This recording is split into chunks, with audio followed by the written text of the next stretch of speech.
Sansa Stark arrived in King's Landing at dusk, her carriage rattling over the old cobblestones, the wheels echoing in the cramped streets that wound their way toward the Red Keep.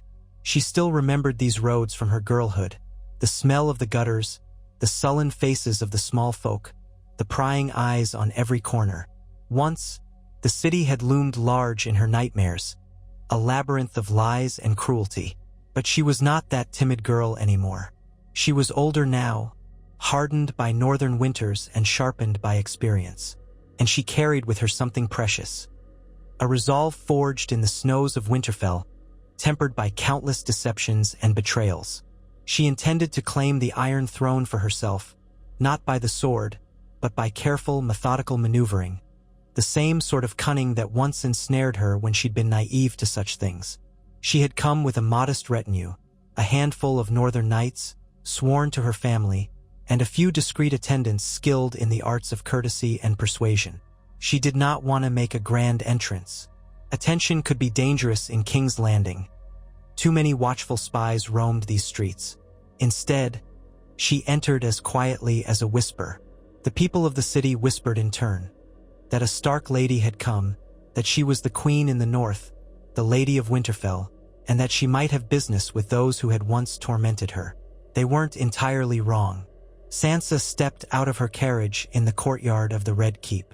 The castle looked nearly the same, the weathered stones tinted orange by the dying light of day, the ramparts bristling with guards, the great hall looming like the hungry mouth of a beast. She shivered at the memory of Joffrey, Marjorie, and the humiliations she had suffered here.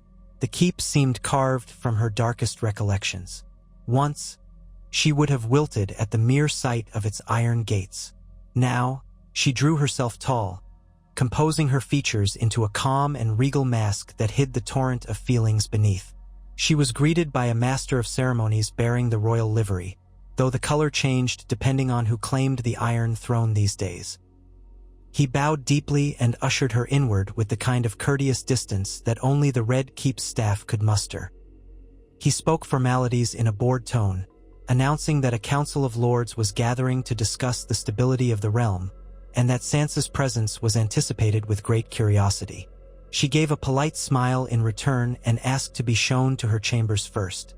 Inside the castle corridors, the torches flickered, painting the walls in dancing yellow light and reawakening a past she had tried for years to leave behind. The smell of tallow and damp stone pressed against her senses.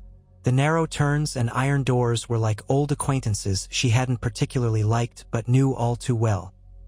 She let her retinue retire, gave a brief set of instructions to her closest companions, and then alone, she took a walk along a corridor that overlooked the city's sprawl. King's Landing at night remained as vibrant as ever. The hum of taverns, the calls of street vendors hawking their wares to the last passers-by. Beyond the city's outskirts, the Blackwater Bay glimmered with scattered lantern light from ships anchored in the harbor. Memories of the great battles waged on that bay, of wildfire and betrayal, flickered in Sansa's mind. What a place to return to after all she had seen. But it was a necessary step. If the realm was to know lasting peace, if her father's memory was to be honored, she had to be here. She had to seize the seat of power before it fell once again into the hands of those who would exploit and destroy the Seven Kingdoms. The following morning, she woke early, bathed, and dressed in a gown of rich northern gray, embroidered with the wolf's head of House Stark. She preferred simpler fashions these days, but she knew appearances mattered in King's Landing. The gown's cut was modest, yet it spoke of the North's resilience, of a certain unbendable dignity. She bound her hair in a simple braid that fell over her shoulder, thinking of how her mother used to wear hers. In the quiet solitude of her room, she whispered a small prayer to the old gods, though no heart tree stood nearby to hear it. She presented herself to the royal council at mid-morning. They met in a once lavish chamber with tall windows that gave a sweeping view of the city below. The table was laden with parchment, quills, wax seals, and the remains of an early meal. The lords and ladies gathered there were a mixture of new faces and old. Some were from the Crownlands, a few from the Reach, a scattering from the Stormlands and Dorne.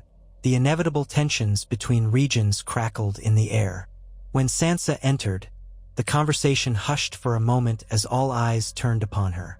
She recognized Lord Royce from the Vale, leaning forward in quiet conversation with a dark-haired man she didn't know. Lord Glover of Deepwood met her gaze with a small nod of respect. Across the table, Lady Rosby, a woman rumored to be cunning and a close confidant of the current master of coin, lifted her chin with a slight arch of her brow, as though measuring the newcomer from the north. The hush lasted only a breath, and then the scribbling of quills resumed, the clearing of throats, the muttering of small talk. A herald announced Sansa's presence officially, and she took her seat among them. The discussion revolved around how to shore up the monarchy with a clear line of succession, how to stabilize the realm's finances, and how to prevent the sort of disastrous wars that had left the kingdom battered for so long. Sansa listened intently. The lords took great pains to dance around the big question: who would sit the Iron Throne? For in truth, the seat had become a perilous thing. Every claimant in living memory had faced dire challenges: rebellions, assassinations, foreign invasions. The assembled lords spoke, couched their words in politeness, but an undercurrent of uncertainty riddled the hall. The Iron Throne itself seemed a cursed artifact that no one could handle without burning themselves. Yet here they were, vying for advantage in any potential transition of power. Sansa said little, but when she finally spoke, it was with a gentle clarity that commanded attention. She spoke of the North's efforts to remain aligned with the rest of the realm, of the need for unity, and the impetus to avoid further strife.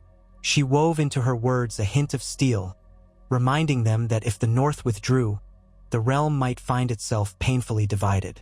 She did not threaten outright. She simply cast the possibility into the air. No one wanted to see the kingdom shattered into factions again. Afterwards, a series of smaller, private meetings began. This was where Sansa's political mind excelled. She had learned from the best and the worst.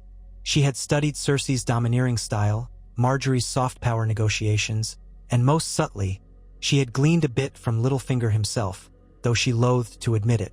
She knew how to whisper promises, how to read an opponent's fear in the flutter of their eyes, how to offer alliances that seemed too beneficial to refuse. Over the course of days, she spoke with those who had influence in the city guard, with whisperers who carried secrets through the kitchens, with merchants who controlled the flow of vital goods. She never demanded, never drew attention to her end goal. She merely laid the groundwork for a future in which she, as a stable, wise ruler, could ensure the city's prosperity. Time in King's Landing passed differently than in Winterfell. Here, one had to keep pace with the swirling intrigues and shifting allegiances. Weeks drifted by like leaves on the Blackwater, each day adding new alliances, tensions, and hazards. Rumors circulated in the streets that Lady Stark was forging a new path to the throne, that she was here to dethrone whoever might wear the crown next. Others whispered she was here only to secure the North's independence and had no interest in southern affairs. Sansa let the rumors swirl, carefully fanning some while letting others die a quiet death. Little by little, she cultivated the trust of the small folk. She quietly paid the debts of several impoverished tailors who had once done fine work for the nobility. She ordered extra grain to be distributed in Flea Bottom during a spell of poor harvest. She made certain the local septons had enough coin to maintain the city's hospitals. These gestures did not go unnoticed. In a city that had grown used to cruelty and exploitation, simple acts of charity became seeds from which loyalty could grow. By the time the lords and ladies realized how favorably the small folk spoke of Sansa Stark, it was almost too late to undercut her popularity. The city's people knew her as a quiet yet compassionate figure who respected their hardships. Still, the path to the throne was never a straight line. Opposition inevitably formed. Some among the council feared the notion of a northern queen. They muttered about the old Targaryen claimants, about distant relatives who might try to enforce some half-forgotten birthright. They championed other lords, or sought to manipulate the situation to place a puppet on the throne. Lady Rosby, it turned out, was cleverer than most had anticipated. She maneuvered behind the scenes with the Master of Coin, forging relationships with bankers from Bravos who were more than willing to fund the cause of any potential ruler who promised generous trade agreements. Sansa caught wind of this soon enough. She arranged her own discreet meetings with envoys from the Iron Bank, reminding them that the North was abundant in resources they had not yet tapped. Timber, ores, and even new trade routes through White Harbor. She did not pretend to have the coin to match Lady Rosby, but she knew how to sell the future, how to paint a vision of a stable monarchy that would fill the coffers of Bravos tenfold. Meanwhile, Sansa cultivated a reputation for fairness in council sessions. She did not overstep her rank. She was but the Lady of Winterfell officially, but she spoke with such measured authority that more than once, the presiding lords found themselves deferring to her suggestions. She let them think these suggestions were theirs. A small turn of phrase here, a gentle rewording of a proposal there, and she subtly shaped the council's decisions to align with her broader plan. It was something she had observed in Margaery Tyrell's interactions with King Joffrey, how Margaery would sweetly pose a question that led the king to believe a clever notion was his own. Now, Sansa used that same tactic with these proud men and women. Some nights, as she returned to her chambers and tossed off her cloak, she felt a pang of guilt. Part of her longed for the quiet life in Winterfell, for the simpler days when she need only worry about the next day's chores or feasts. Yet she reminded herself that the realm needed stable leadership, and that the North would never be safe if the Southern throne fell into the wrong hands again. She forced herself onward. Each evening, she penned letters to her brother, the king beyond the wall in all but title, describing her progress in vague terms, and to the Lords of the Vale, requesting them to keep a watchful eye on any potential alliances that might challenge her. One had to maintain multiple lines of communication in such a precarious game. Tensions in the city peaked when a rumor spread that a Sellsword company from Essos had landed in Dorne, rumored to be supporting an exiled Targaryen pretender. The name alone, Targaryen, still had the power to incite fear or hope in the people. Many remembered the horrors of Dragonfire, the unstoppable might that had once conquered the continent. But the Targaryen name was diminished, tarnished by madness and centuries of conflict. If this rumored claimant existed, they had not yet made any overt moves. Sansa watched and waited, refusing to panic. Panic, she knew, would only stoke the flames of the rumor. Meanwhile, she reassured the council that House Stark would stand with the throne against any such threat, so long as the occupant of that throne was chosen with the realm's best interests at heart. In private, she had different words for some of the lords. She confided that no single house could face a Targaryen pretender alone, that the North had proven its might in wars past, but it would not march south again unless the monarchy was held by someone who truly sought unity. The subtext was clear: give me the throne, and you will have the North's strength to secure your lands and incomes. Over time, these repeated assurances worked a quiet magic, as lords from the Vale, the Reach, and even the Stormlands began to realize that Sansa Stark offered a chance at genuine stability. She was not a conqueror come to burn down the city as Daenerys Targaryen once had. She was the blood of Ned Stark, a man many had admired, though not all had treated him fairly. Moreover, she was cunning but not tyrannical. If she ascended the throne, it might mean a new era, one without the endless cycle of war. The final push came from the city's elite, who recognized a shift in public sentiment. They saw that Sansa had quietly secured the loyalty of the City Watch by ensuring they were decently paid and not living in squalor. She had made personal visits to the barracks, accompanied by her sworn shield and some northern knights, and offered to hear grievances.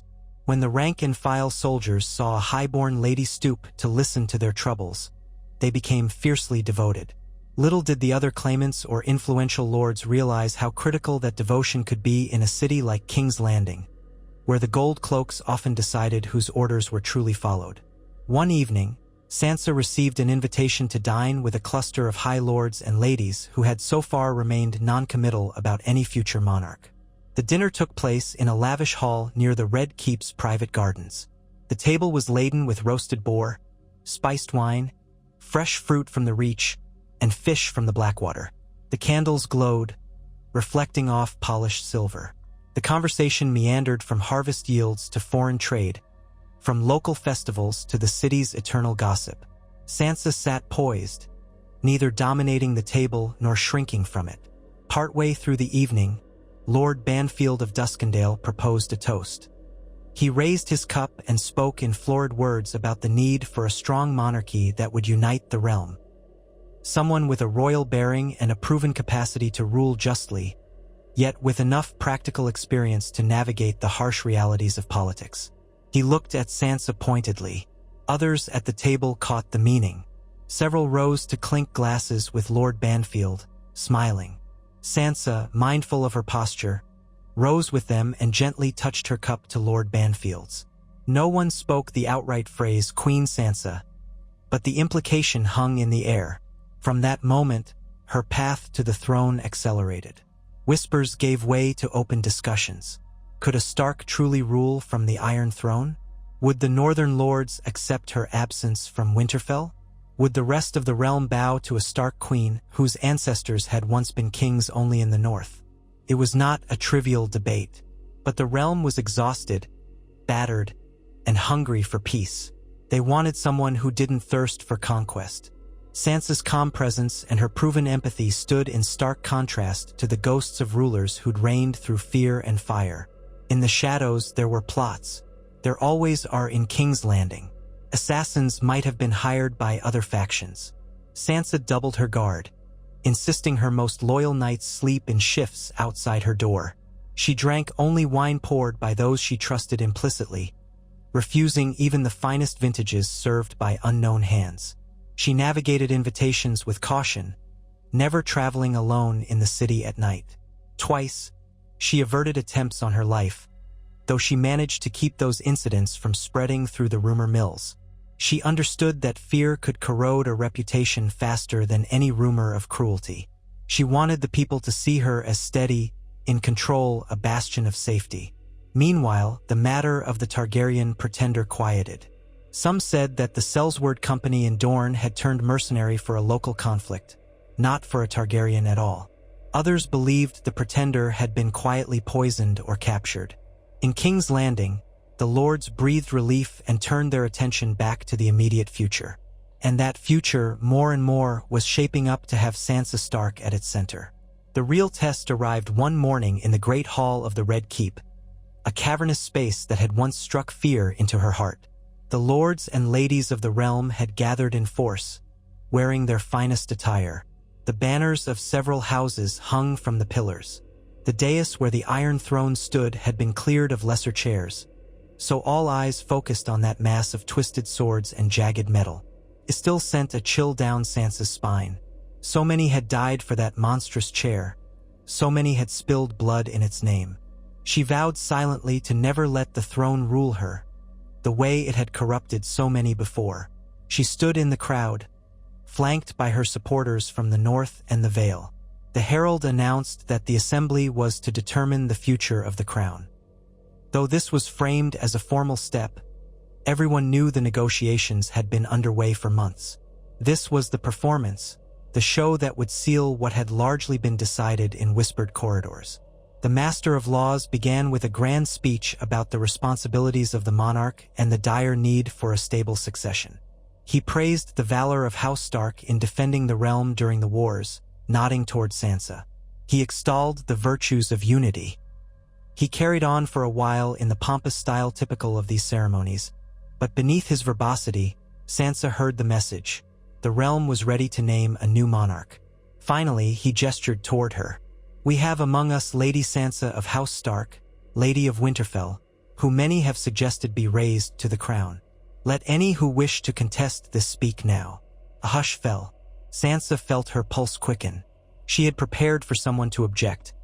A rival claimant, a vengeful lord with an old grudge, someone who might attempt to sabotage her. The seconds crawled.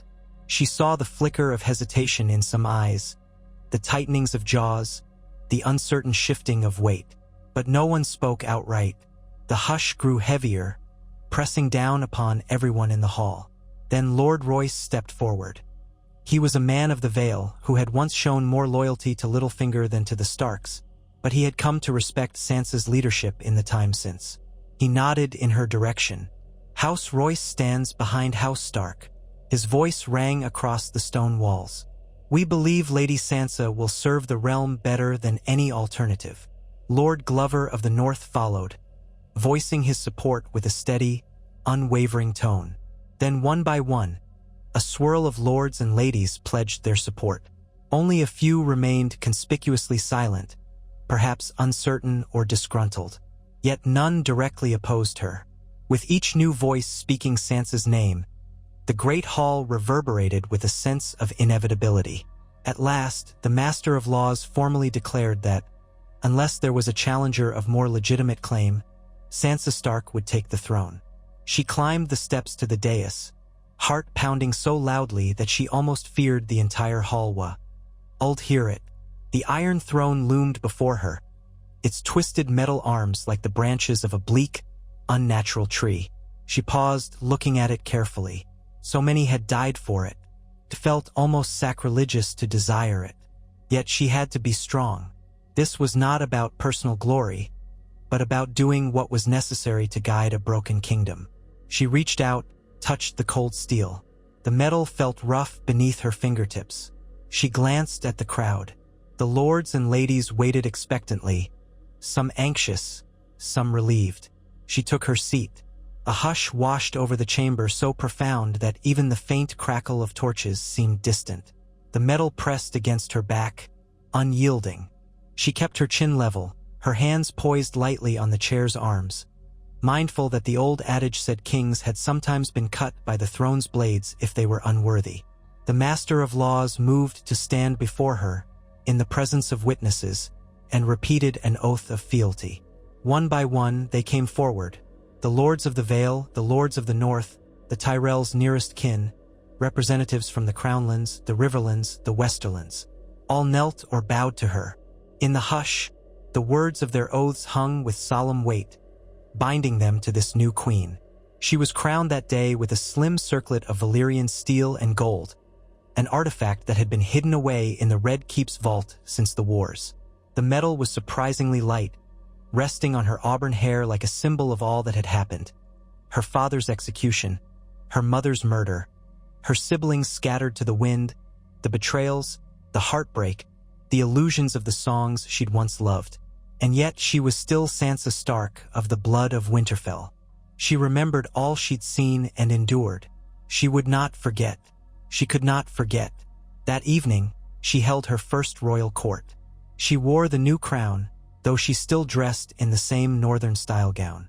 She had no intention of adopting the flamboyant fashions of King's Landing. The small council gathered, newly formed from a patchwork of houses, each pledged to her. Some appointments were bold and unexpected. She named Ser Brant, a low-born knight from the Stormlands, as Lord Commander of the Kingsguard, a man she had personally observed to be steadfast in both virtue and skill. She placed an older woman from the north, Lady Edith Serwyn, in charge of provisions for the city's poor. She welcomed advisors from the Vale and even from Dorne. Her one guiding principle was loyalty to the realm, not simply to her name or her personal wealth. The city spent the next 3 days in uneasy celebration.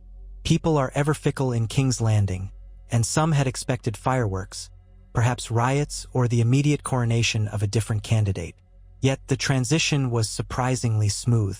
Her months of careful planning, forging alliances, and winning over key power brokers had done the work. The small folk were curious about this new queen.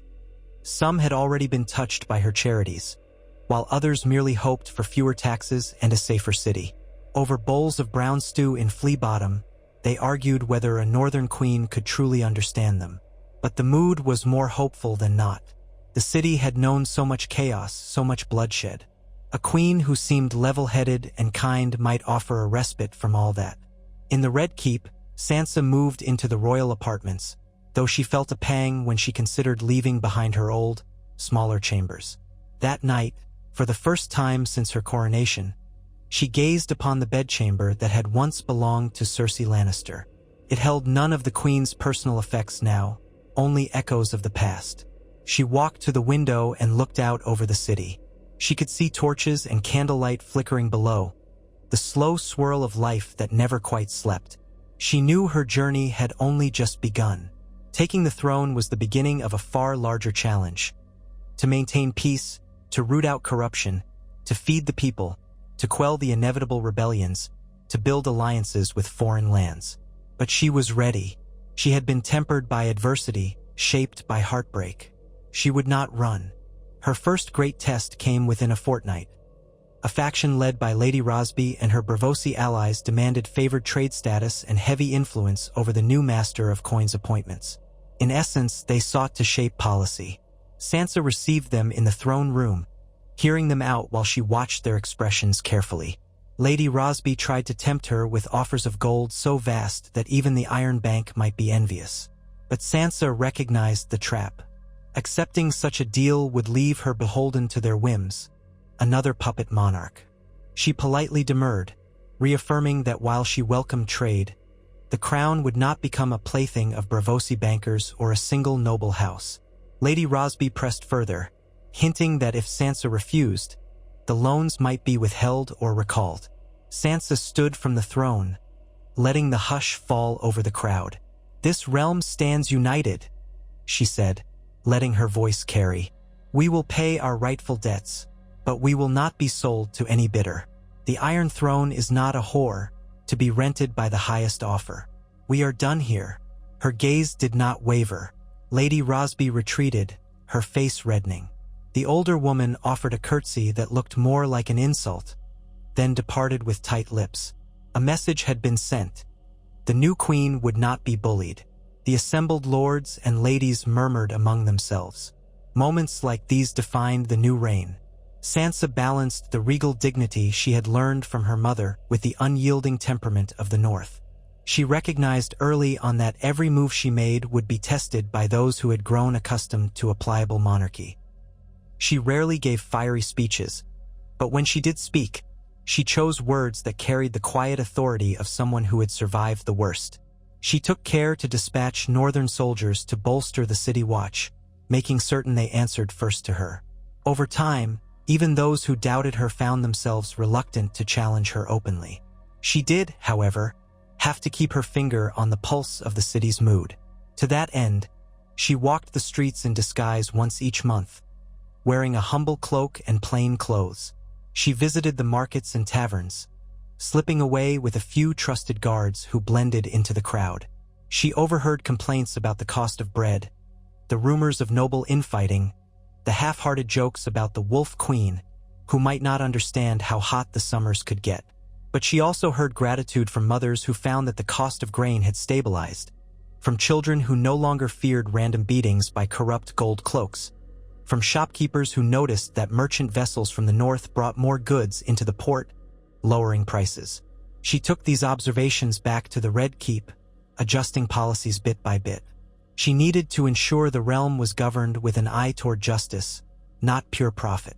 Still, the complexities of ruling were endless. Letters poured in daily from distant corners of the Seven Kingdoms.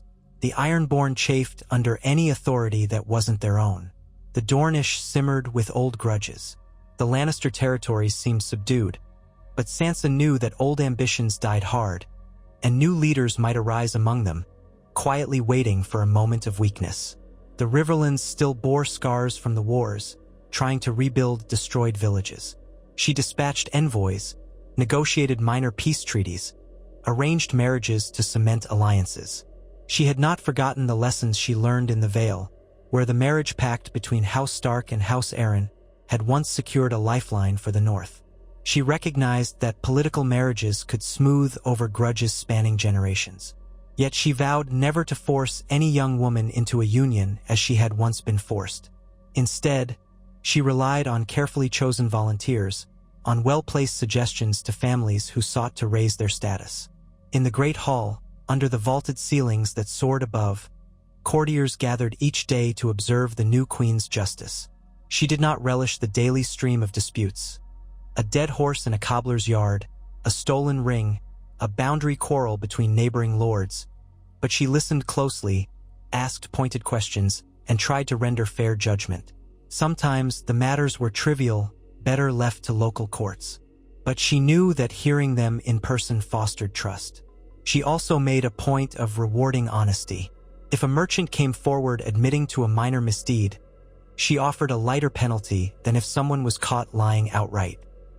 Over time, the noble courtiers learned she was not so easily fooled.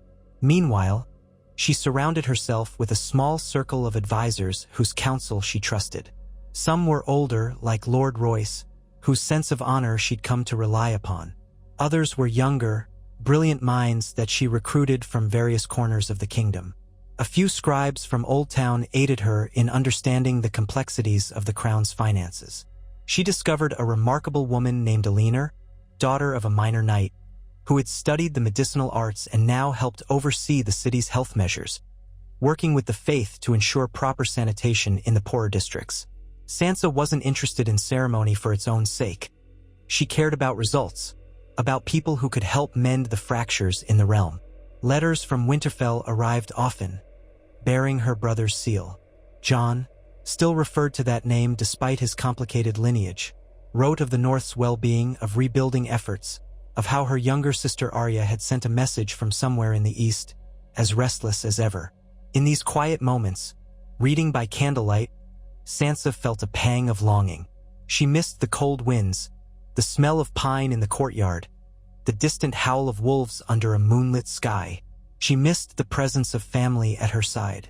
But each time she felt that ache, she reminded herself, this was for them too, for the generations of Starks who had died believing in a better future. She would make certain their legacy endured. One crisp morning, as the last of summer's warmth gave way to a milder autumn in the south, she walked the battlements of the Red Keep, flanked by 2 guards, gazing out at the sunrise. The city lay spread out like a patchwork quilt, pink rooftops, winding streets, the glimmering bay beyond. In the distance, she could see the outline of the dragon pit, a ruin that testified to the once terrible might of dragons.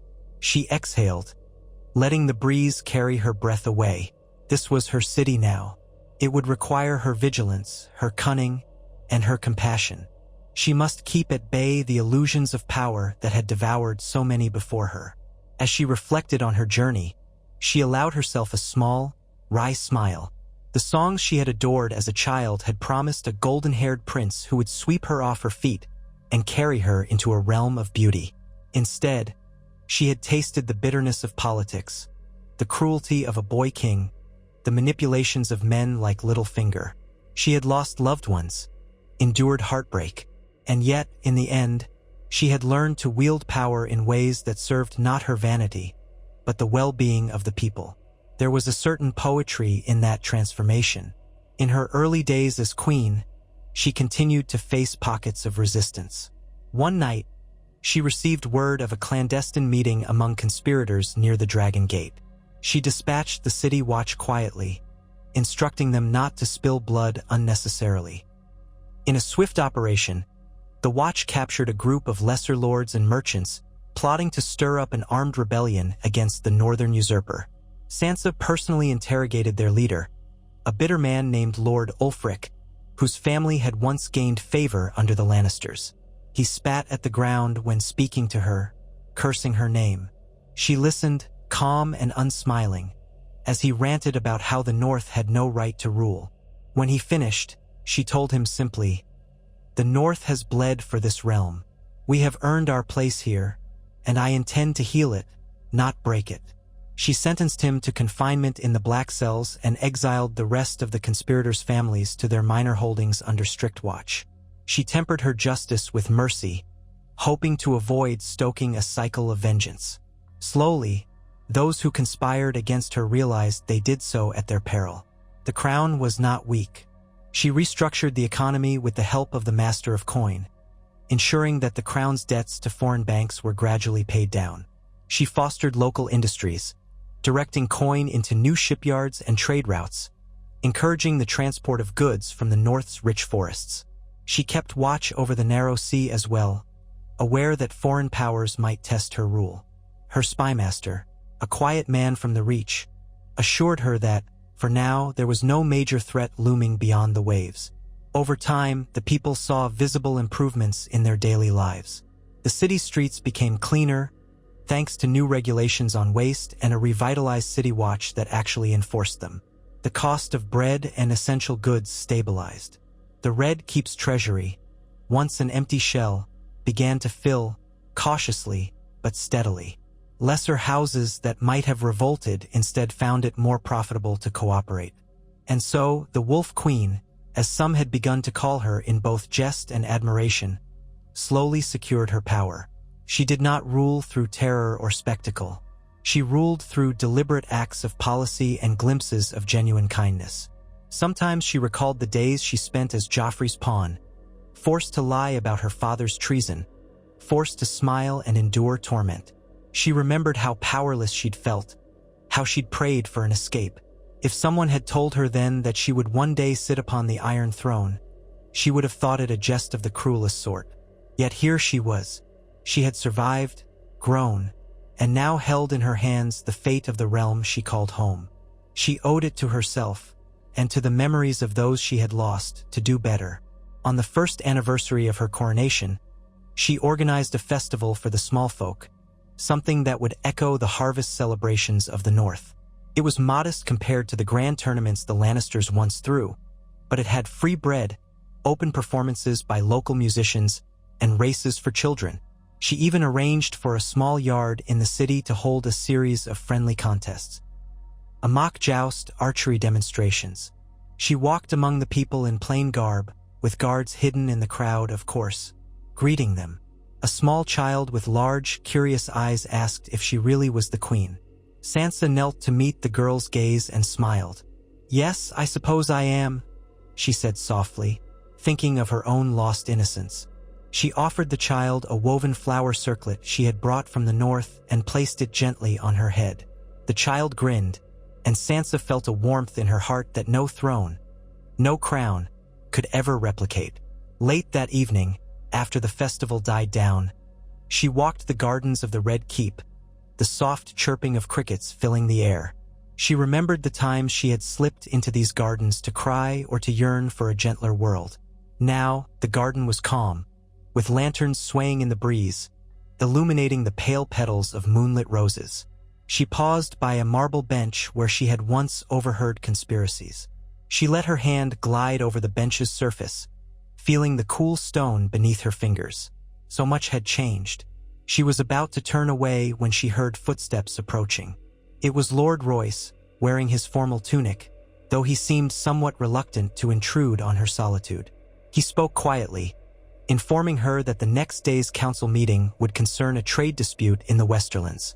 She acknowledged him, and then he hesitated, as if wanting to say more. He bowed slightly and murmured, "Your Grace, the realm prospers under you. Even if we have our quarrels, they're small compared to the wars we once knew. You should take pride in that."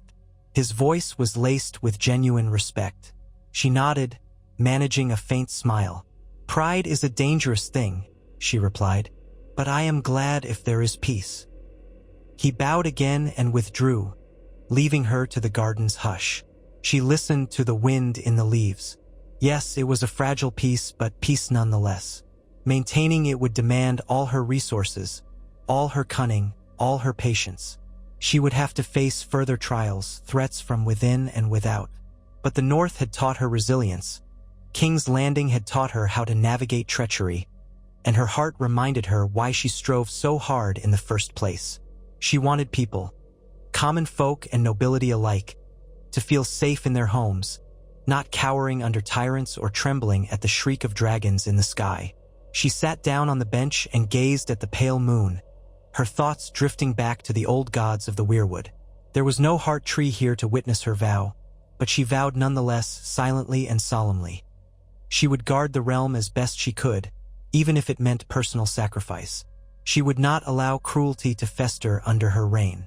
If the old gods had brought her this far, she would strive to be worthy of their guidance. The next morning, she rose from a night of restless sleep and dressed in a gown that bore both the Stark sigil and the crown's emblem, weaving northern tradition with the imagery of the Seven Kingdoms. As she took her seat on the Iron Throne for that day's court, she heard the rustle and whispers of the gathered courtiers. Some whispered in admiration, some in doubt, but they all recognized that the queen who now presided over them was not to be trifled with, and that she might just lead them into an era free from the constant shadow of war.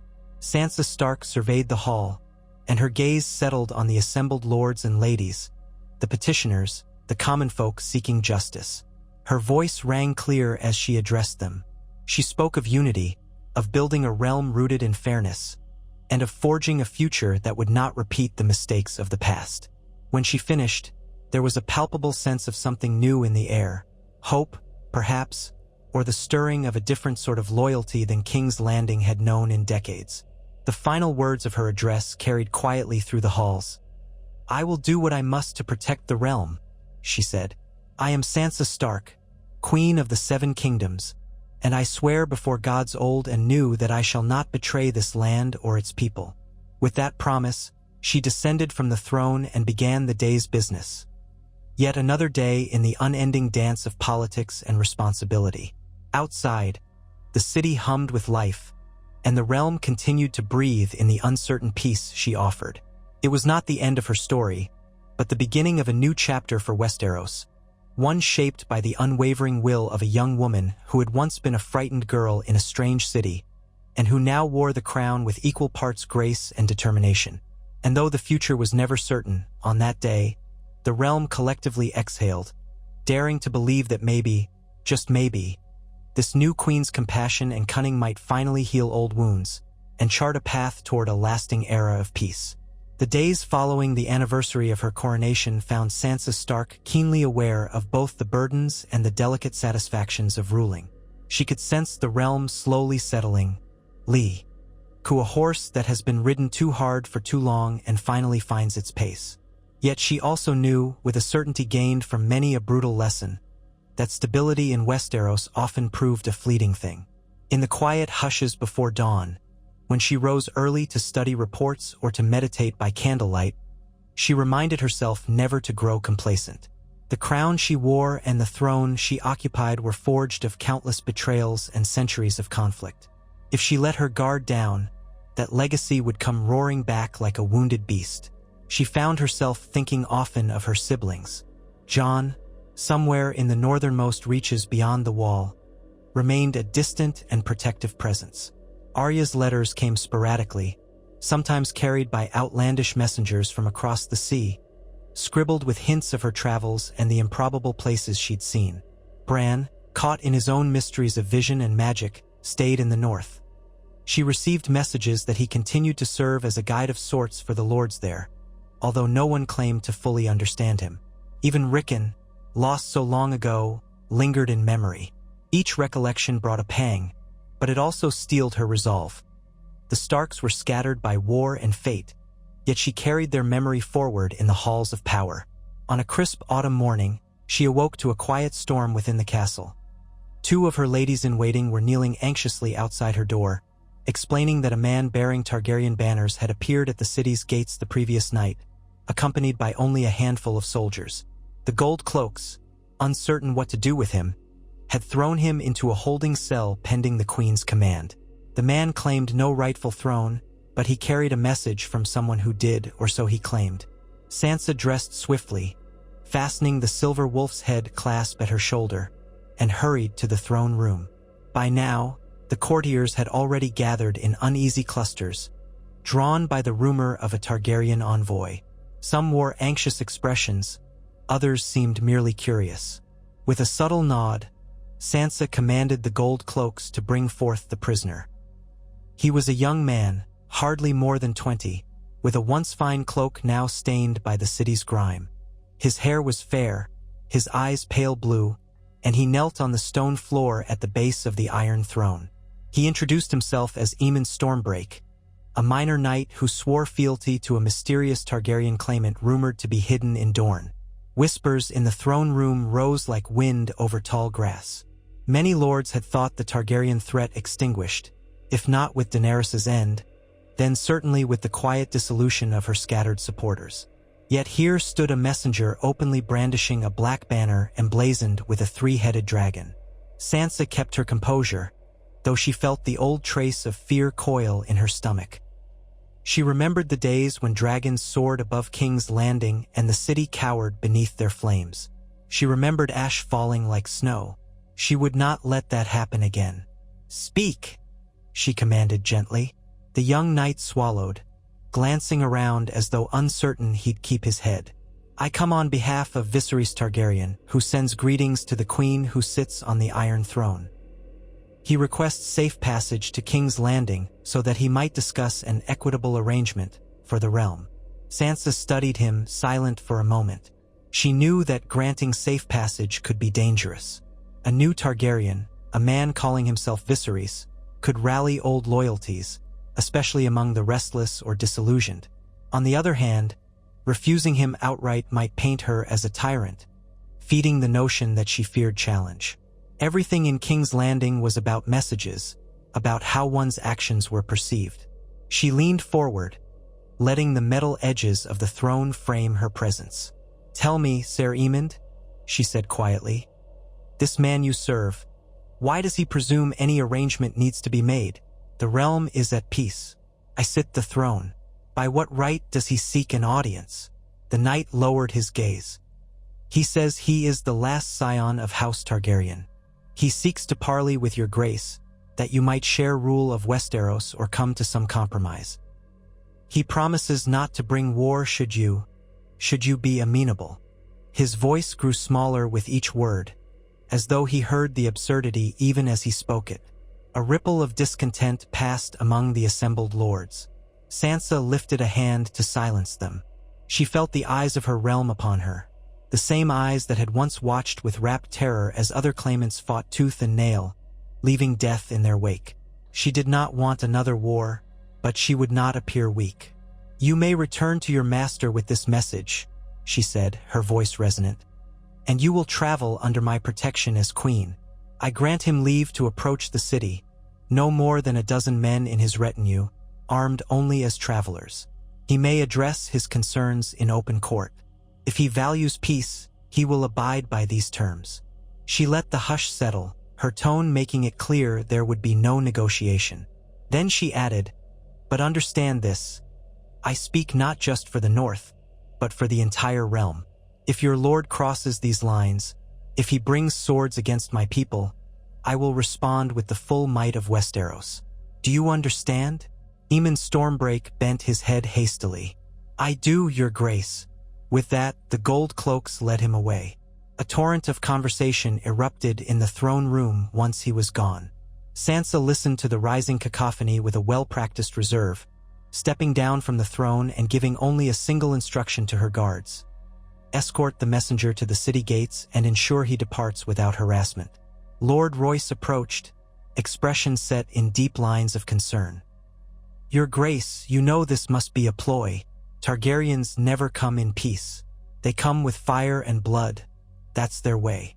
We should send a battalion to Dorne and stamp out any camp they've erected." Across from him, Lady Mallister frowned. "And risk open war?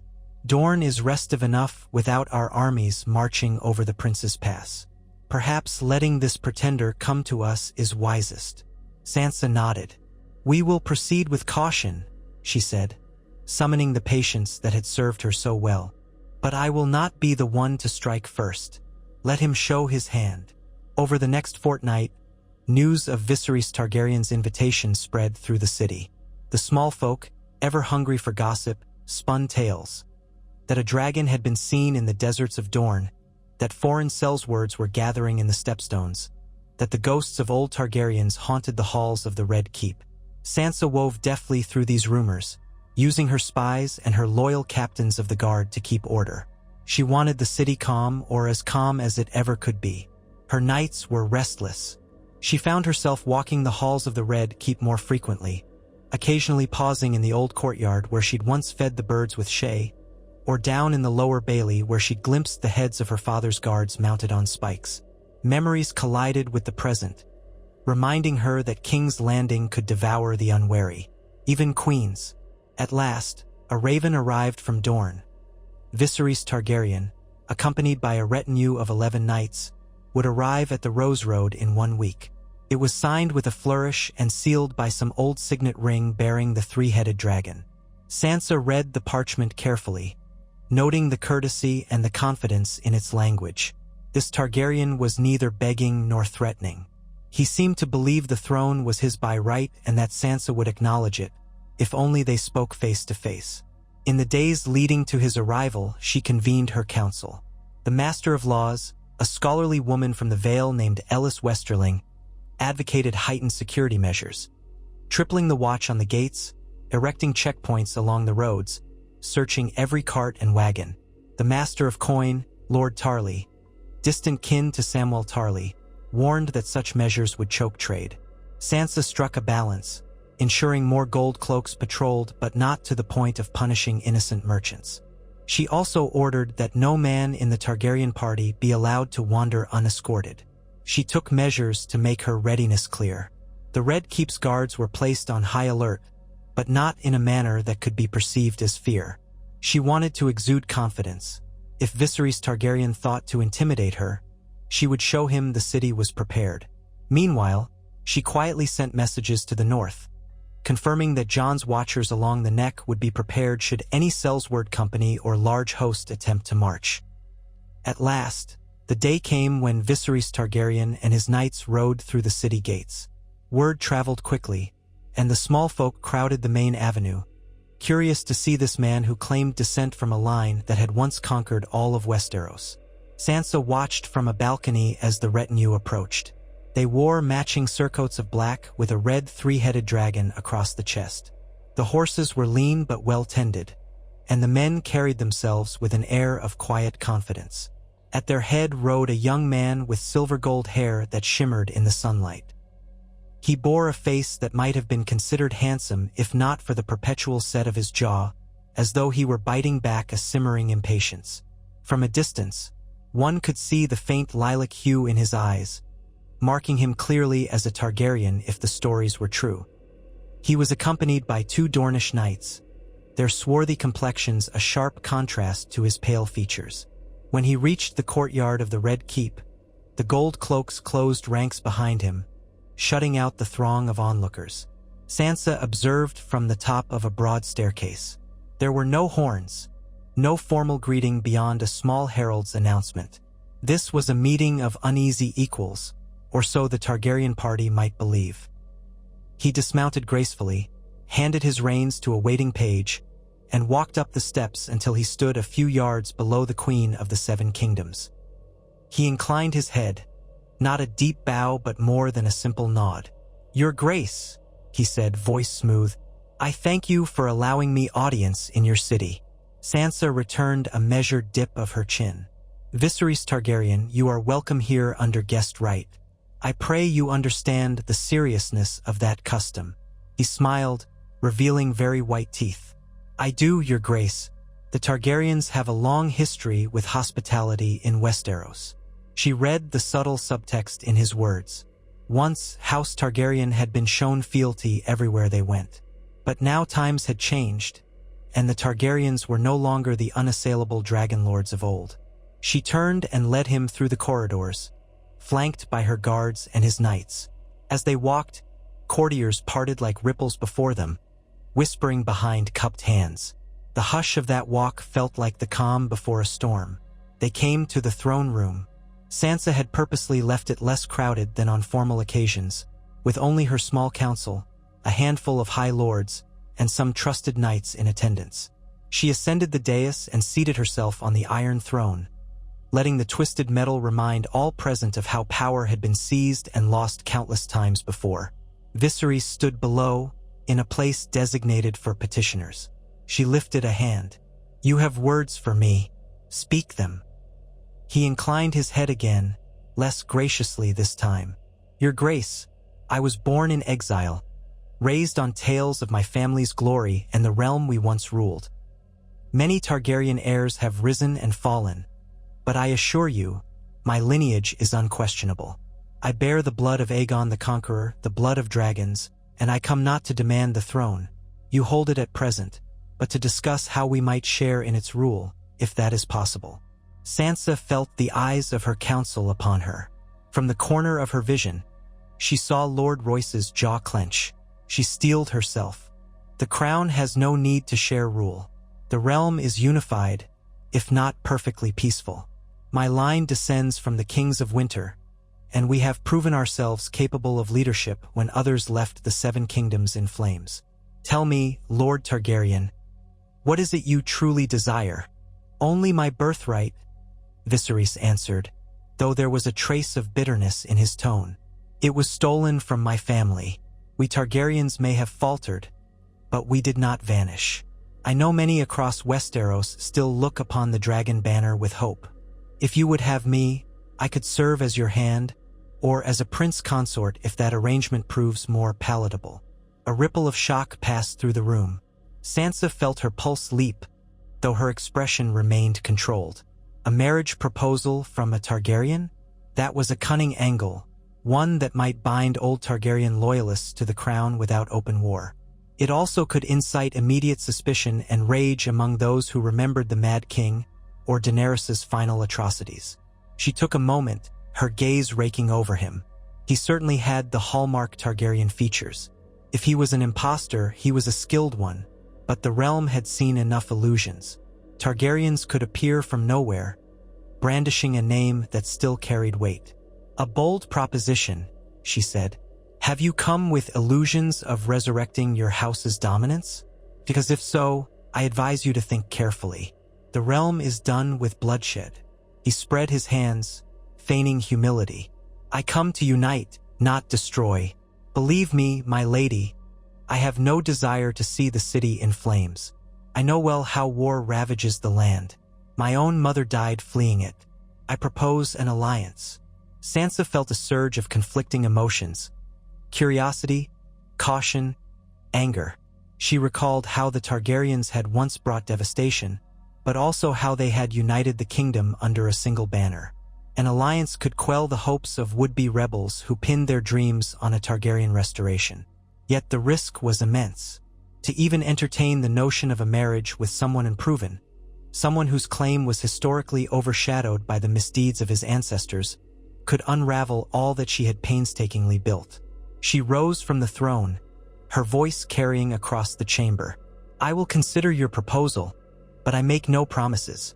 You have my leave to remain in the Red Keep as a guest for 7 days. We shall speak again. Viserys bowed his head slightly. You are gracious, your grace. I will await your summons. At her signal, the gold cloaks escorted him from the throne room. The moment the heavy doors closed behind him, a clamor broke out among her advisors. Lord Royce was the first to speak. Your Grace, the notion is preposterous. Even if he is who he claims to be, you cannot wed a Targaryen pretender. It would turn half the realm against you, and that's if he's genuine. If he's not, we invite a viper into our midst. Lady Ellis Westerling, however, looked thoughtful. This might actually stabilize the realm, if and only if this Viserys is sincerely interested in peace. By accepting him in some capacity, you remove the Targaryen banner as a rallying point for rebels. We might bind Dorne more tightly to the crown as well, given rumors that he traveled under their protection. Sansa listened, her mind spinning. She knew an outright rejection could lead to a Targaryen rebellion flaring up in the south. But a marriage or a formal alliance might cause other troubles. The northern lords might balk, the Reach might recall the horrors Daenerys unleashed on them, and the memory of the Mad King's cruelty lingered in every corner of Westeros. At last, she raised a hand for silence. We will keep him close and watch him. I have no intention of signing any treaty until I know precisely what he and his Dornish allies are plotting. In the meantime, see that his knights are hosted well, but do not let them roam freely. Let them see the city's strength, let them taste its hospitality, and let them recognize that we are not so easily fooled. The council murmured agreement, though it was clear they remained divided. Sansa took her leave, feeling the weight of the day's decision press upon her. That evening, she retired to her private solar. The Red Keep's hush after sunset made her skin prickle with old memories. She lit a single candle on her writing desk and penned letters to trusted allies in the Vale and the North, outlining what had happened. She took care not to reveal any vulnerability, instead stressing that she held the advantage. Then she sealed them with her royal sigil.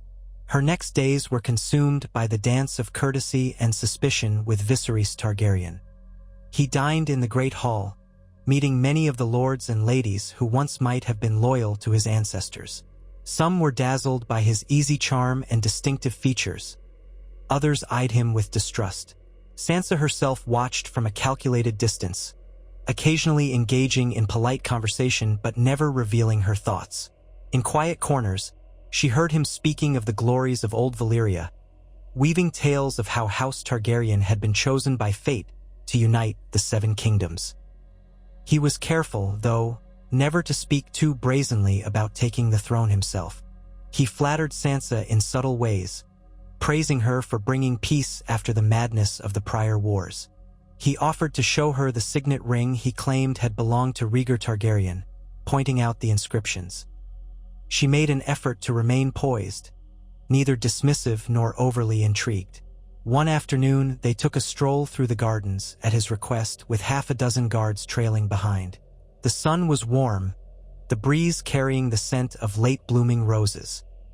He walked a respectful distance from her, but near enough that their voices could remain low. "You grew up in this castle, did you not?" he asked softly, glancing at the high, ancient walls. Sansa nodded, remembering the naive girl she had once been. "I did, though my happiest memories are in Winterfell, far to the north." A small smile touched his lips. Strange, then, that a wolf of the north came to rule in the south. The Seven Kingdoms can be unpredictable. She allowed herself a wry nod. "Indeed, my father came here to serve as Hand of the King, and it cost him his life. I learned early that King's Landing can devour your illusions if you're not careful." He glanced at her sidelong. "I've heard the stories. Joffrey Baratheon, the brutality of his reign, your betrothal that turned cruel. You have my sympathies." She hesitated, uncertain whether his expression of compassion was genuine or another attempt at manipulation. "I survived," she said. "That's more than many who were trapped in the Lannisters' web." Viserys tilted his head. "A reminder, perhaps, that you are not as fragile as people might assume." She paused near a patch of white flowers, her gaze traveling across the garden. "You speak as though you understand me, but we are strangers, are we not?" He stepped closer, dropping his voice so the guards couldn't hear. "We are strangers by circumstance. We needn't remain so. If you would allow me to stand beside you, we could unite the realm in truth. I know some might counsel you against it, but consider, you rule with the memory of the North, and I can bring the legacy of the dragons, tempered by caution, by the tragedies of our past. Think of what we might build." She inhaled the scent of the flowers. Beneath the gentle sweetness, she smelled a sharp tang of apprehension. Her heart quickened. Part of her wished to see no more war, no more rebellions. Yet she recalled how quickly deals with Targaryens could sour. "I will think on it," she said, carefully neutral. Then she turned away, ending the conversation. That night, she summoned her council to her solar, a smaller and more private space than the official council chamber. The flickering lanterns cast soft shadows on the tapestry-lined walls. Lord Royce, Lady Westerling, Master of Coin Tarley, the Lord Commander of her Kingsguard, Ser Brant, and a few others crowded around a polished table. Sansa wasted no time. "We have all seen how well he presents himself. He's no mad fool. He's poised, cunning, and aware that the Targaryen name can still inspire loyalty. The question is whether we exploit that name or crush it before it causes unrest." Lord Royce cleared his throat. "Your Grace, we should test his authenticity. Let him reveal more of his lineage. If we find even a hint of falsehood, we expose him. That will undercut his entire claim. And if he is real, well, that's a different concern." Lady Westerling spread a few pieces of parchment on the table. "We have testimonies from Dorne that he was fostered with a minor Martell cousin for a time. He could have easily gained their support. I suspect Dorne is aiding him because he promises them more autonomy or revenge on the realm for old slights." Ser Brant, leaning on the hilt of his sword, studied Sansa with level eyes. "I say let him remain a guest only so long as we learn all we can from him. If he shows signs of building a faction, we strike quickly." Sansa tapped her fingers on the table's edge. She considered how easily a single misstep might reignite the cycle of violence. "We will watch him closely, gather more information. But we do nothing rash. Not yet." The realm has had enough battles. The group discussed possibilities deep into the night, arranged marriages, potential alliances with Dorne, ways to neutralize a Targaryen threat without war. By the time Sansa dismissed them, she was weary, her mind filled with a swirl of calculations. The following morning, she received a visitor in her private audience chamber. Lady Rosby, that sharp-minded noblewoman who had once tried to manipulate the throne's finances for Braavosi bankers. She carried herself with a cool, calculating grace. Bowing, she said, "Your Grace, I come with concerns about our new guest. Word travels quickly among the merchants, and many fear a Targaryen resurgence." Sansa smiled politely, recalling how Lady Rosby had once attempted to draw her into a crippling web of debt. "Your concern is noted, my lady, but the city remains calm." Lady Rosby swept forward, letting her fur-trimmed sleeves flutter. "Calm for now, yet the Braavosi have ears everywhere. They say mercenaries in the Stepstones might be awaiting a call to arms, possibly funded by the Martells. If that is so, this Viserys Targaryen could bolster their cause the moment you deny him an alliance." That caught Sansa's attention. "Mercenaries are always for hire. We have coin as well." "True, but the Braavosi have no particular loyalty to your crown over any other, only to the iron behind the coin. If Targaryen supporters pay a higher price..." Sansa lifted a hand to cut her off. "I understand the risk. What do you propose?" A knowing smile curved Lady Rosby's lips. "Simple. Take him at his word, form a superficial alliance, then use his presence to keep an eye on his supporters. At the same time, ensure the Braavosi remain more indebted to you than to him. Offer them exclusive trade rights through White Harbor, for instance. Make them see that a stable queen in King's Landing profits them more than another Targaryen war." Sansa studied Lady Rosby. The woman was cunning, no doubt, and had her own interests at heart. Yet her suggestion had merit. Sometimes alliances had to be formed even with those one did not fully trust, if it meant keeping the bigger threats at bay. "I will consider it," Sansa replied. Hours later, word reached Sansa that Viserys had visited the Dragon Pit ruins on the Hill of Rhaenys, accompanied by 2 of his knights. The old, collapsed dome still bore the scars of past conflicts, haunted by the memory of dragons long dead. The gold cloaks had followed at a discreet distance. They reported he'd walked among the rubble, touched the blackened stones, and then left without incident. That evening, Sansa invited him to supper in a private banquet hall. It was a modest affair, no large retinue, no lords crowding the table. Just the 2 of them, along with a few attendants serving wine and roasted quail. She kept her expression calm, though her heartbeat thrummed with tension. He greeted her with a respectful bow, his silver-gold hair gleaming in the torchlight. As they began the meal, she broke the silence. "I heard you visited the Dragon Pit. Did you find what you sought?" He sipped wine, setting the cup down delicately. "I sought only to glimpse what once was. My family's dragons perished there in squalor. It's a monument to both Targaryen might and Targaryen folly." She nodded, feeling a flicker of empathy despite her caution. "The realm has seen enough folly. I do not wish to repeat it." He leaned forward slightly, elbows off the table in polite fashion, but with an intensity in his gaze. "Nor do I. I wish to see my house endure. Perhaps not in the same imperial way as of old, but with honor. You say you want peace, so do I. A union of wolf and dragon could achieve that." Her attendants, meticulously trained, kept their faces impassive as they served the next course. Sansa took a small bite, giving herself time to consider. "You speak of union. Do you truly mean marriage? You scarcely know me, and I you." His voice dropped, soft yet fervent. "In these lands, marriage is often a political bond long before it's a personal one. Yet I see no reason we could not learn to trust each other. The path is simpler if we choose to walk it together." She set her fork down, folding her hands in her lap. "I have walked the path of forced betrothal before. I will never place myself in a bond without thorough understanding." He regarded her steadily. "I am not Joffrey Baratheon, nor any other monster. If you doubt me, test me. But let us not pretend we have all the time in the world. There are factions beyond these walls. Some might support me, some might despise me. The same is true of you, in your role as queen. We can snuff out those threats if we stand united. His words held a persuasive ring, and for a moment, Sansa felt her guard waver. If she accepted him, perhaps the Targaryen question would finally be laid to rest, easing a burden that had plagued the realm for decades. But the risk was immense. He could be a pawn of the Martells or a manipulative opportunist. Would he bide his time and then strike once he held power? Or would an alliance truly anchor the realm in peace? She managed a slight, elusive smile. You make a strong case.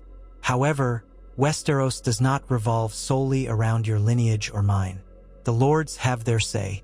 I do not rule through tyranny. His lips curved in a hint of amusement.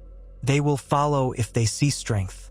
If you accept a Targaryen presence, some will question it, yes, but others will rally behind it.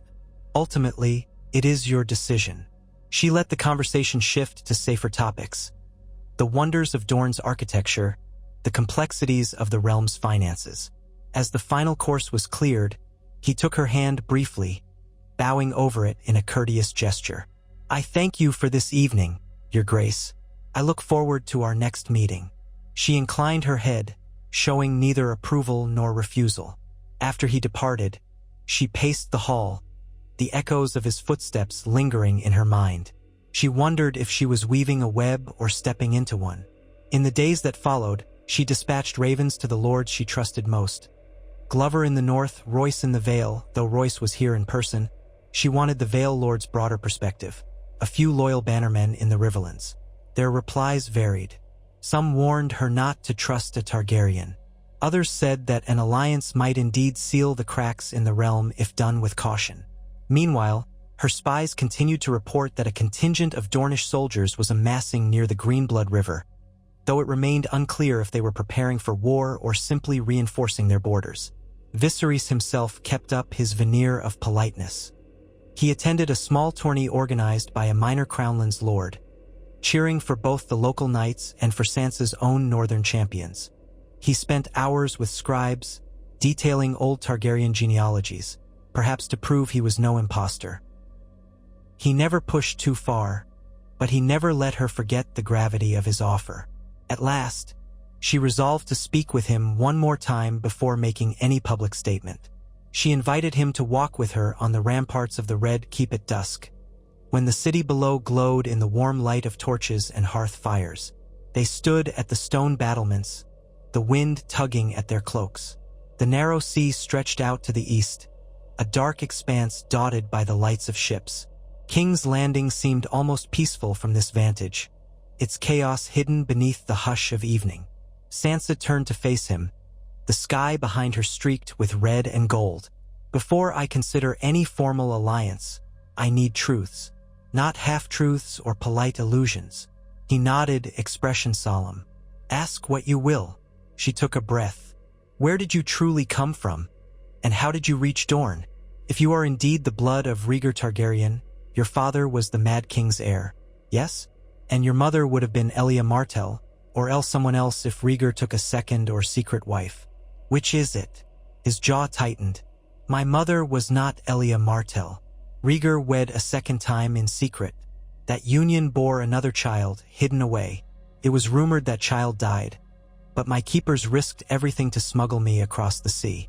I was raised in Essos, hidden from those who would end the Targaryen line. He paused, as though weighing how much to reveal. The truth is, I cannot prove every detail. Many who witnessed that secret marriage are dead, and the Septon who performed it perished long ago. But I do possess documents that bear witness to Rhaegar's oath and my subsequent birth. She studied him, searching for signs of deceit. And how did you connect with Dorne? He exhaled, letting a bit of frustration show. After Daenerys Targaryen's downfall, there were still sympathizers in Dorne, some who believed the Martell line was cheated of its rightful place in the realm. They found me in Essos, verified what they could, and swore to help me reclaim a place in Westeros if I promised them fair treatment. Sansa listened, her thoughts swirling. Secret marriages, a Targaryen hidden in exile. None of it was impossible. The realm had seen how such things could happen. But lies could be spun from fragments of truth, and he might be no more than a cunning pretender. She leaned against the battlements, the stones still warm from the day's sun. "And if I refuse you?" she asked quietly. "If I say there is no seat for a Targaryen in my court, no alliance, what then?" He met her gaze, his lilac eyes steady. "Then I leave, and I take with me those who believe in me. Some in Dorne, some elsewhere. They may still hope for a Targaryen restoration. If they rise in rebellion, I would have little choice but to lead them or forsake my claim. Can you blame them if they do not accept a queen who denies the rightful heir?" His words hung in the air, neither an overt threat nor a plea. She felt the weight of that possible war pressing on her shoulders. She thought of the countless peasants who would suffer if the realm was plunged into another conflict, of the farms that would burn, of the orphans that would roam the roads. She took a step closer, letting the wind tease strands of her auburn hair. "I have bled for this throne. My family has paid in lives. I will not cede authority to you or anyone else. If you wish an alliance, understand that I remain queen. The North, the Vale, the Riverlands all stand with me. If I accept you as consort or hand or any official partner, you will respect my rule." A hint of a smile touched his lips. "I would, and I would hope to shape the future of the realm together, forging something new, neither purely Targaryen nor purely Stark, but a combination that might endure." She let out a long breath, staring at the distant lights of the city. A part of her yearned to believe him. Another part warned that trust was a dangerous currency in King's Landing. "For now," she said only, "I will give you my decision soon." Then she walked away, leaving him to watch the sunset alone.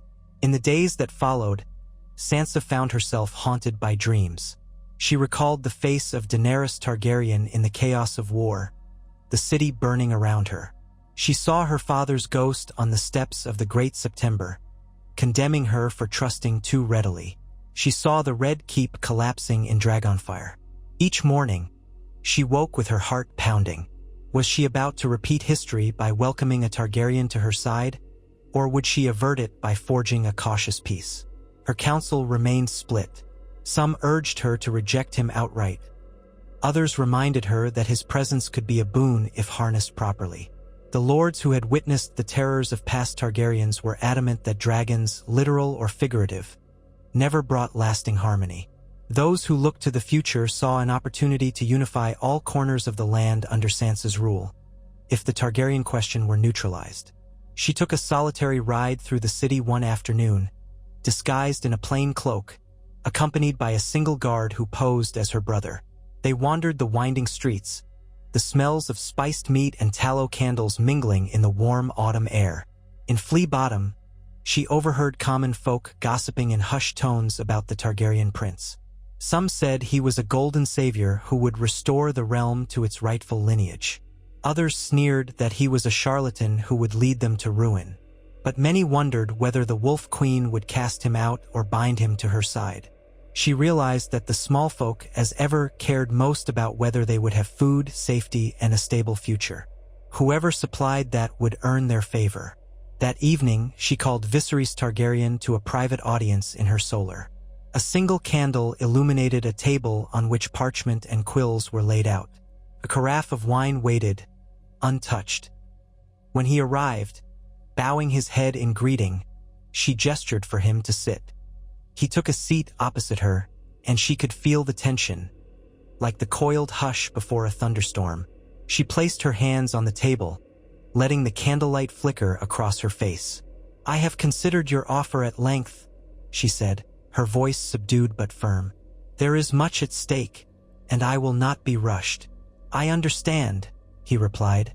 His eyes narrowed slightly in anticipation. She leveled her gaze at him. "If I accept you in any official capacity, be it as consort or as a recognized Targaryen claimant with lands and titles, you must swear absolute loyalty to the crown. You must swear it in front of my assembled lords. And you must accept that the North and its traditions remain inviolable. The realm does not need another war of conquest."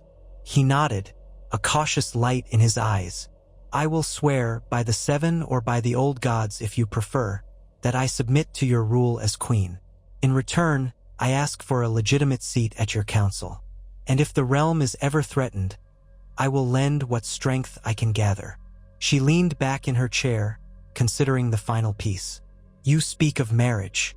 That is not a decision I make lightly. If we were to wed, you'd be recognized as prince consort. Should we have children?"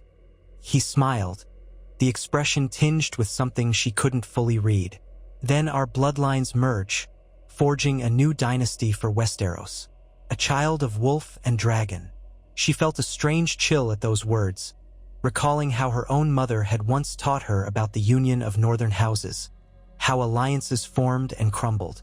The concept of bridging House Stark and House Targaryen was momentous, almost too large to grasp. But perhaps that was the point. Perhaps forging something entirely new was the only way to break the cycle of violence. Still, she wasn't ready to promise marriage outright. "Before any betrothal is agreed upon, you will prove your loyalty through deeds. There are threats to the realm, rebels in the stormlands, marauders on the Iron Islands. I want to see if you can help quell them without inciting further chaos. And I need time to gauge the Lord's response. If you accept these terms, we can proceed." Viserys inclined his head. "I accept. I will not press you for more." She breathed a small sigh of relief, though the real test was only beginning. They spent the next hour discussing practical matters. How he would be named an advisor, how he might travel to key regions to demonstrate his peaceful intent. Sansa agreed to provide him with a small retinue of trusted knights to accompany him whenever he left the capital, ensuring he didn't vanish to plot in secret. By the time he departed, they had formed an uneasy agreement, neither fully an alliance nor a rejection. It was a fragile arrangement, relying on the hope that each side would act in good faith. As he exited the solar, he paused at the threshold and looked back. "You will not regret this, your grace." She forced a faint smile. "For all our sakes, I hope that's true." The next morning, she announced in court that Viserys Targaryen had pledged his fealty to the crown and would serve as a royal advisor tasked with extending goodwill to Dorne and any remaining Targaryen loyalists. An immediate uproar ensued. Some lords applauded, seeing a chance to unify. Others glared daggers at Viserys, but none openly defied her. Sansa Stark was no puppet queen, and her alliances ran deep. In the weeks that followed, Viserys made overtures to the Dornish houses, encouraging them to send envoys to King's Landing for renewed discussions of autonomy and border rights. The negotiations were painstaking. Dorne had long harbored resentment, ever since the death of Elia Martell and her children. Some Dornish lords still blamed House Lannister, the Baratheons, and by extension any occupant of the Iron Throne. Sansa listened carefully to their demands, measuring how much she could concede without inciting anger elsewhere in the realm. Viserys proved surprisingly adept at diplomacy, using both his Targaryen allure and his Dornish connections. While Sansa watched from the side, he managed to soothe old grievances and promise a path forward that didn't involve bloodshed. In small council sessions, he was articulate and rarely overstepped, though she sensed a quiet ambition behind his every move. Meanwhile, the small folk continued about their lives. Sansa ensured the distribution of winter stores remained fair, that the gold cloaks patrolled the streets evenly, punishing corruption without mercy. She granted audience to local guilds, who voiced concerns about increased taxes. She met with septons worried about rumors of her northern faith overshadowing the Seven. She strove to maintain balance, something she had never thought she would master, back in the days when she was a frightened girl forced to curtsy to a mad boy king. Slowly, the swirl of tension around Viserys began to subside, at least on the surface. The realm seemed to accept his presence in the capital, some out of curiosity, others out of resignation. Whispers of war quieted, replaced by cautious optimism or wary acceptance. There was no immediate surge of Targaryen supporters rising up to overthrow Sansa, nor any sign that Viserys was organizing a coup. Yet beneath the calm, the seeds of suspicion still sprouted in dark corners. One evening, a merchant from the Stepstones appeared at court, claiming he'd seen ships flying Targaryen banners, black sails with the three-headed dragon, stationed near a hidden cove. Sansa questioned him carefully, but the man's information was incomplete, possibly exaggerated. Viserys claimed ignorance, stating that old Targaryen loyalists might be roaming the seas without his knowledge. Still, Sansa dispatched scouts to verify. She refused to let a possible threat fester. She spent more time than ever in the library, poring over dusty tomes about past alliances and rebellions. She wanted to understand every thread of Targaryen history, every lesson about how they had once held the realm in thrall. She also delved into northern records, reading about how the Starks had once stood as kings in the north. Late into the night, she would read by a single candle, thinking of what she might create if she and Viserys managed to form a truly united rule. Would their children, if it ever came to that, be raised as both wolves and dragons, forging a new era for Westeros?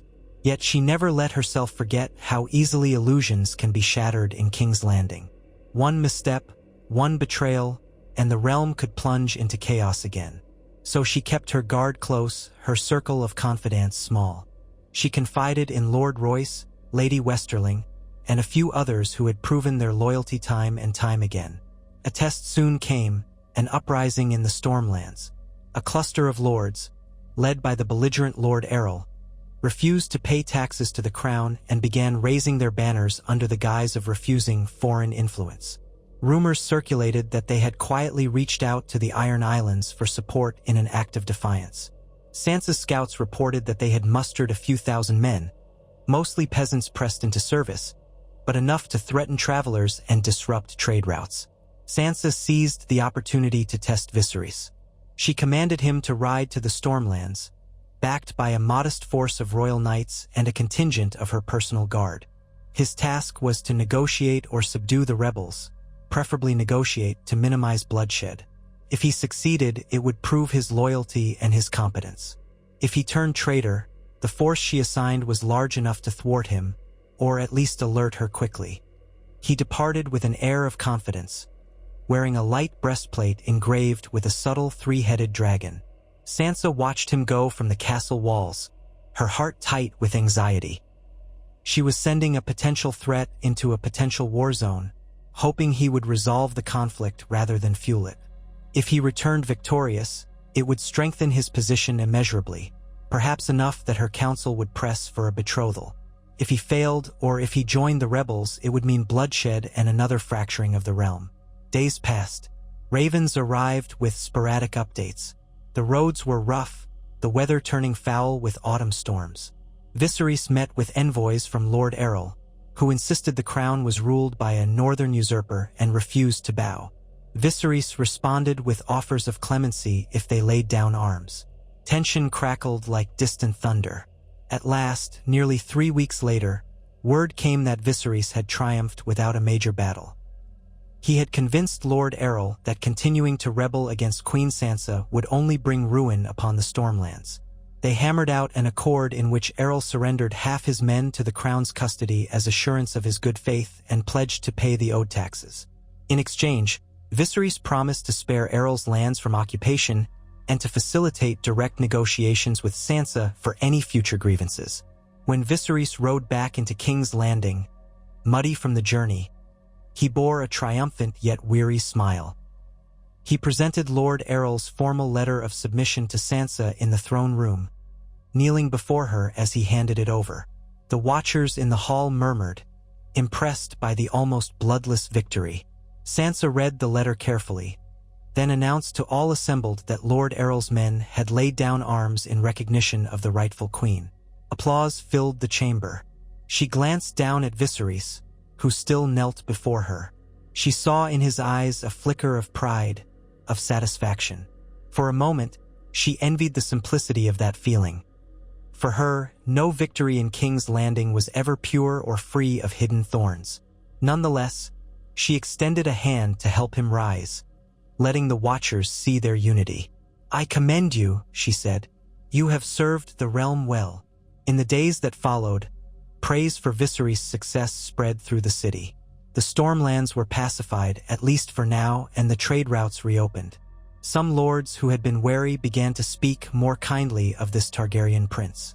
Lady Westerling confided to Sansa that rumors of a possible royal betrothal were rising once again, fueled by intrigue-hungry nobles.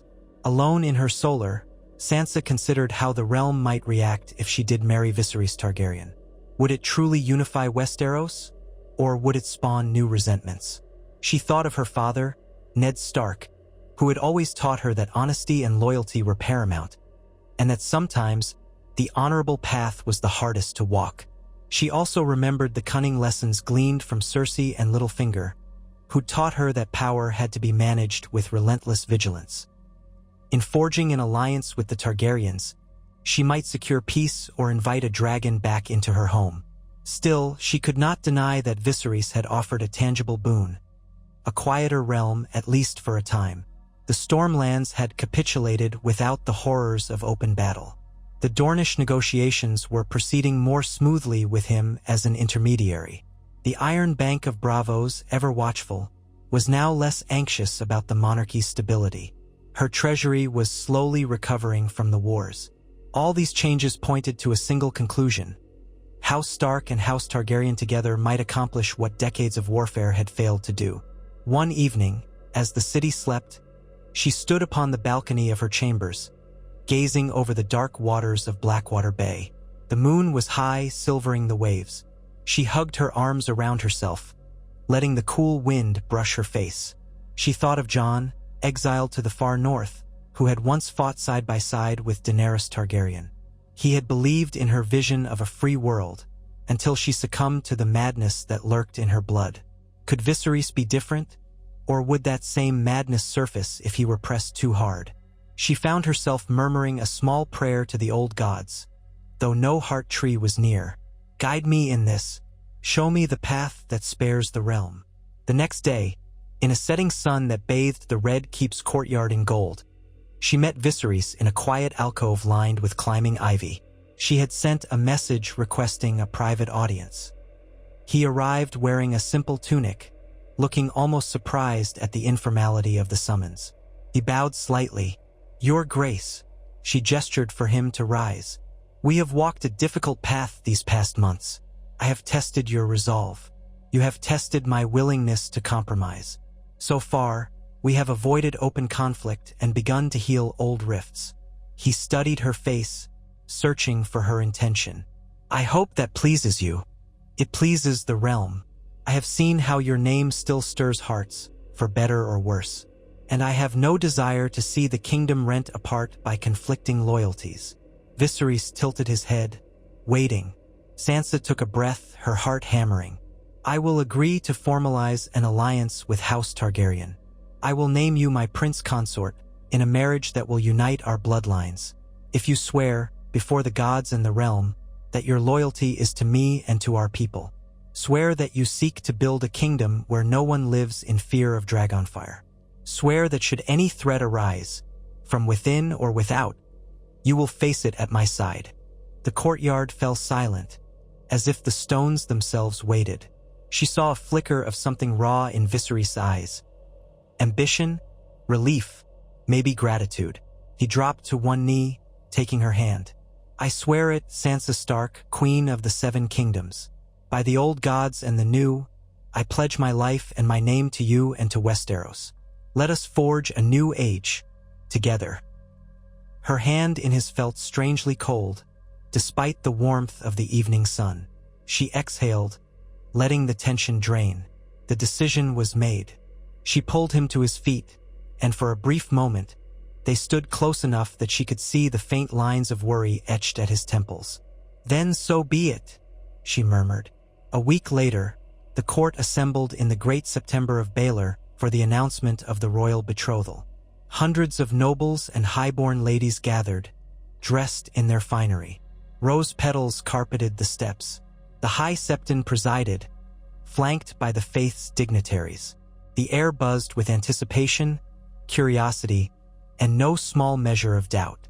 Sansa stood at the altar, wearing a gown of northern gray trimmed with subtle red thread, a color symbolizing both her Tully roots and the bridging of House Stark with the Targaryen's scarlet insignia. Viserys wore black velvet embroidered with a small silver direwolf over his heart, signifying the union of their sigils. Before the entire realm, they spoke words of intent. She as queen, he as consort. The High Septon proclaimed that House Stark and House Targaryen would join in matrimony for the good of Westeros. Some lords watched with cautious hope, others with masked resentment. The bells of the Great September tolled, echoing across King's Landing. That night, a grand feast took place in the throne room, the Iron Throne looming as a silent reminder of what they both had endured to reach this point. Musicians played, courtiers danced, and the smell of roasted meats and honey cakes filled the air. Sansa, seated at the high table beside Viserys, accepted well wishes from lords and ladies across the land. Though a few were reluctant, they all bowed before her, acknowledging the crown. She felt the press of eyes upon her constantly, as if everyone waited to see if the Wolf Queen would transform under the influence of a dragon by her side. Yet she remained herself, calm, watchful, and resolute. She drank sparingly, letting her senses remain sharp.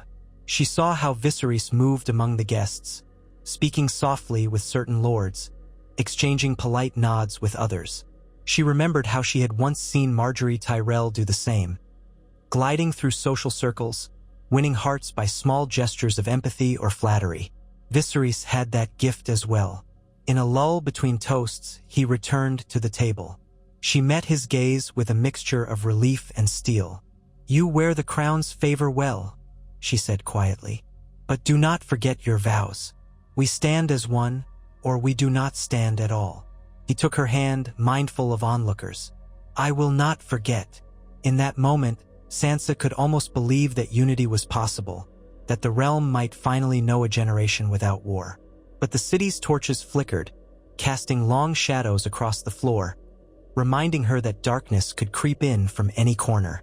She would rule with him by her side, yes, but she would never lower her guard.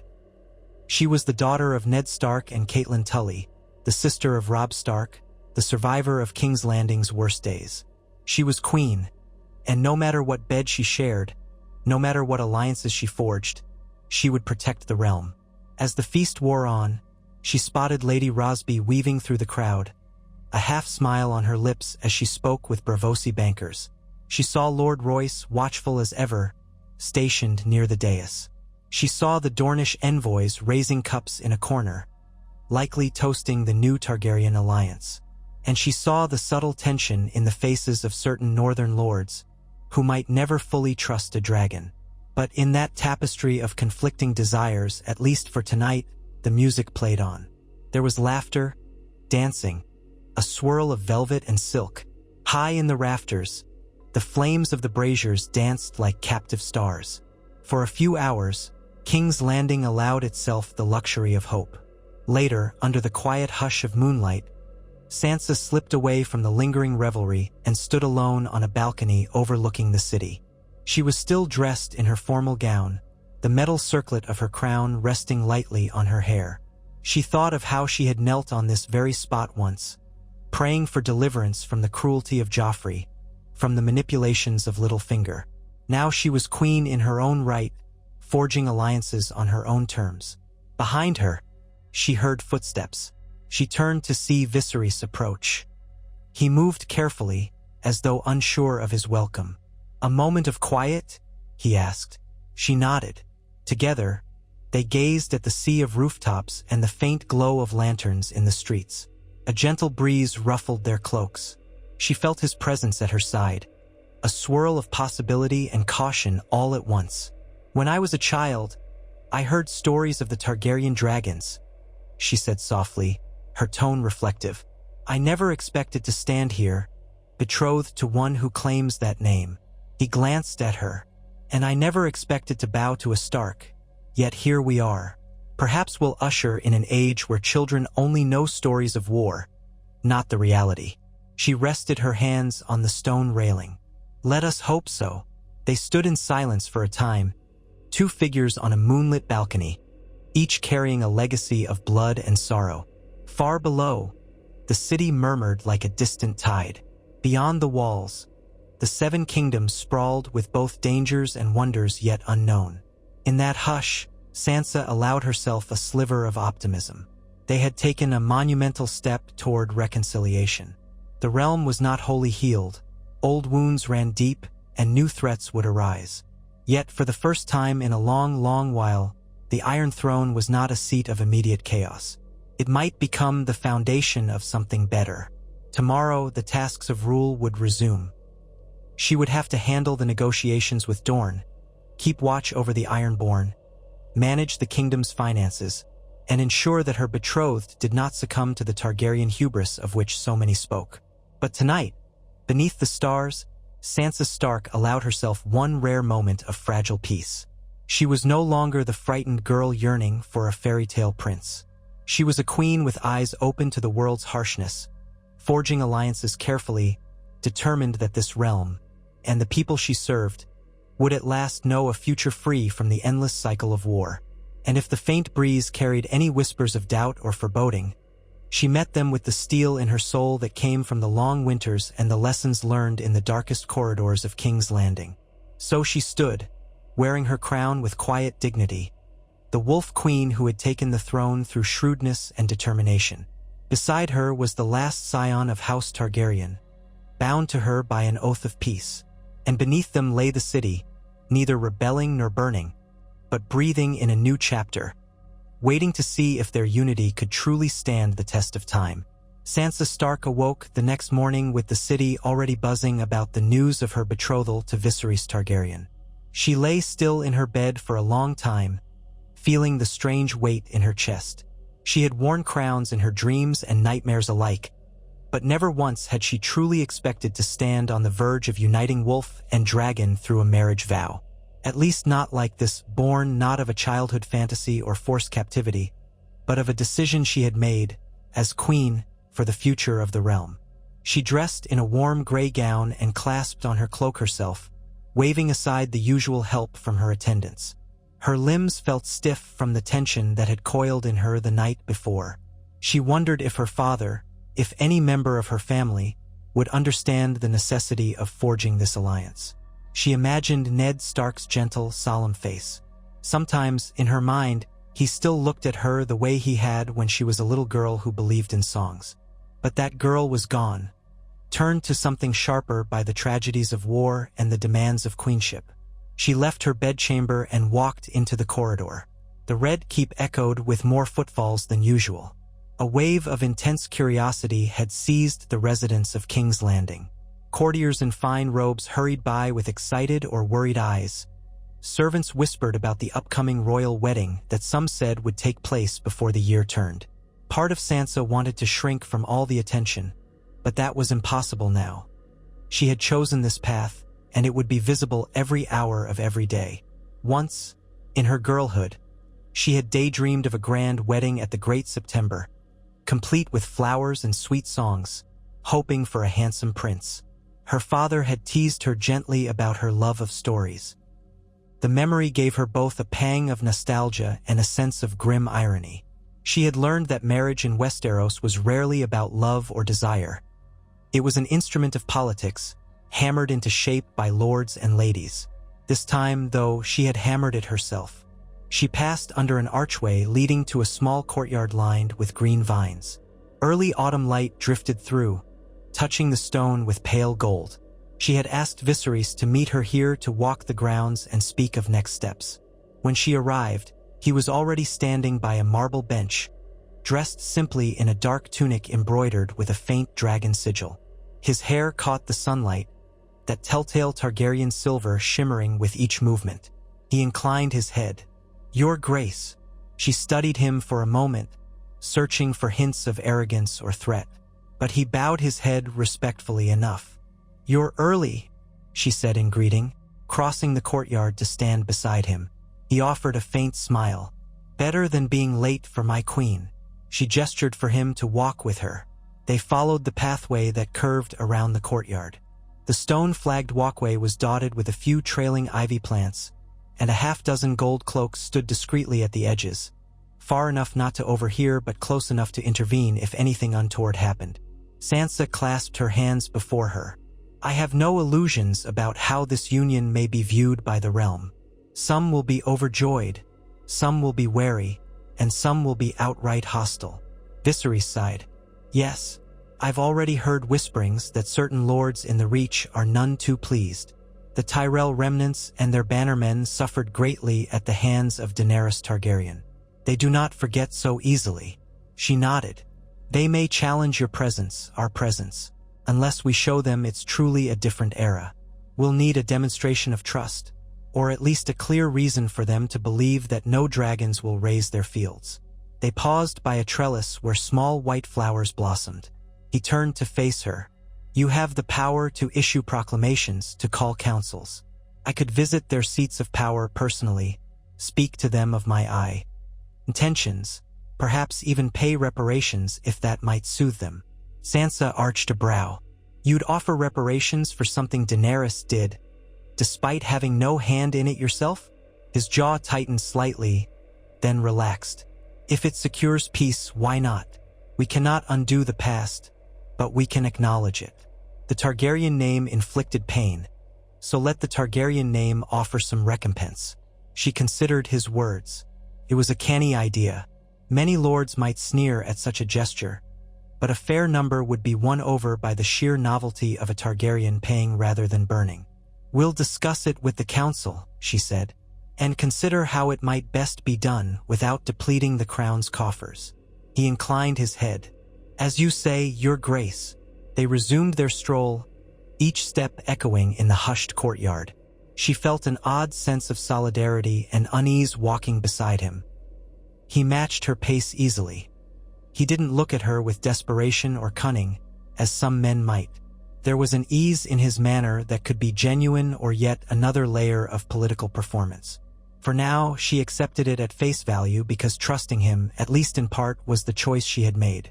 She sent him off to confer with a steward about the day's engagements, then climbed a wide stair leading toward her small council chamber. Along the way, she encountered Lord Royce. He bowed curtly, his face a tight mask of worry. Your Grace, he said in his gravelly voice. The lords are awaiting you. I trust you have an agenda for them about all this. She rested a hand lightly on his arm, though not in affection so much as a gentle attempt to ease his tension. I do, my lord. Let us go forward and speak plainly. They continued to the small council chamber, a circular room with a sturdy wooden table and high-backed chairs. Tall windows looked out upon the bay. Gathered there were Lady Ellis Westerling, Master of Cointarley, Lady Rosby, the Lord Commander of the Kingsguard Serbrant, and a few other key figures. As Sansa entered, all rose. She motioned them to sit. Lady Westerling leaned forward, steepling her fingers. Your Grace, we must lay out the official timeline for this betrothal ceremony. The small folk are clamoring for word of when they'll see festivities. The nobles from every corner of the realm are likely to travel here, so we need to be ready to host them. Sansa slipped into her seat at the head of the table. We'll need at least a moon's turn to make arrangements, possibly more. Let's not rush, especially while we have many matters of state to settle. We must ensure no corner of the realm sees this union as an excuse to rise up in arms, either for or against House Targaryen. Lord Tarly cleared his throat. Your Grace, about the finances, we can support a large wedding, but not a lavish one on the scale of the Lannister feasts of old. Our treasury has improved, yet it remains delicate. A show of extravagance might unsettle the small folk, who are only just recovering from the deprivations of the wars. Sansa inclined her head. A prudent point, my lord. We do not need a decadent display, only enough to affirm the realm that we stand united. Let each region have an opportunity to send a delegation. Keep the festivities measured but dignified. Lady Rosby arched an eyebrow. As you wish, Your Grace, though certain powerful houses might expect more than a simple feast.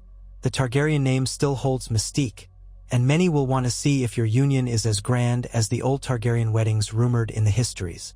Sansa offered a thin smile. They will see a ceremony that honors the realm, not drains it. Our eyes must stay fixed on ensuring stability. Wanton grandeur would only signal we've learned nothing from the conflicts that ravaged King's Landing. The council nodded, and she proceeded to the next topic.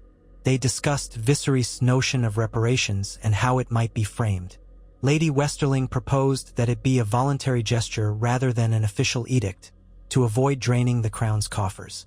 Lord Tarley suggested a small tariff on certain trades that had once been impacted by Daenerys Targaryen's sacking of the Reach, with the revenue directed to local reconstruction. Sansa listened, balancing the complexities. She wanted to help heal old wounds, but not at the cost of inciting new resentments.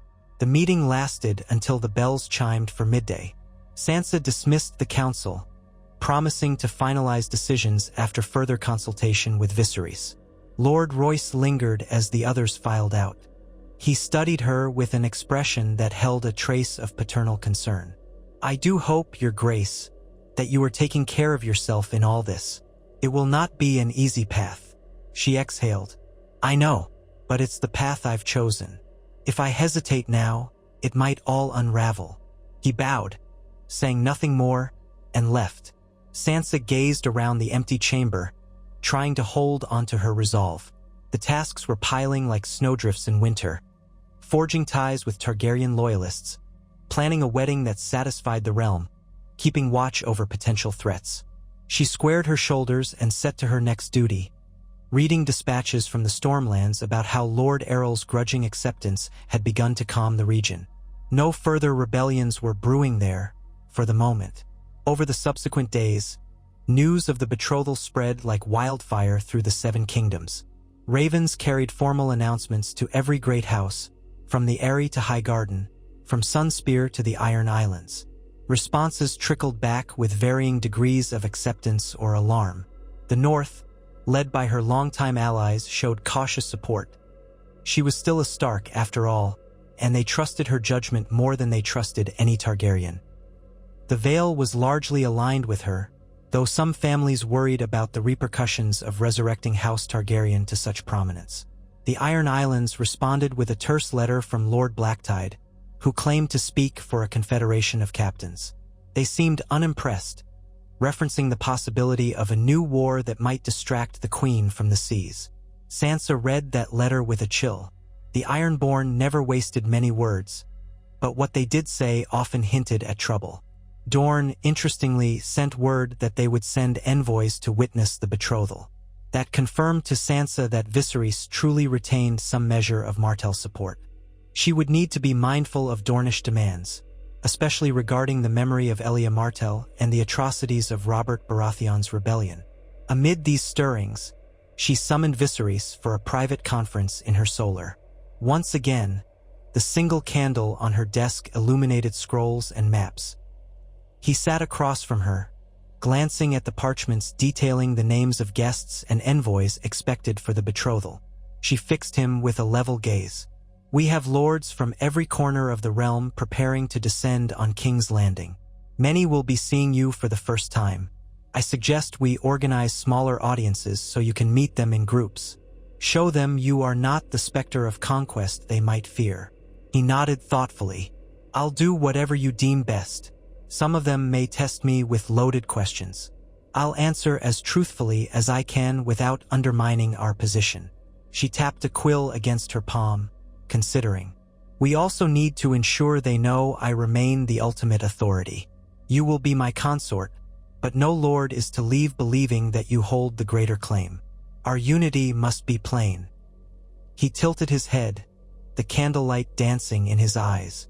"And if they ask whether I intend to revive the Targaryen tradition of dragons, assuming any exist somewhere in the world?" She gave him a faint, humorless smile. "You will tell them that the age of dragons has passed, and that Westeros must move forward in peace. No illusions, no flights of fancy." He paused, then nodded. "As you will, Your Grace." Their conversation shifted to the wedding details. He asked about music, about the sort of feast they might have. She watched him curiously. He seemed genuinely interested in how the celebrations might be shaped. Was he playing the role of a supportive consort, or did he truly care? She had no easy answer. Still, she found herself gradually easing into his presence.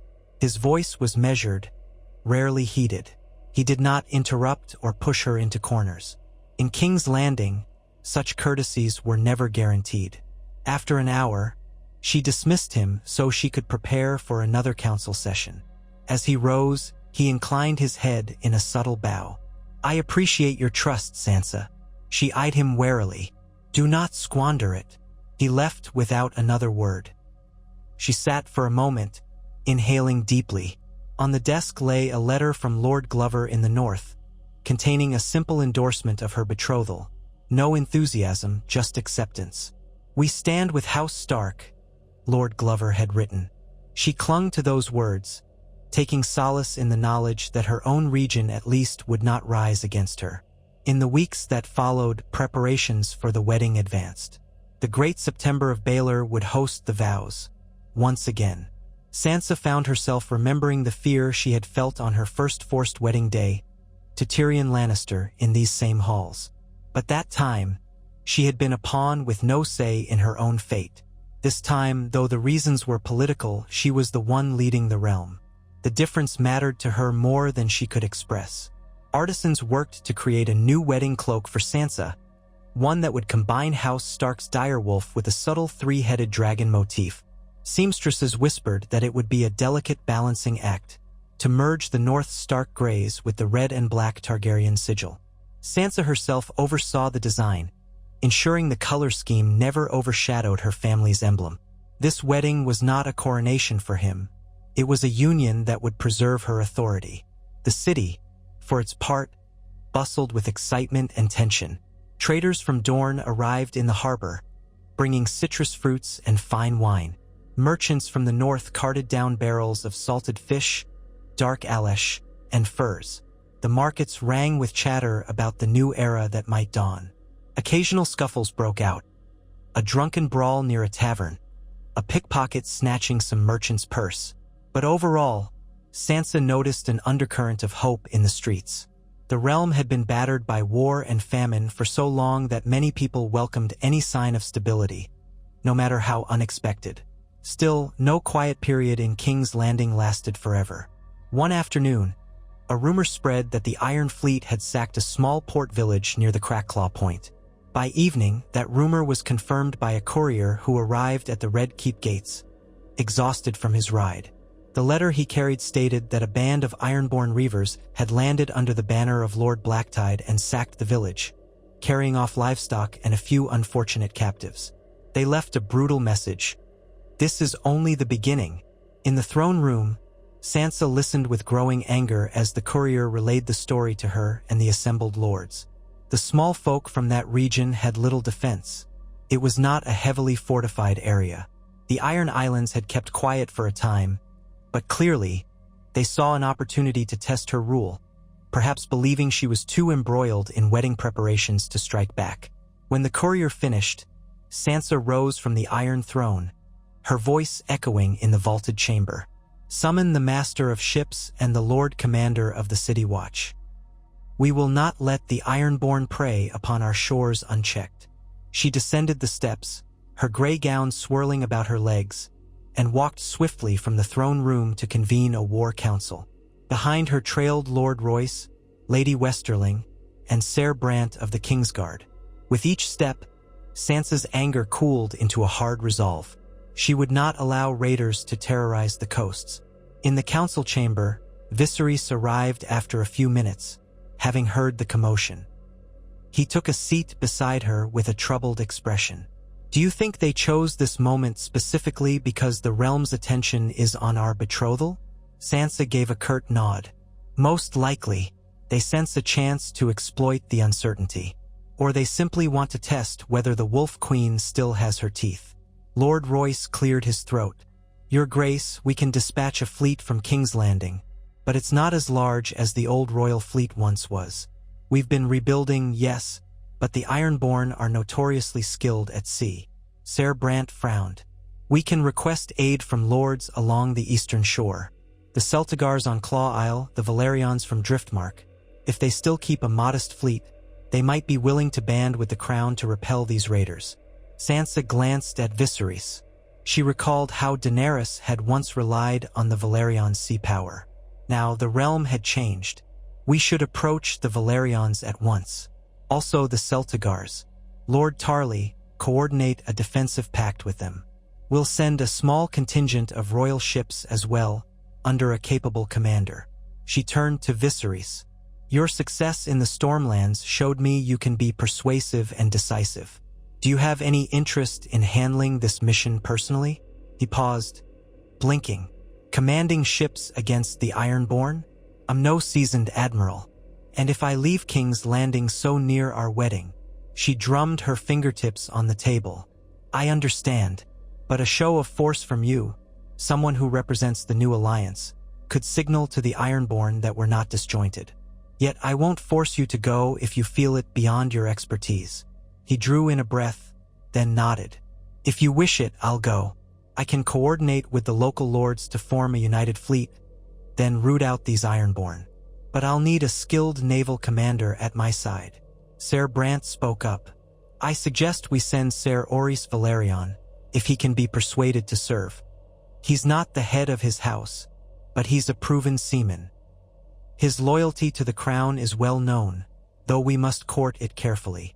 Sansa considered this and eventually agreed. She decided that a letter would be drafted immediately, inviting Ser Oris Valerion to take command of a crown-sanctioned squadron. Viseris would sail with them as a royal envoy, reinforcing that this was not some minor punitive raid but a direct response from the Iron Throne. The council hammered out the details, from how many knights to send to how the supply lines would function. That night, as the plans were set in motion, Sansa found herself pacing the corridors. The wedding was set for 3 weeks hence, and now Viseris would depart in a matter of days to chase ironborn raiders. She couldn't help feeling it was a risk. If he died at sea, or if he was captured by the Iron Islands, it would plunge all her carefully laid plans into disarray. But letting the Iron Islands attack unchallenged was unthinkable. She paused at a window, looking out at the glow of the city. King's Landing had found a tenuous peace under her rule, but that peace was always at risk. She remembered all too vividly how quickly alliances could crumble when tested by force or betrayal. She recalled the days when Ramsay Bolton had besieged her in the north, and how it had taken every ounce of cunning to survive. Now she had a realm to protect, and she knew she could not waver. The following morning, Viseris prepared to depart. Sansa stood with him in the courtyard of the Red Keep as the men readied horses and wagons for the journey to the port. He wore a fitted breastplate stamped with the combined wolf and dragon sigil that artisans had hastily prepared. She lifted her chin, meeting his gaze. Return safely. The realm cannot afford to lose a newly forged bond. He inclined his head. I will do my utmost, Your Grace. Keep the city calm in my absence. She allowed herself a small, tight smile. I will. He mounted his horse, gave her a final nod, and spurred it forward. The column of knights, guardsmen, and aides followed, clattering through the castle gates. Sansa watched them vanish down the winding streets, her heart beating a little faster than usual. She felt as though she had rolled the dice in a game of Sivas. Over the next week, updates arrived sporadically by Raven. Viseris reached Driftmark, where Ser Oris Valerion greeted him with a measure of respect. They quickly assembled a flotilla of swift-sailing ships, enough to intercept the Ironborn if they could be found. They scoured the coastline near Crackclaw Point, searching for hidden coves where raiders might lurk. Meanwhile, King's Landing brimmed with arriving nobles for the upcoming wedding. The gates saw a procession of carriages, outriders, and baggage trains. Each house brought retinues of guards, ladies-in-waiting, minstrels, or servants. Sansa spent her days greeting them in the throne room, offering measured courtesies. Lords from the Westerlands, the Vale, the Reach, the Crownlands, the North, and even some from Dorne, though the Martells themselves had yet to arrive, filed in to pay homage or, at the very least, show their presence. She found it exhausting but necessary. Each house needed reassurance that this union would not upset their standing. She praised the strong harvest in the Reach, commended the rebuilding efforts in the Riverlands, inquired about the state of trade in the Westerlands. Behind her polite smiles, her mind spun. She needed Viseris to succeed against the Ironborn, or at least to stave off any further attacks. The last thing she wanted was news of burning villages during the wedding. On the 10th day of his absence, a raven arrived from Driftmark with a single line. Viseris and Ser Oris had engaged ironborn raiders off the coast near the Isle of Crabs. The brief report stated that the ironborn fleet numbered fewer ships than feared, but they fought viciously. Some were taken or sunk, though a few escaped into open waters. More details would follow. Sansa read the message aloud to the small council, feeling a mixture of relief and tension. They'd found the enemy, and a battle had taken place, but the outcome was unclear. She dismissed the council with instructions to gather any new information as soon as it arrived. That evening, unable to sleep, she strolled through the Red Keep's gardens, the same paths she'd once walked as a captive so many years ago. She remembered the statue of Baelor the Blessed, the hidden corners where she'd overheard secret conversations. The air smelled of night-blooming flowers and lingering heat. Torches cast a flickering glow on the stone walls. She heard footsteps and turned to find Lady Rosby approaching. The older woman curtsied. "Your Grace, forgive the intrusion. I wished only to offer you some counsel. The lords gather for your wedding, but some are uneasy about the possibility of an extended Targaryen presence. The old wounds from Daenerys's day still run deep. You would do well to reassure them with strong words of loyalty from House Targaryen, perhaps a public vow from Viserys once he returns." Sansa regarded her carefully. She knew Lady Rosby was cunning, prone to forging alliances for personal gain, but often her advice had proven pragmatic. "I'll keep that in mind.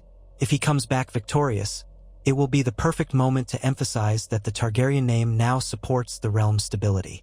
Lady Rosby nodded. "Precisely, Your Grace. Strike while the memory of his deeds is fresh." She took her leave, and Sansa lingered a moment beneath the torchlight, listening to the distant hum of the city. She let her thoughts roam to the time she'd spent with Tyrion in these gardens, to the nightmares of Joffrey. Life had changed so drastically that it felt like standing on a different shore altogether, with the old coastline lost to memory. A day later, more ravens arrived. Viserys and Ser Oris Velaryon had chased the Ironborn deeper into open water. They'd sunk 2 more raider ships, captured a third, and forced the rest to flee northward. The missive claimed a substantial victory for the crown. No sign of Lord Blacktide himself, but the Iron Fleet had been dealt a blow. Viserys was returning to Driftmark to reorganize, then would make his way back to King's Landing in time for the wedding. Sansa let out a breath she hadn't realized she was holding. She informed the court, and murmurs of approval rippled among the gathered nobles. It was precisely the show of strength they needed, enough to keep the realm's malcontents in check. She only hoped the Ironborn wouldn't retaliate in some spectacular fashion. But for now, she allowed herself a small measure of relief. The betrothal might proceed without the specter of immediate warfare overshadowing it. With that crisis temporarily settled, she threw herself into finalizing wedding preparations. The Great September would be adorned with garlands of winter roses and pale southern blossoms, symbolizing the union of North and South.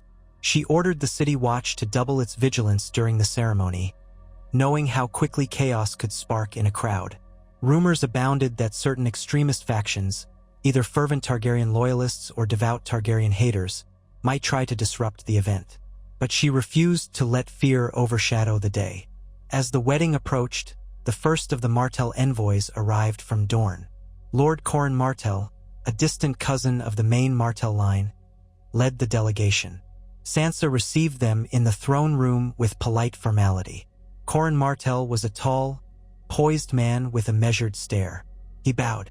"Queen Sansa, on behalf of Dorne, I bring greetings and gifts for your union." She sat on the Iron Throne, posture regal.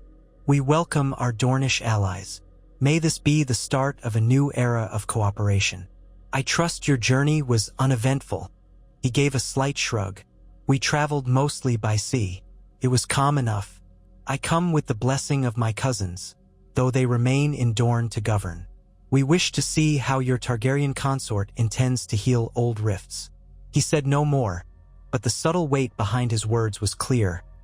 Dorne, scarred from the wars and the memory of Elia Martell's fate, expected restitution and respect. Sansa kept her tone gracious. "We'll discuss any concerns you have in detail. For now, let us welcome you to King's Landing." When the delegation departed the throne room, Lord Royce quietly murmured to her that she should treat them carefully. She agreed without hesitation. The Martells wielded enough influence that a souring of relations might destabilize the southern half of the realm. At long last, 2 days before the wedding date, Viserys returned to King's Landing. His retinue entered the city in a small procession, battered but triumphant, carrying a few captive ironborn in chains. Word of the victory preceded him, so the small folk lined parts of the street to see the man who had driven away the reavers. He entered the Red Keep's courtyard at dusk, dismounting his horse with visible weariness. Sansa met him there, flanked by gold cloaks and a handful of her council. He saluted her, a tired smile on his lips. She examined his face, dusty from travel, flecked with salt, a shallow cut on his cheek. But his eyes were bright, lit with the satisfaction of success. He held out his hand, and after a brief hesitation, she took it. Their fingers laced together for a fleeting moment, a symbolic gesture that the watchers in the courtyard did not miss. He knelt on one knee, offering a level of showmanship that some might call theatrical, but it sent a thrill through the assembled crowd. "Your Grace, the Ironborn have been taught a harsh lesson. They know you will not stand idle when your people are attacked. I bring captive raiders to face justice, and I return in time to stand with you at the altar." Sansa raised him up, mindful of how the courtyard seemed to hold its breath. "You've done well, Viserys. The realm thanks you." She motioned for the guards to take the Ironborn prisoners away for questioning. Viserys' men disbanded to find rest and food. As dusk deepened, Sansa led him inside, taking him to a private hall to debrief him more thoroughly. Over a quick meal of bread, cheese, and wine, he recounted the skirmishes. "There was one moment when I feared we'd lose half our ships," he admitted, running a hand through his silver hair. "The Ironborn fight like devils on the water. Ser Oris Valerion is a brilliant commander, though I see why his house has such a long naval tradition. We were able to outmaneuver the reavers, pick them off in smaller clusters." Sansa listened intently. "You've proven your mettle. The city is already whispering your name in admiration." He gave a half-smile. "Let them whisper. I want them to see that I stand with you, not above you." Her gaze swept over his face, taking in the small cut and the lines of fatigue. In that moment, she felt a pang of gratitude. For so long, she had borne the realm's weight alone, uncertain if she could trust anyone to share it. But here, at least for now, was a man who'd risked his life to protect her rule. That counted for something. They talked late into the evening, strategizing about how to handle future Ironborn incursions and whether a longer-term resolution was possible. He suggested that once the wedding was concluded, they might send envoys to negotiate with certain Ironborn lords who resented Euron Greyjoy's chaotic legacy.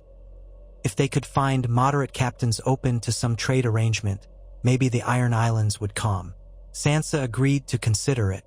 Finally, as the hour grew late, she stood, smoothing her gown. "You must rest. The wedding is 2 days hence, and you'll need all your strength. I'd rather not see you nodding off during the vows." He let out a soft chuckle. "I'll do my best not to." She turned to leave but paused at the threshold.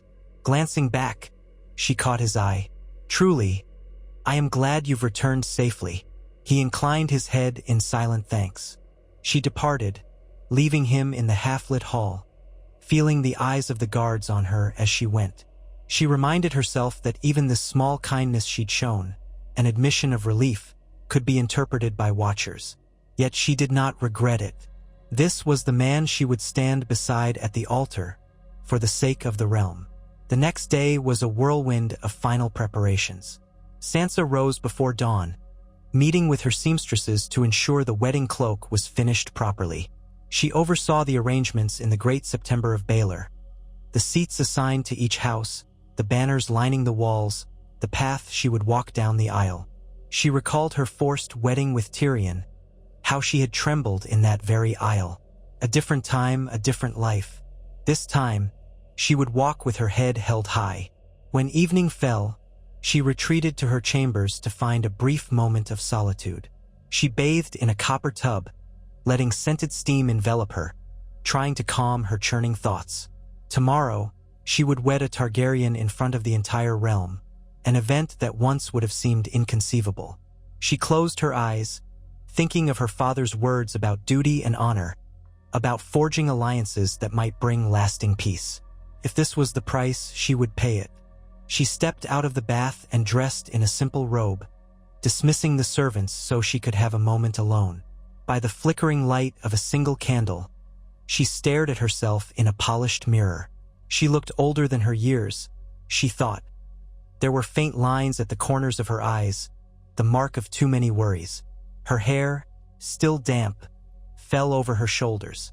She braided it loosely, recalling how her mother once did the same.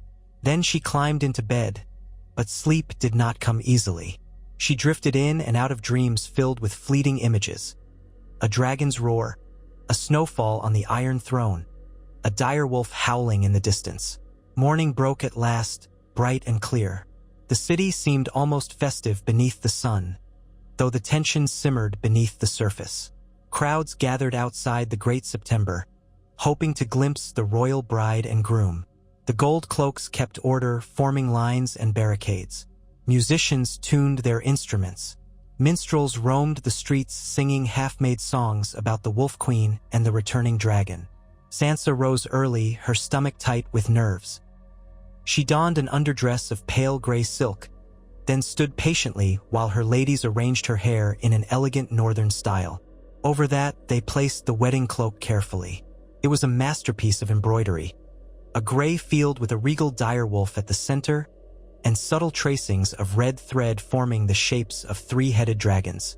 The result was not jarring, but rather a symbolic weaving of the two houses.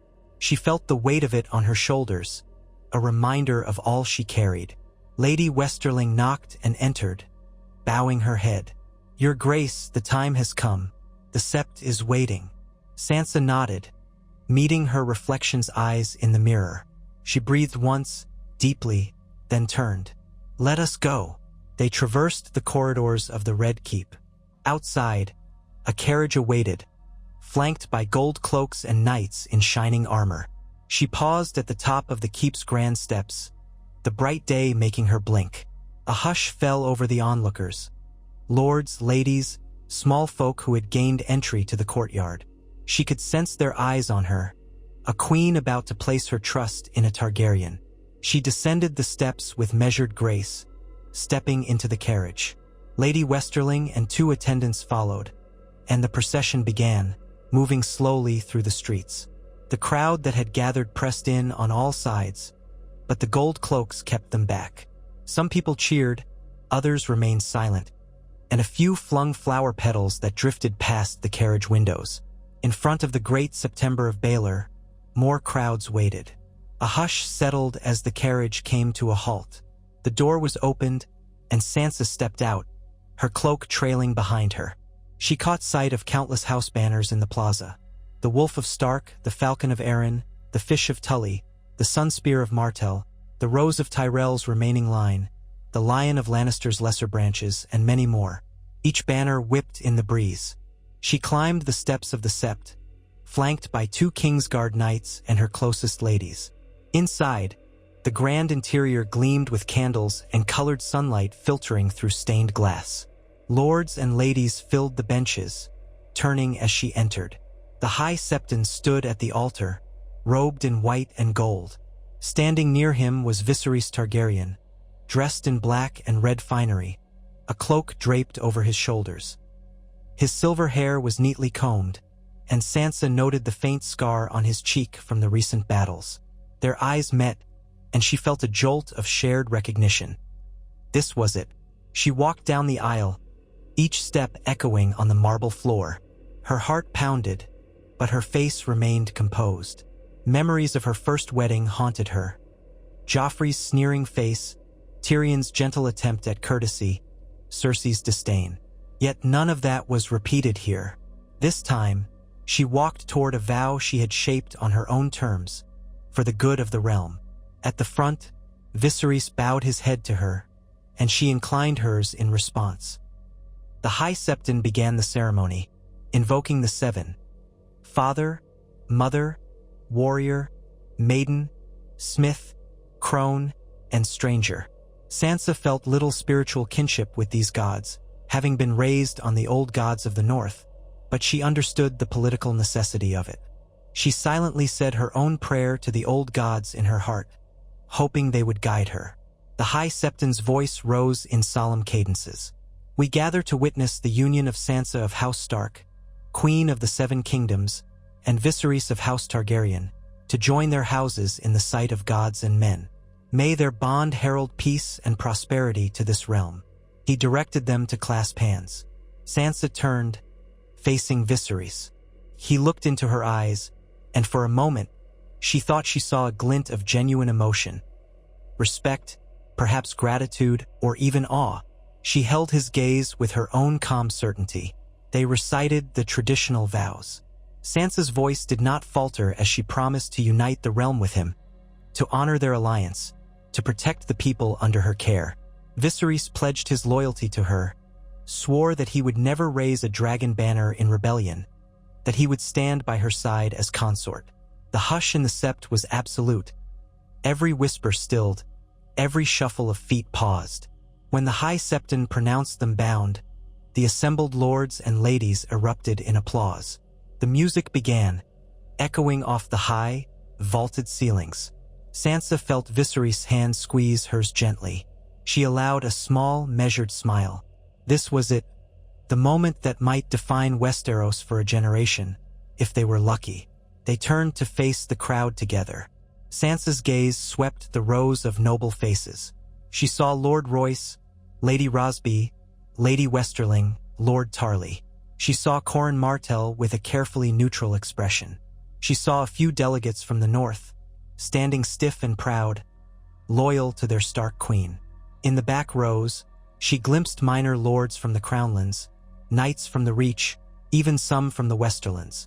The city's higher-ranking small folk and merchants stood behind them, all craning their necks to see.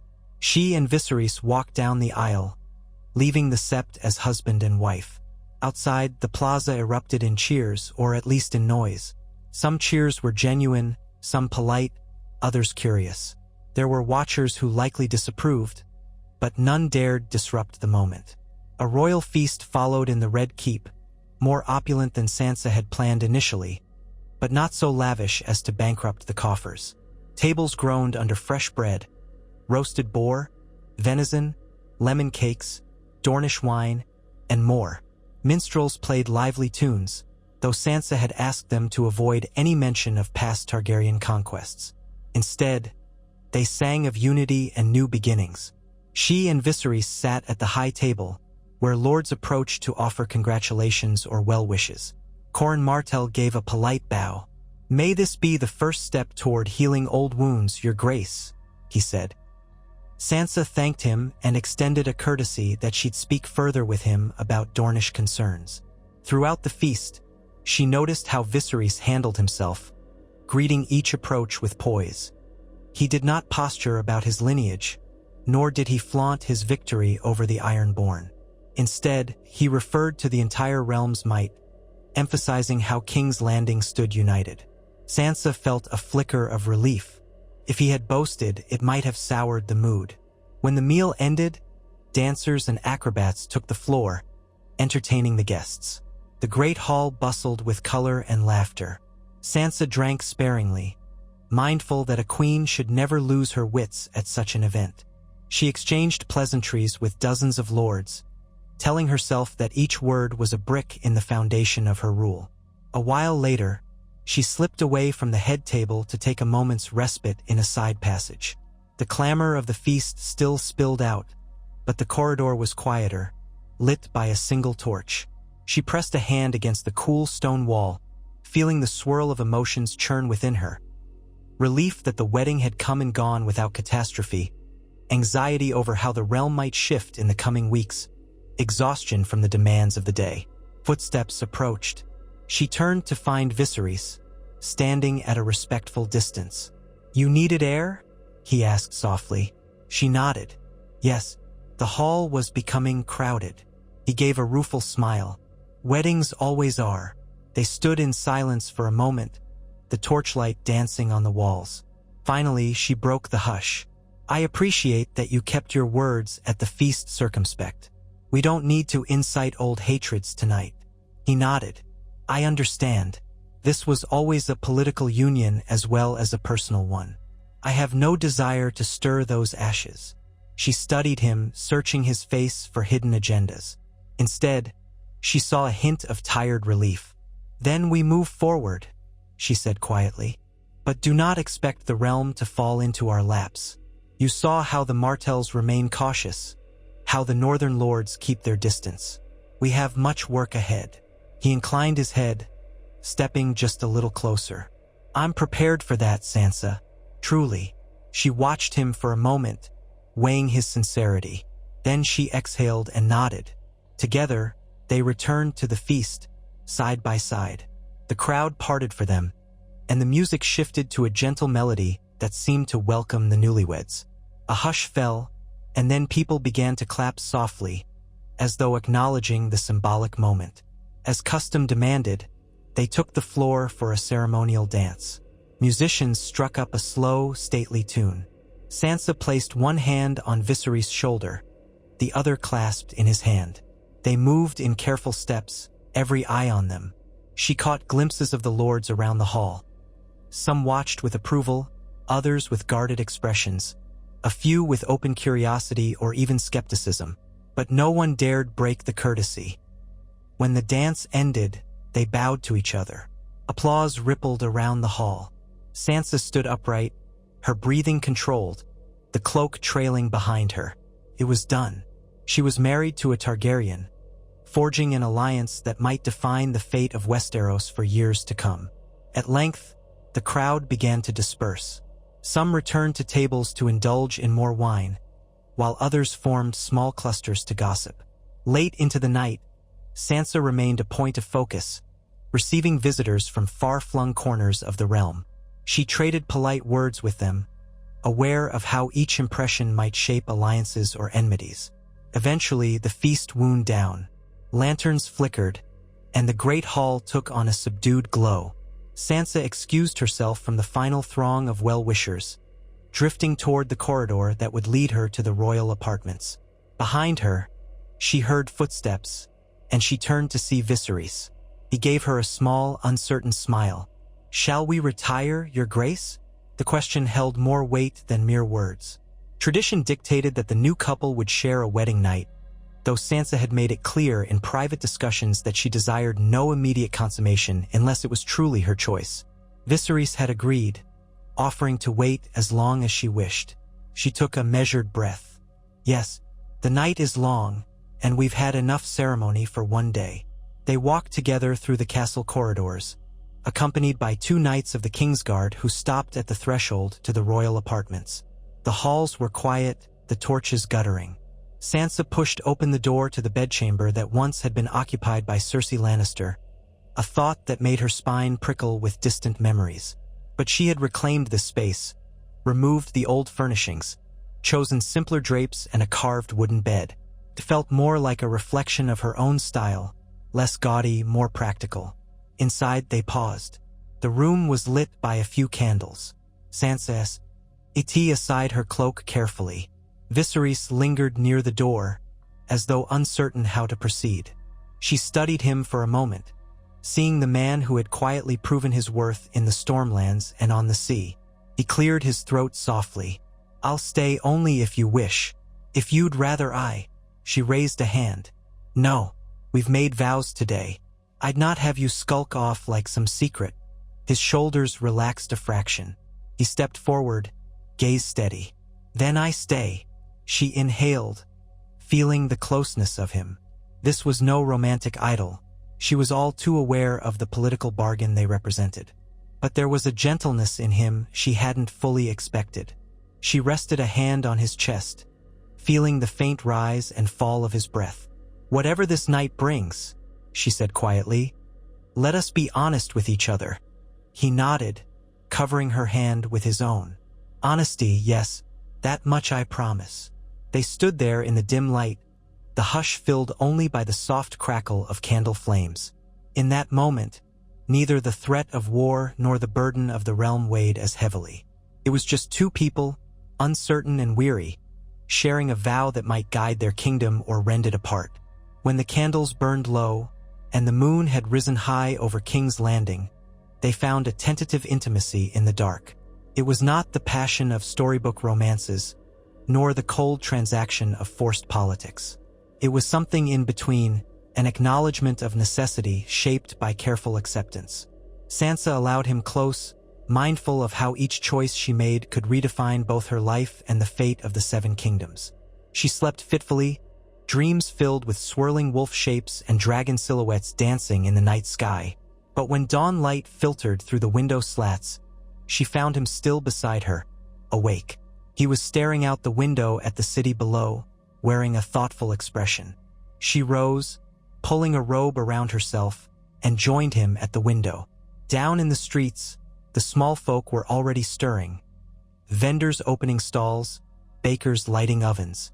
The city showed no outward sign of unrest. For now, King's Landing belonged to them both, the Wolf Queen and the Targaryen consort. In a low voice, he said, "I've never seen a city quite like this. Even in Essos, with all its wonders, King's Landing feels alive." She folded her arms, leaning against the window ledge. "It is alive, yes, and it can turn on you in a heartbeat if you betray it. This city devours the careless." He studied her face in the morning light. "Then let us not be careless." She managed a small nod. They dressed, each with the help of attendants who hovered nervously at the edges of the chamber. Soon enough, the routine of rule called them back into the corridors. A queen and her consort, forging a new day. The honeymoon period, if it could be called that, was short-lived. Within a week, the ironborn captives were put on trial in the throne room, with Sansa presiding and Viserys at her side. The raiders showed no remorse, spitting on the floor and cursing the wolf lovers. Sansa pronounced judgment swiftly, sentencing them to hang. She made it clear that this was the fate of those who preyed on innocent fisherfolk. The verdict earned a spatter of approval from the lords, who appreciated decisive justice. Meanwhile, the Martell envoys lingered in King's Landing, pressing for a separate set of negotiations to address their autonomy. Coron Martell demanded that the crown formally acknowledge Dornish sovereignty in certain local matters: trade, taxation, the stationing of troops. Sansa, recalling how Dorne had always held a unique position, told him she would consider some concessions. She kept Viserys involved in these discussions, inviting him to weigh in. His ancestry tied him to Elia Martell's memory, and in the eyes of some Dornish lords, that gave him a certain legitimacy. Yet not everyone in Dorne felt that way. Rumors reached Sansa's ears that a faction within the Martell family considered Viserys a weak shadow of the Targaryen line, unfit to avenge Elaya's murder. They grumbled that a true Targaryen restoration should come with fire and blood. She listened, unsettled by these whispers. They underscored how fragile this alliance remained. Days turned to weeks, and the realm's lords departed King's Landing, returning to their own domains, taking with them the memory of the wedding. Sansa hoped they would also remember the calm with which she and her new consort ruled. The city settled into a new routine, with Viserys joining her for small council sessions, where he contributed measured insights about foreign trade or naval defenses. At first, the lords on the council eyed him with caution, but after some time, they saw that he did not try to seize authority. He deferred to Sansa, reminding them that he served her. That shift in dynamic gradually soothed tensions. Even Lady Rosby found herself admitting that Viserys had not made any missteps thus far. One morning, as Sansa sat at the council table reviewing a stack of petitions, a guard announced the arrival of Lord Banfield of Duskendale, a man known for his sly manner and shifting allegiances. He entered, bowed low, and then, in a surprisingly deferential tone, explained that smugglers had been hitting his port under the cover of night, dodging taxes and shipping contraband. He requested the crown's assistance in rooting them out. Sansa listened, aware that Duskendale had a history of bristling under the Iron Throne's control. She considered whether Banfield might be exaggerating in order to secure more troops. But after a moment of reflection, she nodded. We'll dispatch investigators to confirm your reports. If smugglers threaten crown revenue, it's a matter of concern for us all." Viseris added quietly, "Perhaps we can coordinate with the harbor officials in Duskendale. If these smugglers are bold enough to operate in plain sight, the local watch might be compromised. We'll look into it." Lord Banfield thanked them, offering a stiff bow before withdrawing. Sansa tapped her quill on the table. "We must keep a close eye on him. He might be genuine in his worry, or he might be seeking a reason to station crown soldiers in Duskendale for his own ends." Viserys agreed. "I'll speak to the Master of Whispers to see if we can glean more information. In the meantime, if the smuggling is real, it's a problem we should address quickly.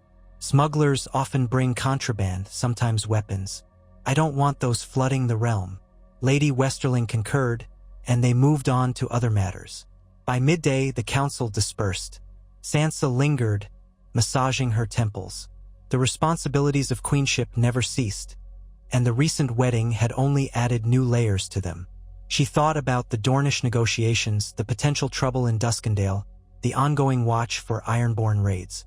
She also considered what her marriage to Viserys might mean on a personal level, whether they would remain distant partners, or if trust could grow between them. Her reverie was interrupted by a soft knock at the door.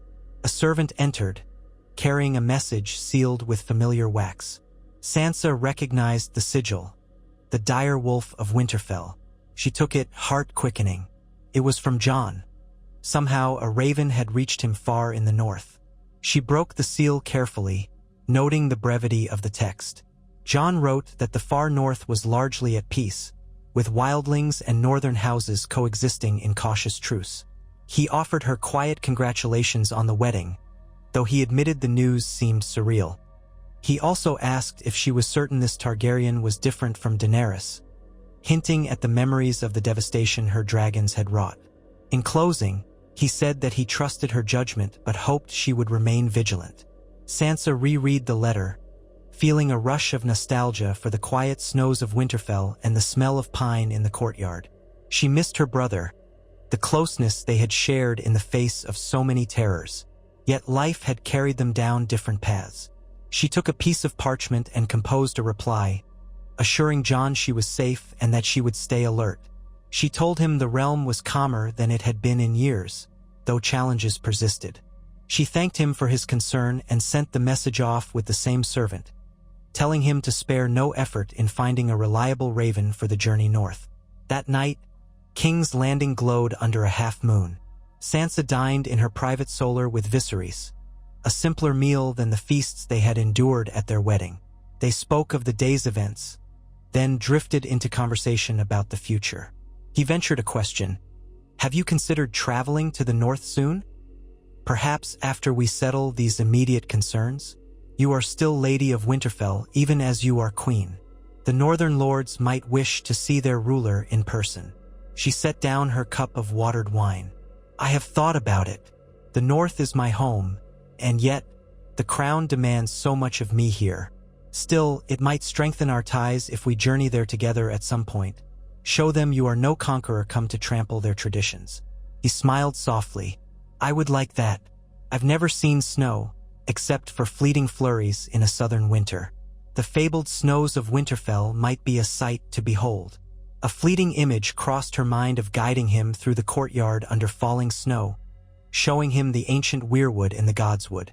The notion was strangely intimate, stirring a complicated warmth in her. "Then let us see if fate permits," she said, keeping her voice composed. She found herself asking about his upbringing in Essos, how he had learned the ways of trade and diplomacy. He shared stories of sailing on the summer sea, of surviving in cities that rose and fell under warlords or merchant princes. She listened, gleaning pieces of the puzzle that was his life. They still had secrets from one another, undoubtedly, but she felt them slowly unraveling. When they parted for the night, she stood in the corridor, watching him go. A hush enveloped her, as though the castle held its breath. She realized that, for the first time in a long while, she did not feel entirely alone in shouldering the crown's burdens. She reminded herself not to trust blindly, but perhaps there was room for guarded hope. The weeks that followed tested their new accord. Reports arrived from Dorne, some favorable, others bristling with new conditions. The ironborn quieted, though Sansa doubted they had truly submitted. Duskendale's smuggling problem turned out to be real, though Lord Banfield had also used the crown soldiers to suppress a rival house. Sansa admonished him sharply in a royal decree, making it clear the crown would not tolerate manipulations. Through it all, Viseris served as consort and advisor, standing beside her in public, offering suggestions in private.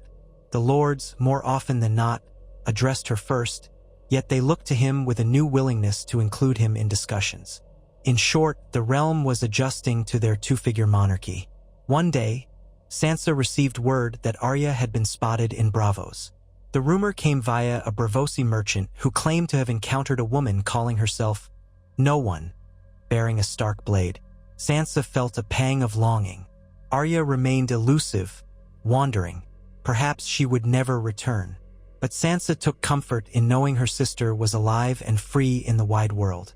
She sometimes wondered if Arya would scoff at the notion of Sansa allying with a Targaryen. Arya had always seen through illusions and pretenses.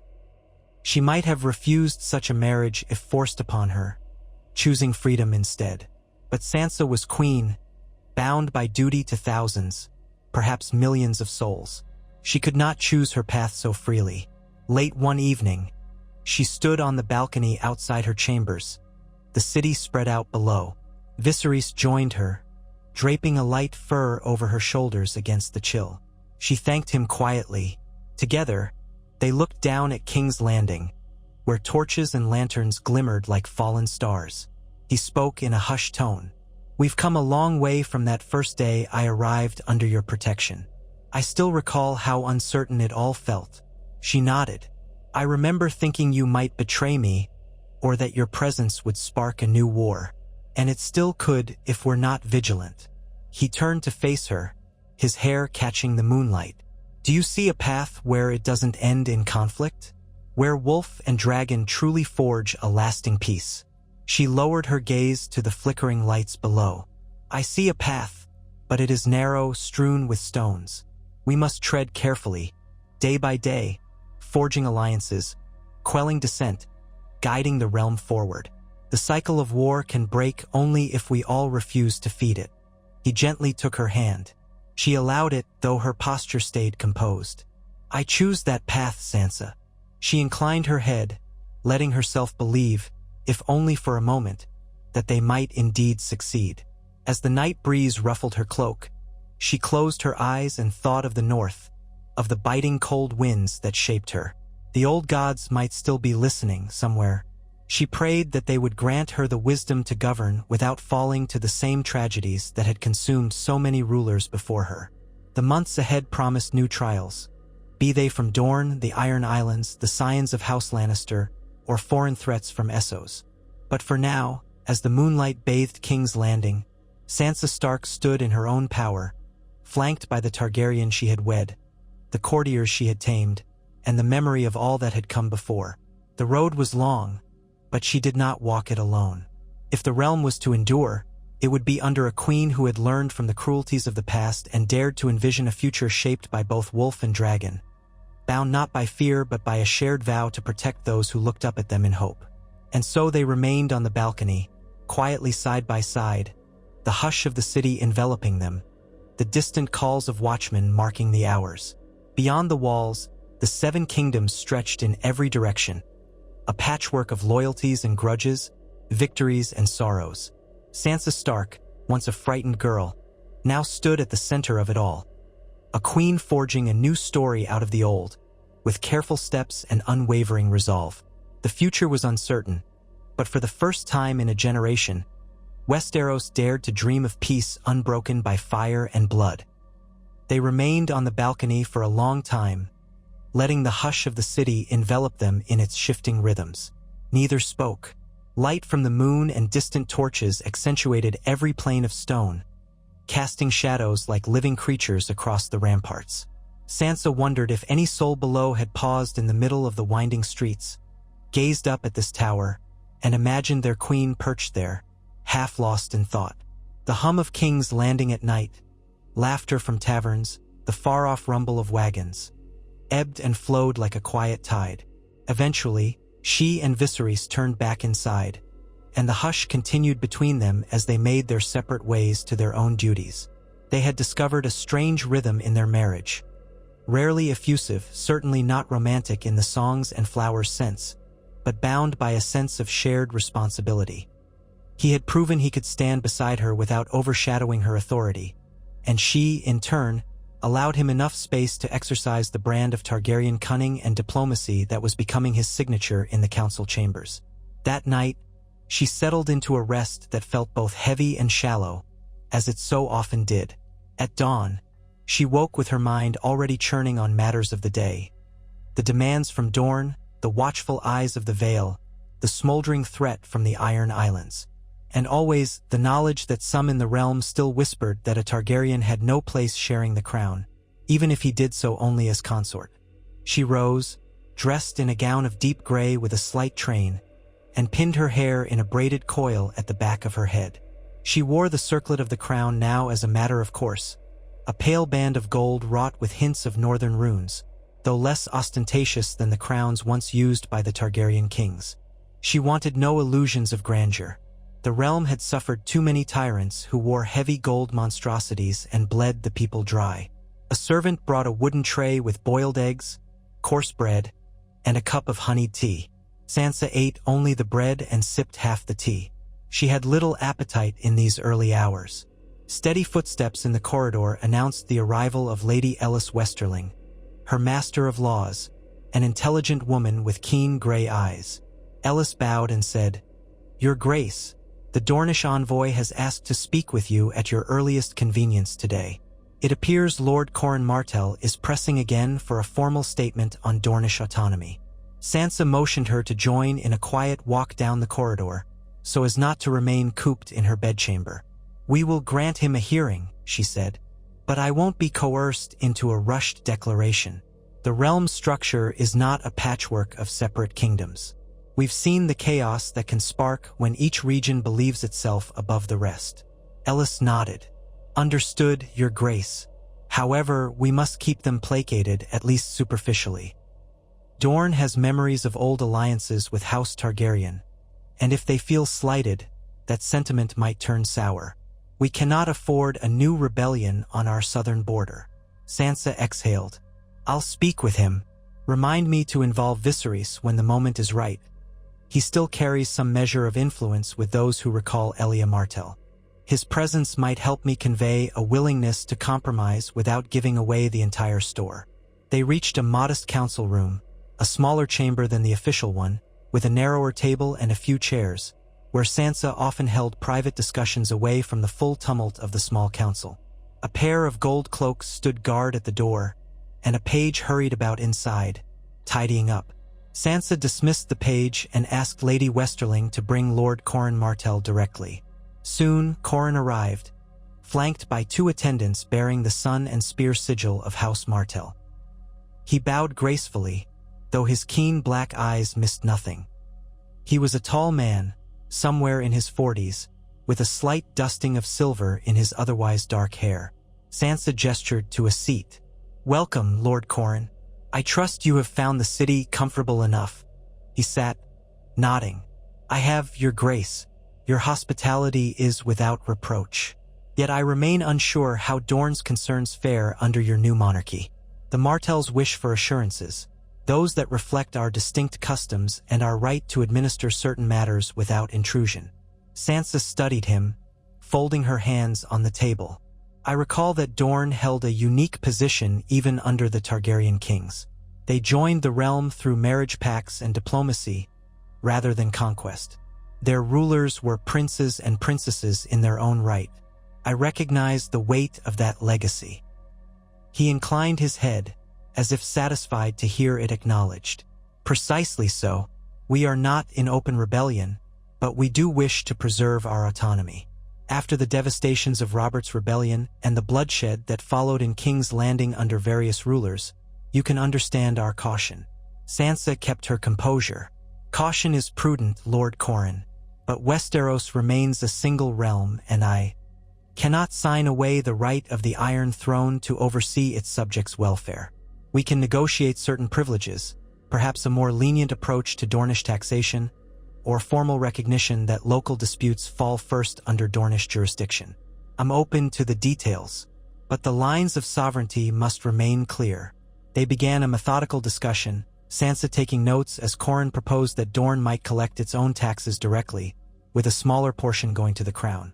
In return, they would guarantee safe passage for any crown officials traveling south. There was talk of border garrisons near the Prince's Pass, and how to coordinate them so neither side felt threatened. After an hour, Sansa noticed that Corin's eyes flicked toward the door, as though seeking someone. She realized he might be waiting for Viseris. She said, "My Lord Consort is not present at the moment, but I value his input on Dornish matters. Shall I summon him?" Corin gave a polite nod, hiding whatever deeper reaction he felt. "If it pleases your grace, I am sure he might have insights into the Targaryen-Martell relationship." Sansa beckoned to a guard, instructing him to find Viseris. While they waited, she continued to parse out the logistics of trade caravans crossing the Red Mountains. The conversation remained polite. Corin had a refined manner that kept his true thoughts veiled. But Sansa sensed an undercurrent of tension. Dorne's old wounds were not lightly healed.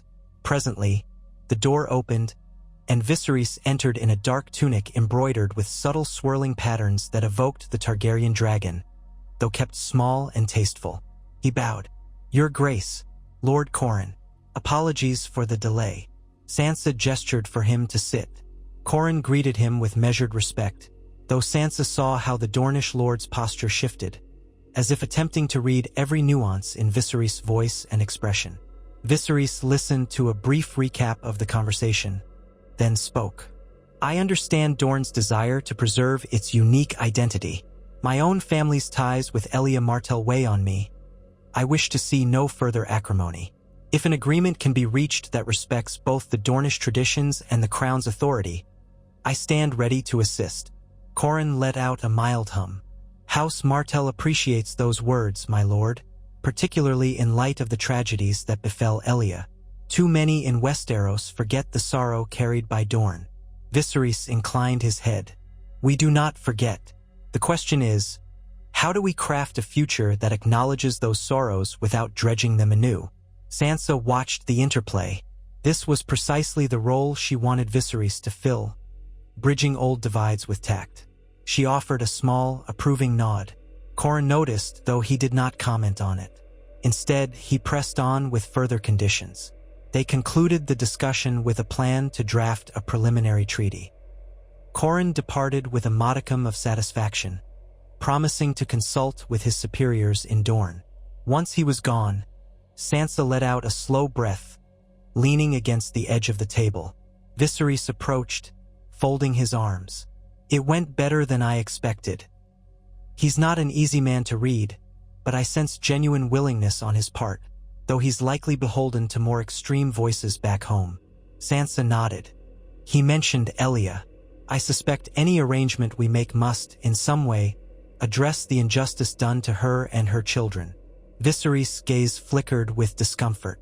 "I wasn't alive for those events, yet I carry the name that once sheltered or failed to shelter her. It's a tricky knot. Perhaps a formal apology from the crown, or an acknowledgement of wrongdoing, might go far in the eyes of Dorne." Sansa considered.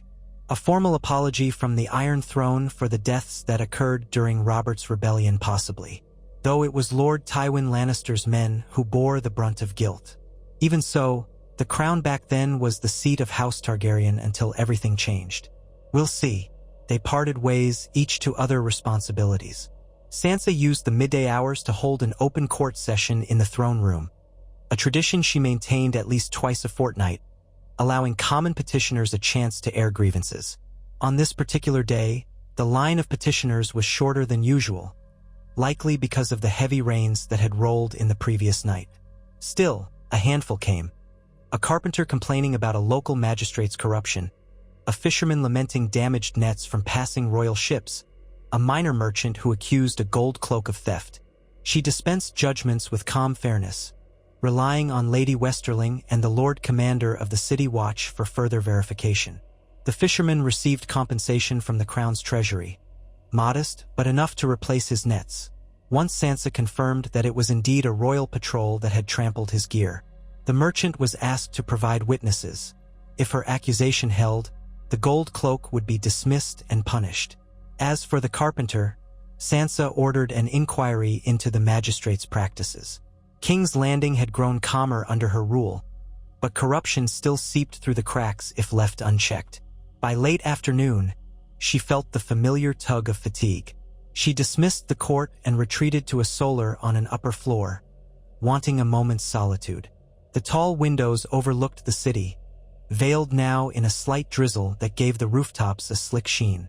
She folded her arms across her chest, remembering how, as a girl, she used to stand at windows in Winterfell and watch the snow swirl.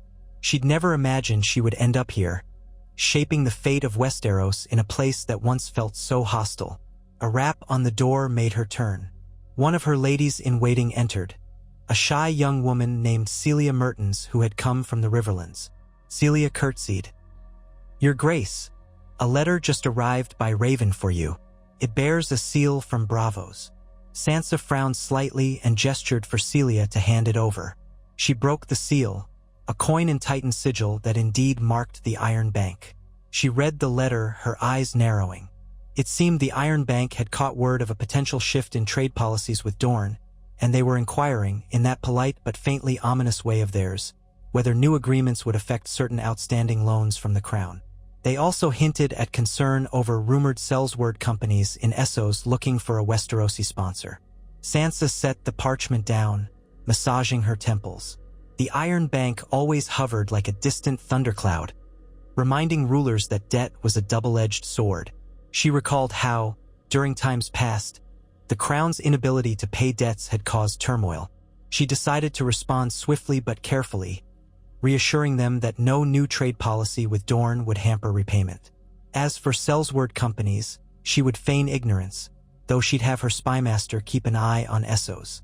"Prepare my writing desk, Celia," she said. "I'll respond immediately." As Celia bustled about, unrolling fresh parchment, Sansa seated herself. She dipped her quill in ink and composed a measured reply, weaving the language in the formal style the Bravosi favored, promising stability and continued good faith with the Crown's financial obligations. She left no room for them to think Westeros was on the brink of any crisis. When she finished and affixed her seal, she sank back in her chair. Despite the day's labors, a sense of uneasy accomplishment filled her. She was dancing on a narrow ledge, balancing the north, the south, the old grudges, the new alliances, and now Bravos as well. This was the life of a monarch in King's Landing. She carried the letter down to the rookery herself, preferring not to trust even Celia with its final dispatch. Maester Geralt, a gaunt, middle-aged man who had replaced Pycelle's successors over time, greeted her with a bow. Together, they secured the missive to a sturdy raven bound for Bravos. The bird launched into the drizzly sky, its wings beating a steady rhythm until it vanished against the clouds. When she returned to the keep, she found Viseris awaiting her in the corridor, just outside the open courtyard where fruit trees grew in stone planters. He had a solemn look about him. She inclined her head. "Is something amiss?" He hesitated. "I just heard from Lord Royce that one of our scouts in the Stepstones sent a raven about a new sellsword company gathering near Lys. They seem well-funded, though the scout couldn't confirm by whom." She stilled, recalling the mention in the Iron Bank's letter. Could the Bravosi be behind it? Or the Iron Islands? Or some Targaryen loyalists who want a different champion? Viserys exhaled. Possibly. Or maybe they're just mercenaries waiting for a contract. But our spymaster suggests they might be recruiting Westerosi exiles, disgruntled knights or younger sons with no prospects here. It's worth our attention. Sansa nodded. Agreed. We cannot allow a foreign sellsword army to appear on our shores unchallenged. We'll need more information. Perhaps it's time we sent an envoy or a discreet agent to Lys to see what's truly happening. Viserys' face grew thoughtful. I might volunteer, but leaving King's Landing again so soon might stir talk. We could dispatch someone from the small council with experience in Essos, or a new agent altogether, she considered. We'll discuss it with the council tomorrow. In the meantime, let's not spread panic by broadcasting rumors. For all we know, these sellswords may plan to fight among themselves in Essos. Still, we must be vigilant. They agreed on caution and moved on to lesser matters. A part of Sansa's mind churned with the question of the sellsword company. She recalled how Daenerys Targaryen had once gathered armies in Essos before crossing the Narrow Sea, leaving Westeros blindsided. Would someone attempt the same strategy? The days continued, each bringing subtle shifts. The heavy rains subsided, replaced by crisp autumn winds that made the city's flags snap. Merchants from Old Town arrived, complaining about an increase in pirate activity in the Sunset Sea. Sansa's council weighed options for a naval patrol there, mindful not to overextend the resources that had just been used against the ironborn. Viseris, for his part, helped stabilize relations with the Crownlands. He traveled briefly to Duskendale with a contingent of gold cloaks, verifying the smuggling reports and ensuring that none of Banfield's ambitions threatened the region's loyalty. He sent back word that the local watch had been purged of corrupt officials, and that the contraband ring was indeed real, mostly illicit Lysine wine and narcotics. During his absence, Sansa found the Red Keep a shade emptier. She hadn't realized how accustomed she'd grown to his presence until he was gone. She noticed her council look to her alone, a reflex she was used to, though she sensed a new question in their eyes. Would she remain as resolute without her Targaryen consort? It was a foolish notion. She had never needed anyone to shore up her authority. Yet the quiet void in their daily routine was undeniable. One evening, a raven arrived from the north, bearing more news from Lord Glover. There were troubling rumors that a party of wildlings had crossed the Gift, stirring up old prejudices among lesser northern lords. Some demanded the queen intervene. Sansa rubbed her forehead, recalling how Jon had tried to integrate wildlings peacefully. She penned a reply urging patience, reminding them that these people were not the threat they once were. She also promised that, if needed, she would send a royal envoy to mediate. In truth, she yearned to see the north again, though she doubted she could leave King's Landing while so many storms brewed. 2 days later, Viserys returned from Duskendale with a small victory. The smuggling ring had been dismantled, several ringleaders arrested. Standing in the throne room to give a report, he spoke only the facts, giving credit to the city watch and local officials for their cooperation. His humility played well among the gathered lords. Sansa observed from the Iron Throne, carefully measuring how the onlookers reacted to him. She saw mostly approval or guarded acceptance. The restlessness that once surrounded his arrival had ebbed. After the session ended, they lingered, stepping aside into a small antechamber. A single candelabra lit the space, throwing shadows on the walls. Viserys let out a breath, running a hand through his hair. I'm relieved it ended cleanly. Lord Banfield made no trouble, though I could see his ambition in his eyes. He'll remain a subtle challenge, I suspect. Sansa nodded. Ambitious lords seldom give up, but at least we know he won't risk open conflict for now. Well done. He offered a small bow of his head. Thank you, Your Grace. Might I ask if you've decided anything about the rumored sellsword company in Lys? She folded her arms. I conferred with the small council. We've chosen to send a minor envoy, a merchant with experience in Essos who can pose as someone seeking to hire sellswords, or at least someone with coin to throw around. If there's a genuine threat to the throne, we'll know soon enough. Viserys gazed at her, thoughtful. Do you suspect an old Targaryen loyalist might be behind them? Sansa frowned, recalling how many Targaryen pretenders had surfaced over the years. I can't dismiss the possibility. We've seen how easily the name Targaryen can stir imaginations, even if the real lineage is gone. If someone wishes to undermine our reign, they might try to conjure a new claimant, real or fabricated. He nodded, jaw tightening. I'll do what I can to quell any illusions that there is another Targaryen with a better right. If anything, I represent the last thread of that line that stands with the throne, not against it. Sansa studied him, You've proven that stance so far. Let's ensure the realm sees it plainly. That means continuing to show up for daily governance, letting them witness your efforts to protect the kingdom rather than dethrone it. His lips curved in a small smile. You have my word, Sansa. In the months that followed, a pattern emerged in their reign.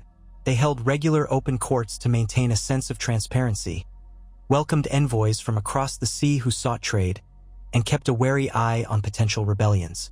The city watch was stronger than it had been in years, and the gold cloaks generally commanded respect, though occasional corruption flared. Sansa personally oversaw any punishment meted out to corrupt officers, ensuring the small folk understood that the queen would not tolerate abuses of power. She and Viseris found themselves sharing more than just council chambers. Quiet dinners, evening walks in the gardens, nights spent discussing the realm's complexities. While their marriage had begun as a calculated alliance, a certain companionship took root, born of the long hours spent wrestling with the burdens of monarchy. Neither admitted to deep affection. This was Westeros, where alliances were seldom about romance, but they built a rapport that made the day-to-day challenges more bearable. Still, Sansa never forgot the lessons of her youth, the difference between wearing a crown and being secure in it. She kept her spymaster busy, gleaning every whisper from the taverns of King's Landing. Some whispers spoke of her as the Wolf Queen who had tamed a Targaryen, while others doubted how long that taming would last. A few conspiracies suggested that as soon as Viserys fathered a child, he might press for absolute Targaryen rule. Sansa took every rumor with a pinch of salt, but she never allowed herself to be complacent. An unexpected letter arrived one morning from the Vale. Sweet Robin Arryn, once a sickly boy under Littlefinger's manipulations, had come into his majority and now ruled the area in name, if somewhat precariously. He wrote that bandits in the Mountains of the Moon had grown bolder, harrying travelers on the high roads. He requested the Queen's assistance in stamping them out before winter descended on the high peaks. Sansa knew Robin well enough to suspect he might be exaggerating the threat to coax more royal soldiers into the Vale, but ignoring it could be dangerous if the bandits truly disrupted trade. She decided to dispatch Lord Royce to investigate, given his long experience with the Vale. Royce departed King's Landing with a small contingent of knights. Over dinner, Sansa and Viserys discussed the move, how it might help keep the Vale firmly loyal if the Queen showed swift action. Within a fortnight, a fresh wave of excitement rippled through the city. Lord Royce returned, accompanied by none other than Arya Stark. She appeared without ceremony at the Red Keep gates, wearing simple leathers, carrying a thin sword at her hip. News of her arrival shot through the court. Sansa, upon hearing it, felt her heart pound with a mixture of joy and trepidation. Arya's presence had always been unpredictable. If her sister had returned, it was for a reason. Sansa hurried to the castle courtyard, where Arya stood, gazing up at the old stones. She looked older, her hair cropped shorter, eyes sharper, a subtle scar across her left brow. When she saw Sansa, she bowed in an exaggerated mockery of courtesy, then embraced her fiercely. For a moment, they were just two sisters, clinging to each other in the stark sunlight. "It's been too long," Sansa murmured, her voice catching. Arya pulled back, studying her. "I almost didn't recognize you, wearing all that finery and a crown. You look like a queen." Sansa managed a wry laugh. "I am one, though I scarcely believe it sometimes."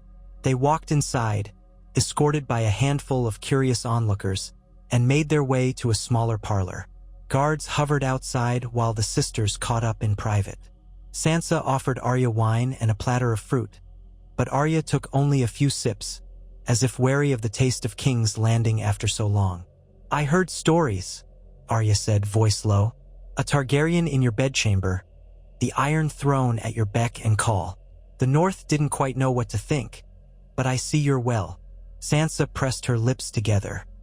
"He's proved himself an ally, Arya, and the realm is calmer than it's been in decades. I had to make choices that might keep us from another war." Arya shrugged. "I never cared much for fancy politics, but I'm glad you're alive and not someone's prisoner again." They exchanged news, Sansa updated Arya on the struggles with Dorne, the ironborn raids, the uncertain Sellsword rumors in Essos. Arya spoke vaguely of her travels, how she'd spent time across the narrow sea, in Bravos, even in the southern deserts beyond Volantis. She didn't mention the faceless men, but Sansa sensed it in her sister's eyes, a hidden knowledge that set her apart from ordinary folk. At length, Sansa asked, "Will you stay in King's Landing for a time? Or are you already on your way somewhere else?" Arya gave a ghost of a smile. "I've roamed enough. I thought I'd see what my family has built here, and perhaps see the north again. I do miss the quiet cold of Winterfell from time to time. But first, I'd like to meet this Targaryen you married." Sansa breathed out, managing a small laugh. "I'll arrange it. He'll likely be both intrigued and slightly wary of you." Arya raised a brow. "Good. People should be wary." True to her word, that evening, Sansa introduced Arya to Viseris in one of the lesser halls where dinner was served. Arya arrived wearing comfortable garb, a tunic and breeches more suitable for riding. Viseris tooed upon her entrance, offering a respectful nod. Arya eyed him up and down, as if assessing a potential opponent. He greeted her politely, calling her Lady Arya, which made her smirk. Over the meal, Arya asked pointed questions. "Why a Targaryen alliance? Didn't one of your kin burn much of the city not so long ago?" Viserys answered candidly, acknowledging Daenerys' destruction and the reasons House Targaryen had all but perished. He emphasized that he wished to avoid such a path. Sansa observed them carefully, noticing how Arya's expression remained non-committal, neither outright approval nor condemnation. After dinner, Arya disappeared to explore the Red Keep's corridors, leaving Sansa and Viserys alone with their lingering thoughts. Later that night, Sansa found Arya perched in a courtyard archway, gazing at the moonlit gardens. Approaching quietly, she said, "You're not impressed, are you?" Arya shrugged. "It's not about being impressed. I see a man who claims to want peace. Maybe he does. I see you, leading a realm that's always on the brink of trouble. I'm glad you have some stability, but I also know how quickly King's Landing can twist everything." Sansa crossed her arms, feeling a chill. "I've felt that twist before. It's different now. I'm the one on the throne." Arya glanced at her, head tilted. "Are you happy, Sansa?" The question caught her off guard, a knife slipping past her armor. She opened her mouth, then closed it. I don't know if that's the right word. I'm determined, focused. I want to protect what remains of our family and keep the realm from tearing itself apart again." A silence stretched between them. Then Arya placed a hand on Sansa's arm. "Well, I'll stay a while. See if I can help in my own way. Maybe do some traveling under the Crown's authority. See if there are threats lurking out of sight. I'm good at finding those." Sansa managed a tight smile. "I'd appreciate it." She couldn't deny that having Arya, deadly resourceful Arya, quietly scouting for troubles might prove invaluable. The next week was full of small but significant shifts. Arya wandered the city incognito, returning with stories of gambling dens in Flea Bottom and illicit markets near the Mud Gate. She reported hearing talk of men searching for a wolf's weakness, though she couldn't confirm who paid them. Sansa felt the old nerves tingle. Even if the city was calmer than in the days of Joffrey, it still teemed with secret factions. She told Arya to remain on guard. Meanwhile, the negotiations with Dorne continued. Coron Martell pressed Sansa to finalize her written pledge that Dorne's local governance would remain mostly autonomous.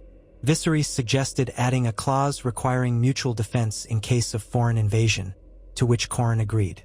Little by little, the shape of a new, more flexible union formed. When the final documents were ready, Sansa hosted a modest ceremony in the throne room. Coron Martell signed on behalf of his region, and Sansa, with Viserys by her side, placed the royal seal upon it. The onlookers gave polite applause, though some Crownlanders seemed uneasy at the notion of giving Dorne so much freedom. Coron, for his part, looked satisfied.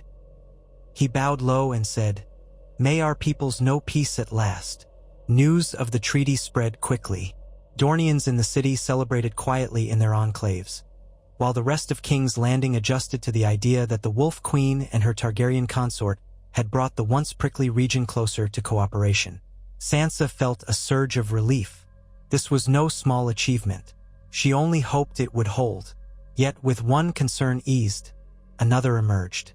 A raven arrived from the agent sent to Lys. It described a mercenary group calling itself the Company of the Scorpion, rumored to be forging alliances with certain exiled Westerosi knights. Their leader was a shadowy figure known only as the Blood Viper, an associate of unknown origins, who claimed partial Dornish descent. The letter warned that the Blood Viper boasted of eventually sailing west to stake a claim in Westeros.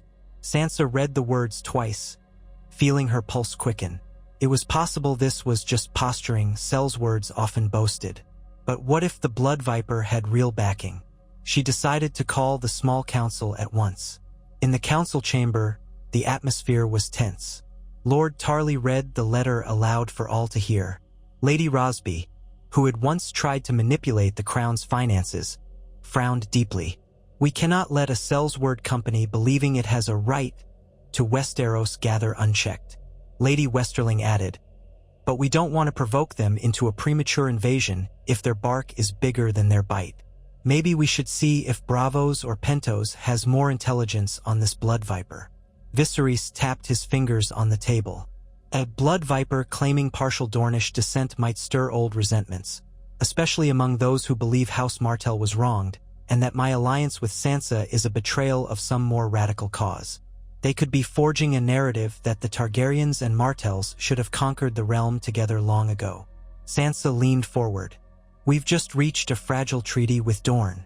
We don't need a pretender fueling hostility. If the Company of the Scorpion lands on our shores, it could spark rebellion in places still wounded by the past. They debated strategies. One suggestion was to hire a rival Sellsword company to clash with the Company of the Scorpion in Essos, nipping the threat before it sailed west. Another was to appeal to the Iron Bank, ensuring no large loans went to the mercenaries. Sansa found merit in both ideas but warned that direct involvement in Essos's mercenary wars could entangle them in foreign conflicts. Ultimately, they decided to quietly approach the Iron Bank and the Sea Lord of Bravos, letting them know these Sellswords threatened the stability of trade. Westeros couldn't appear desperate, but a measured heads-up might discourage major backers. Meanwhile, the agent in Lys would remain, collecting more intelligence. After the council, Sansa and Viserys walked the corridor, exchanging quiet words. "This is precisely the sort of threat we feared," she said, her voice low. "A new faction, claiming old grudges, hoping to stoke the fires of war." He nodded. "We'll handle it. So far, they're just a rumor. If they become more, we'll address that too." She searched his face, recalling how many times the realm had been blindsided by an unexpected invasion. "You're optimistic," she observed. He gave a small smile. "I prefer to call it determined. We've overcome plenty already." Arya appeared from a nearby alcove as if from thin air, startling them both. Sansa frowned. "Must you do that?" Arya grinned. "I overheard. A Company of the Scorpion? Sounds like trouble. If you need someone to kill their leader quietly, I might be of use." Sansa stiffened. "Arya, we're not assassinating a Sellsword commander we haven't even met. That path invites chaos and retribution." Arya shrugged. "Sometimes a clean strike is the easiest way to end a threat." Viserys spoke gently. "In Essos, a single assassination could spark a vendetta that draws in more warlords. We must be cautious." Arya rolled her eyes but didn't press the matter. "Fine. I'll busy myself in the city. See if any of these alleged exiles are recruiting on Westerosi shores." She slipped away, and Sansa let out a slow breath. As much as she loved her sister, Arya's direct approach could be dangerous if unleashed without restraint. Yet part of her was glad to have Arya's lethal skill set on their side, however uneasy it made her. In the weeks that followed, Dorne's new treaty settled into place. Coron Martell returned south with the official documents, leaving behind a small entourage to represent Dornish interests. Trade flourished between Sunspear and King's Landing, with caravans rolling through the Red Mountains. The cynics at court had expected Dorne to find reasons to sabotage the treaty, But so far, that sabotage did not materialize. Meanwhile, the envoy in Lys sent sporadic updates. The company of the Scorpion continued recruiting, but they had not yet secured large ships for crossing the narrow sea. Their presence in Lys was tolerated by local magisters, who welcomed any paying swords. Still, the agent warned that the Blood Viper's name was gaining clout among mercenaries who craved a challenge. Sansa's spymaster, a quiet man named Atheron Tull, found references to the Blood Viper in old Dornish genealogies that might be half-fabricated. The man claimed descent from a rumored offshoot of House Martell, but no official records supported it. Sansa recognized a pattern. Once again, Westeros was haunted by a phantom claimant. If enough disenfranchised knights or exiles rallied behind the Blood Viper, though illusions could ignite real warfare. Amid these tensions, autumn waned. The nights grew longer, the breezes cooler. Sansa noticed that the city's mood, while not dire, was more subdued than during the initial fervor of her wedding. She increased the crown's distribution of food in poorer districts, mindful that a harsh winter could spark riots if bread grew scarce. One morning, as she broke her fast in the royal apartments, Viserys joined her with a note in hand. "A message from your brother Jon," he said, scanning the lines. "He writes that tensions over wildlings have flared again. He respectfully suggests you might visit the north soon, to reassure the lords that the crown values their concerns." Sansa read the note, feeling the tug of home in her chest. "So many matters keep me here," she murmured. "But perhaps a journey north is overdue. I haven't seen Winterfell in too long." Viserys set the note down. "What if we both go? Show unity. Let the northern lords meet me properly. Arya can come as well. It might strengthen their acceptance of this Targaryen union if they see I'm not a threat to their ways." Sansa weighed the idea. Leaving King's Landing always held risks. There were potential plots that could brew in her absence. But if she left the city properly garrisoned, with a trusted regent in place for routine governance, it might be feasible. She sighed softly. "I'll speak to the small council. If we can arrange it without leaving the capital vulnerable, yes." It's time the North saw their queen. Arya, upon hearing this, grinned. "The open road sounds better than skulking around these corridors. Let's go. If any trouble stirs up in the city while we're gone, I'm sure your council can handle it." Still, Sansa insisted on thorough planning. She called a council session, where she announced her intent to visit the North for a few weeks at most. Lord Tarly worried about the treasury, but Sansa waved that aside, saying a short visit wouldn't break the coffers. Lady Rosby suggested that the crown's presence might quell the wildling complaints. Ser Brant, Lord Commander of the Kingsguard, offered to choose a small but elite escort. Finally, it was decided. They would depart in 3 weeks, giving time for rumors of the journey to settle and for the city to be arranged so no faction exploited the queen's absence. Viserys would accompany her, along with Arya and a handful of knights. Lady Westerling would remain in King's Landing as regent, with the small council continuing normal operations. Messages would be sent to Winterfell so the castle could prepare. As the departure date neared, a sense of anticipation filled Sansa. She thought often of the last time she had been in Winterfell, how quiet and cold it felt after the wars. Now she would return as queen of the entire realm, but also as a daughter of that house, a sister to Jon, a child of Ned and Catelyn Stark. She wondered how it might feel to see the walls of her childhood home again, and whether the North would greet her Targaryen consort with open arms or hidden daggers. On the eve of their journey, she walked the Red Keep's halls, checking final details with the council. Braavosi negotiations, the status of the Ironborn, the infiltration of smugglers. She left each matter in carefully drafted instructions. Arya teased her about the thoroughness, but Sansa knew that a single oversight in King's Landing could spark disaster. Viserys met her in the courtyard as the sun dipped below the horizon, leaving the sky painted in fading oranges. Horses neighed in stalls. Wagons were readied with supplies. The king's road to the north was long and often treacherous, but they would travel lightly, relying on discreet outriders to scout for danger. Sansa paused, scanning the stables and the men loading gear. "It's been years since I made this journey," she said quietly, feeling an odd flutter in her chest. "When I first left Winterfell for King's Landing, I was a girl with stars in her eyes, believing in songs of knights and ladies." Viseris touched her hand gently. "And now," she let out a soft breath, "now I return a queen who's lived through nightmares. But I carry something else, the knowledge that I've survived and that the realm may yet be at peace. It's surreal." He offered a faint nod. "We'll face whatever we find in the north together." The next morning arrived crisp and clear, the last tendrils of autumn warmth lingering. Sansa stood in the courtyard in a practical travel cloak of thick gray wool trimmed with fur, northern style. Viserys wore a darker cloak, pinned with a small Targaryen sigil. Arya, dressed in plain leathers, already sat astride a dappled mare. A retinue of 24 guards and knights formed up. Lady Westerling and the remaining council members gathered to bid them farewell. Sansa mounted her horse, glancing at the Red Keep's towering walls. She gave Lady Westerling final instructions. "Send a raven if anything of true urgency arises. Keep the city watch well managed.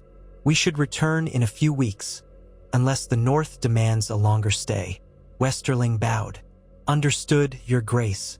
Travel safely." The party clattered out of the gates, greeted by curious onlookers in the city streets. Some cheered, others merely watched in silence. Sansa guided her horse with confidence, remembering how uncertain she once felt riding through these roads as Joffrey's captive.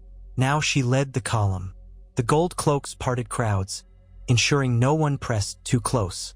She spotted a few children waving, and she lifted a hand in acknowledgement. They crossed the city, eventually passing through the massive gates and onto the King's Road.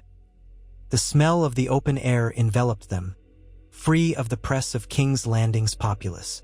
Fields stretched ahead, dotted with farmsteads. The road wound north, flanked by hedges and small copses of trees turning golden. Sansa inhaled deeply, tasting the shift in the breeze, the distant promise of cooler climates. For days they traveled at a steady pace. The roads were in decent repair, thanks in part to the Crown's increased maintenance.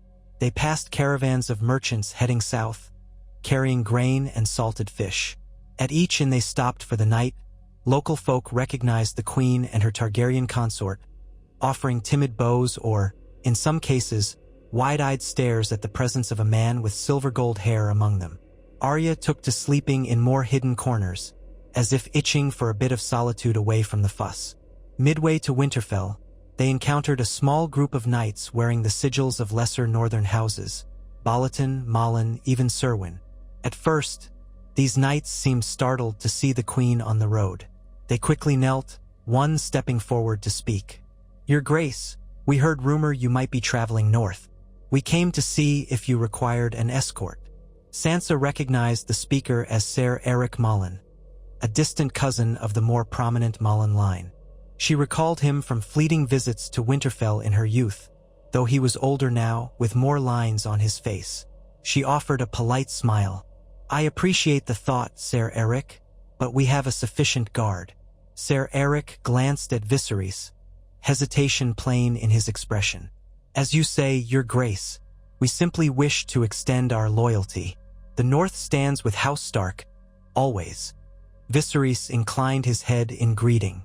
Sansa noticed how Ser Eric seemed uncertain whether to bow to him as well.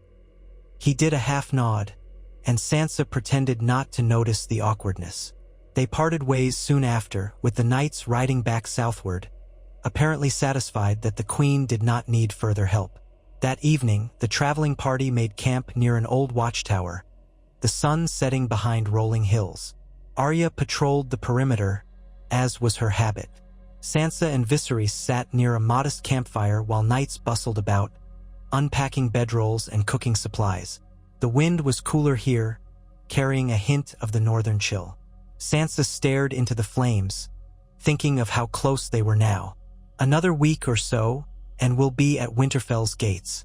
I can't help but remember the last time I arrived there, bruised from so many losses." Viserys reached for her hand, slowly, giving her space to withdraw if she wished. She let him take it. "This time you arrive as a queen, with your husband by your side and your sister at your back. No longer a frightened girl. She squeezed his hand gently. Yes, but the North can be proud, and they have long memories. Some will never accept a Targaryen so easily. He nodded, the firelight casting shadows on his face. I'll prove my worth to them as best I can. I don't expect immediate trust, but maybe in time. Arya approached the fire, dropping into a crouch. You two look cozy. Listen, I scouted around the tower. Just old stones, no bandits. We should be fine. Sansa released Viserys' hand. Thank you, Arya. She studied her sister's face in the flickering glow, seeing the hardness that came from years of roaming. Part of her longed for the brash, playful Arya of childhood. But that girl was gone. The woman before her was a survivor, same as Sansa, shaped by the hardships of a brutal world. They ate a simple supper of stew and bread. The men posted watches in shifts. Sansa retired to her tent, which she shared with Viserys. Although their wedding had happened months ago, she still felt a faint strangeness about it all. Yet as the wind whistled outside, she was oddly grateful for the warmth of another body near her. They didn't speak much that night, exhausted from the road. She drifted into sleep thinking of the gates of Winterfell, the stone wolves that guarded her old home. Travel grew slower the nearer they came to the neck. Marshy terrain and damp weather made the roads muddy, forcing them to pick their path carefully. Arya scouted ahead on a swift horse, occasionally riding back to report on the condition of fords and causeways. As they inched through boggy lands, Sansa felt a wash of nostalgia for the northern climate, a memory of wet peat and lichen, though she had never particularly loved the neck. Rumors reached them that small pockets of wildlings roamed south of the Gift, but there were no direct sightings. Sansa resolved to address the matter soon with Jon.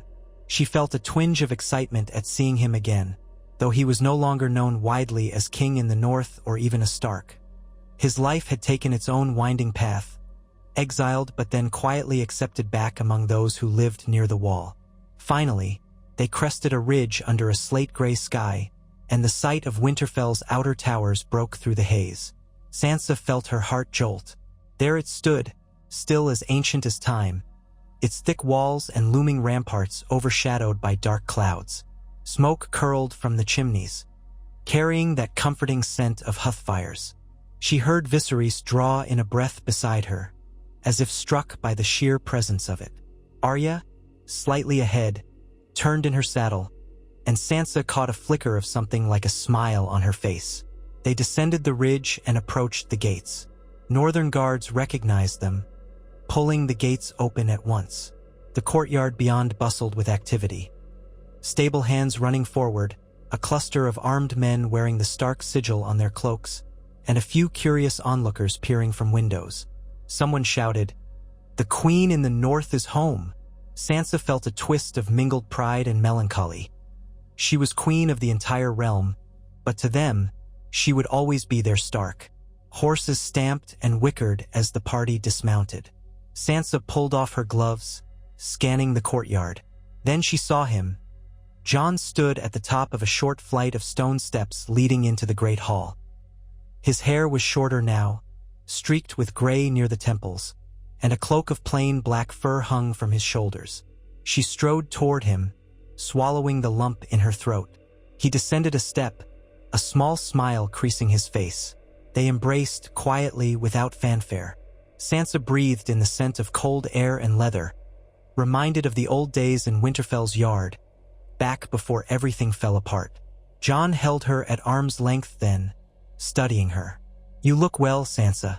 And he glanced behind her to see Viserys, who stood politely waiting. "So you brought him, then?" Sansa reached for Viserys' hand, pulling him forward. "Jon, this is Viserys Targaryen, my husband." "Viserys, my brother, Jon." Jon gave a slight incline of his head. "Welcome to Winterfell. Forgive me if I don't bow, but we don't stand much on ceremony here." Viserys offered a polite half-bow anyway. "I understand. Thank you for the welcome, Lord Jon. I've heard a great deal about you." Arya stepped in, hugging Jon fiercely. "Took me forever to get you two in the same place. she quipped. He chuckled, ruffling her hair in a rare display of big brother affection. The rest of the traveling party dispersed under the guidance of Steward Roderick, who began assigning rooms. Jon led Sansa, Viserys, and Arya into the Great Hall, where the old Stark banners still hung. The warmth of the massive hearth enveloped them. A hush fell as a handful of onlookers realized exactly who was walking inside. Sansa noticed how some eyes flicked to Viserys with open curiosity or distrust. Jon indicated a bench near the fire, and they all took seats while a servant hurried over with cups of ale and hot cider. For a few moments, none of them spoke, simply letting the strangeness of the reunion settle. The Great Hall felt both achingly familiar and tinged with sadness for those who were gone. Ned, Catelyn, Robb, Bran's metamorphosis into something beyond a typical lord. Finally, Jon cleared his throat. "I'm glad you came. Some of the northern lords have been uneasy about wildlings crossing their lands. They want reassurance you haven't forgotten them, now that you're queen of all 7 kingdoms." Sansa took a sip of cider. "I came for that reason, and also because it was time I saw home again. We can address the lords, hear their concerns. We've come a long way to keep this realm united." Jon glanced at Viserys. "We have no quarrel with you personally, Targaryen, but know that the North remembers. Some have never forgiven the Mad King or the dragons that once threatened these lands. You'll have to prove your intentions." Viserys nodded, unruffled. "That's fair. I'm not here to demand fealty. I'm here to honor Sansa's claim as queen and see that the North prospers under her reign." Jon studied him a moment, then rose. "We'll see if that's enough for the likes of Lord Manderley or Lady Karstark. But for now, you're guests here. Warm yourselves, rest. We'll speak more at the evening feast." He showed them to private quarters in the old keep. Sansa felt a rush of memories as they walked the corridors. The battered stone walls, the torches flickering in brackets. The rooms assigned to her and Viserys were comfortable, though not lavish, thick fur blankets, a sturdy wooden table, a lit brazier for warmth. Arya departed to reacquaint herself with other corners of Winterfell. As soon as the door closed behind them, Sansa sighed, her breath faintly visible in the cooler northern air. Viserys brushed a hand across the worn wooden bed frame. "It's simpler than King's Landing, but there's a certain honesty to it." She let her hand rest on the old tapestry that hung near the hearth, depicting a winter landscape, a pack of wolves running under a moonlit sky. "This was my mother's favorite tapestry," she whispered, recalling how Catelyn Stark once admired it. "I never thought I'd sleep again in this room, wearing a crown I never asked for." He moved closer, gently touching her shoulder. "You're stronger than you know, and this is a side of you I haven't fully seen, the side shaped by these halls." She turned, forcing a small smile. "This is who I was before King's Landing devoured my illusions. Now both shapes coexist. Perhaps that's how it must be." They settled in, changing into warmer clothing. By the time the sun sank below the horizon, Winterfell's courtyard was lit by torches, the towers crowned with the faint glow of lanterns. Jon had arranged a gathering in the Great Hall, inviting local lords who resided nearby. Sansa entered with Viserys at her side, feeling dozens of eyes upon them. Holland Manderley, an older cousin of the main Manderley line in White Harbor, rose stiffly to greet her, addressing her as Your Grace. Other local bannermen followed suit, though some eyed Viserys with open wariness. Jon stood at the high table. Arya flanked him. Sansa approached, letting the lords see her confidence. She greeted each in turn, leaning on her old knowledge of their families, whose father had fought in Robb Stark's campaigns, whose lands had seen ruin under the Boltons. Gradually, a subdued respect emerged in the hall. A feast was served, fresh bread, mutton stew, hearty ale. Conversation was halting at first, but soon the lords exchanged polite words with Viserys, hearing of his recent works to maintain peace in the realm. Sansa kept watchful eyes on the crowd, reading every shift in posture. She sensed that while the Northerners would not openly defy her, many were uncertain about this Targaryen by her side. The memory of burnings under Aerys or Daenerys Targaryen was not easily undone. Still, no voices rose in anger, and that in itself was progress. Toward the meal's end, Jon stood and lifted his cup.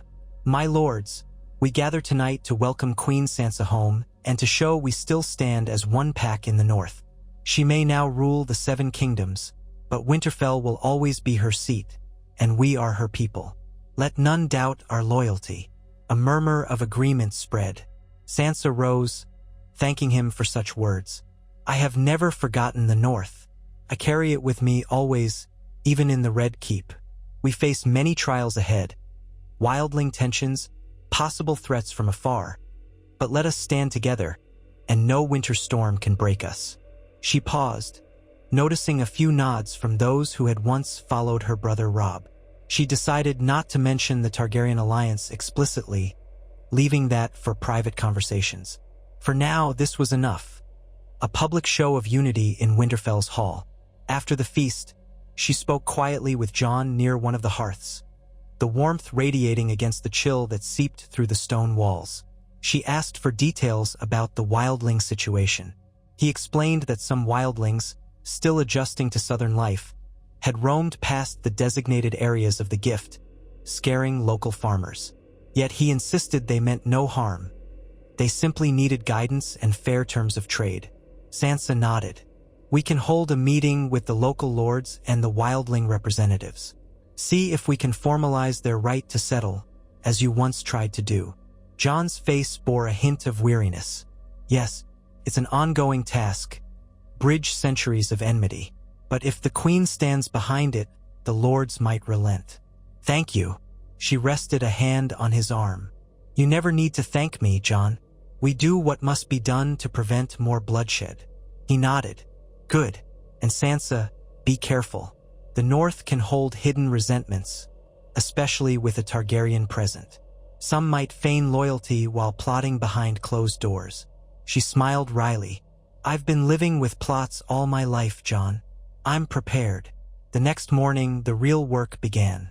Sansa held an audience in Winterfell's Great Hall, receiving local lords who had traveled for a chance to address her. They knelt, they voiced their concerns. From livestock diseases to rumored bandits, from disputes over land boundaries to the presence of wildlings. Sansa listened carefully, taking notes. She promised to see if the crown's resources could help with some issues. She also stated plainly that the wildlings were not to be harassed if they did no harm, advising them to approach the crown for mediation rather than taking up arms. Viseris sat beside her, mostly silent, letting the northern lords address their queen directly. His presence, though quiet, did not go unnoticed. A few braver lords shot him pointed questions. "And what does the Targaryen consort say of northern matters?" He answered politely, emphasizing that the queen's wisdom guided him. Some eyed him with grudging acceptance, others with distant hostility. Outside the hall, Arya mingled with guards and servants, picking up rumors like a cat picking up scents. She whispered to Sansa later that some families grumbled privately about southern entanglements, but no one dared open dissent. The memory of the Bolton era was still fresh enough that no one wished to gamble on another civil conflict. As days passed, Sansa found a certain peace in walking Winterfell's corridors at night. She visited the Godswood, its red leaves rustling under a quiet breeze. She stood before the heart tree, recalling how she had once prayed there as a child. She did not truly expect an answer, but she felt the old god's presence in the hush, as if unseen eyes observed. When she finally turned away, her mind felt clearer, her resolve firmer. Yet trouble brewed as it so often did. On a damp, gray afternoon, a raven arrived from the south with distressing news. The ironborn had struck again, raiding a coastal village near the rills in the north. They had slipped past the watch set near the Iron Islands, apparently sailing a narrower route along the coastline. Several villagers were killed or taken. The letter was from a frantic local lord, demanding immediate royal intervention. Sansa's jaw clenched as she read. Jon cursed under his breath. Arya, pacing the hall, asked if she should gather a small party to hunt the reavers down. Viserys, who had once dealt them a blow near King's Landing, rubbed his temples. "If they've made it that far north," he said, "they must have scouted well. Perhaps some among them want to provoke you, show that even in the north they can strike at will." Jon frowned.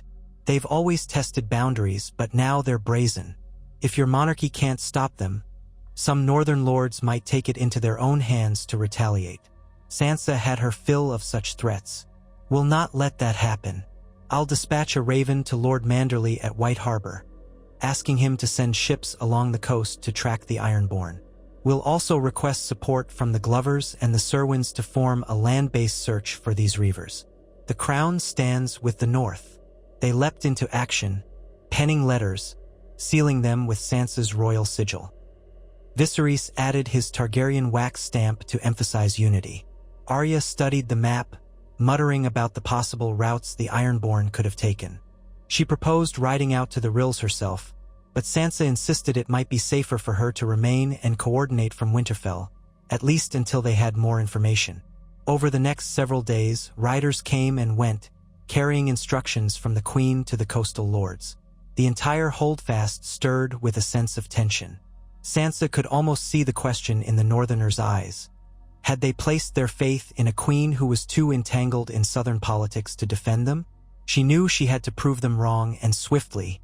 She summoned her personal guard and decided to travel partway to the Rills to oversee the response, leaving Viserys in Winterfell with Jon to address the continuing concerns from the local lords. She wanted to show the North that she did not fear to stand on the front lines. Viserys offered to accompany her, but she told him that a Targaryen presence might inflame some already anxious Northerners, especially if there was direct battle. Instead, it would be wise for him to remain and support Jon, ensuring no one in Winterfell took advantage of her absence to sow discord. He acquiesced, though she saw the flicker of concern in his eyes. "Be careful. The Ironborn can be ruthless." Sansa nodded. "I know." She left Winterfell at dawn with a small force of mounted soldiers, men wearing Stark livery, commanded by a stout captain named Galbart Snow. Arya insisted on coming, but Sansa asked her to stay behind, in case a more clandestine threat arose in the keep. Arya agreed reluctantly, but only after Sansa promised to keep her informed. They rode for 2 days, the air growing salty as they neared the shore. Smoke from torched villages tainted the wind, and word reached them that the Ironborn had vanished back to the sea. Sansa's party found the wreckage: smoldering huts, bodies of farmers, a handful of weeping survivors. She spent hours helping to tend the wounded, organizing a temporary camp to provide them shelter. The survivors confirmed that a band of Ironborn had landed, plundering livestock and taking a few captives, mostly younger folk, for either ransom or servitude. Fury simmered in Sansa's veins. She knelt by a grieving woman whose daughter had been dragged away, tears cutting tracks down the woman's soot-stained cheeks. Sansa promised that the crown would not rest until the Ironborn were punished. Yet she knew how hollow such promises could sound to those who had lost everything. Captain Galbart and Sansa conferred by torchlight that night, scanning the coastline for signs of the raiders. They suspected the Reavers had set sail north or west, possibly to slip back to the Iron Islands. Without a proper navy right here, pursuit would be difficult. Sansa dispatched ravens to White Harbor, urging them to patrol the waters more aggressively. The next day, more reinforcements from nearby lords arrived, Karstarks with heavy cloaks, Serwyn men with sturdy horses. They recognized Sansa with a mixture of respect and grim determination. She gave them commands to rebuild defenses along the shore, erect signals to warn of any future landings. While it wouldn't stop determined Ironborn, it might hamper them enough to buy time for relief forces to arrive. After ensuring the survivors were tended to and local leadership was established, she prepared to return to Winterfell. Before departing, she gathered the villagers who remained. "I know your losses weigh heavily," she told them. "My heart grieves with you. I give you my word as queen, justice will be sought." One old man, stooped with age, spat at the ground. "Justice won't bring back my son." She met his eyes. "No, it will not, but it may prevent another father's loss. That is all I can promise." He said nothing more, turning away. She felt the heaviness of his grief like a stone in her chest. With that, she and her force mounted up and rode back inland toward Winterfell. They arrived to find the castle somewhat tense. Jon reported that some lesser lords had begun whispering that the Targaryen consort was distracting the queen from the North's true needs. Arya had overheard talk of an Old North faction that wanted to see Winterfell sever ties with the South entirely. Sansa spent a late evening in the Great Hall with Jon, Arya, and Viserys, discussing what to do. "We can't allow these murmurs to grow into open defiance," she said, massaging her temple. "But we also must show the North we're not ignoring them." Jon spoke in his measured tone. "You've done more for them than many past rulers. But these resentments run deep. Perhaps a public assembly of Northern lords, where you reaffirm the old ties between House Stark and the North, might ease tensions. At the same time, you can remind them that you do not stand alone but with Viserys, who has proven helpful in southern matters. Show them you are no puppet." Arya nodded. "I can quietly keep an eye on any who might plan violence. If they intend an ambush or sabotage, I'll find out." Viserys added, "Let me address them as well, not with bravado, but with humility. If they see I have no intention of subjugating the North." Sansa gave a wry smile. "They might at least stop imagining you're perched on a dragon, ready to burn their fields." "Very well. We'll hold an assembly in the courtyard tomorrow at midday. Let every nearby lord attend if they wish." That night, Sansa lay awake in a bed of furs, hearing the wind whistle against Winterfell's walls. She remembered how she once believed the North would be simpler than King's Landing. In truth, it was another front in the same war for stability. The next day dawned cold and damp. Word spread that the Queen would address the gathered lords, so by midday, a crowd formed in the courtyard. Torches and braziers provided a modicum of warmth. Sansa stood on a raised platform near the steps. Jon, Arya, and Viserys flanked her. The lords assembled below, some with stern faces. The wind stirred her cloak, fluttering the direwolf sigil embroidered there. She inhaled, letting her gaze travel over the assembly. "My lords of the North," she began, her voice carrying in the hush. "You know me, as Sansa of House Stark, born and raised in these very walls. I left Winterfell as a girl, was tested by the cruelties of war, but I have returned as your queen, sworn to protect the realm. I have heard the murmurs that I have forgotten the North in favor of southern alliances. Let me assure you, that is not so." She gestured toward Jon. "My brother has labored tirelessly to keep peace in these lands, bridging the gap between North and South. I stand with him. I stand with each of you who bled for our home when invaders came. Whether they be Boltons or Lannisters or Ironborn, we fought them together." Her voice rang a little louder. "Yes, I have allied with House Targaryen. I did this to prevent further bloodshed, to secure a peace that might last. Some of you recall the terrors of Dragonfire. Some of you recall how the Mad King once threatened our beloved home. But know this, Viserys Targaryen is not his forebears. He has shown loyalty to me, to this realm, and today he stands before you, ready to pledge his support to the North." Viserys took a step forward, hands raised in a gesture of openness. "Lords of the North, I was not born here, but I have come to respect your ways. My forebears did harm. Some in my family sought conquest by fire. I do not seek that path. I am consort to your queen, and I swear by the old gods and the new that I will defend these lands as if they were my own. I have shed blood fighting the Ironborn in the south, and I stand ready to shed more if they threaten you again. I ask for your cooperation, not your subservience." A murmur spread in the crowd. Some lords conferred in low tones. Sansa let the moment hang, letting them process the words. Then, she added, "I faced the ruin of King's Landing and saw what Dragonfire can do.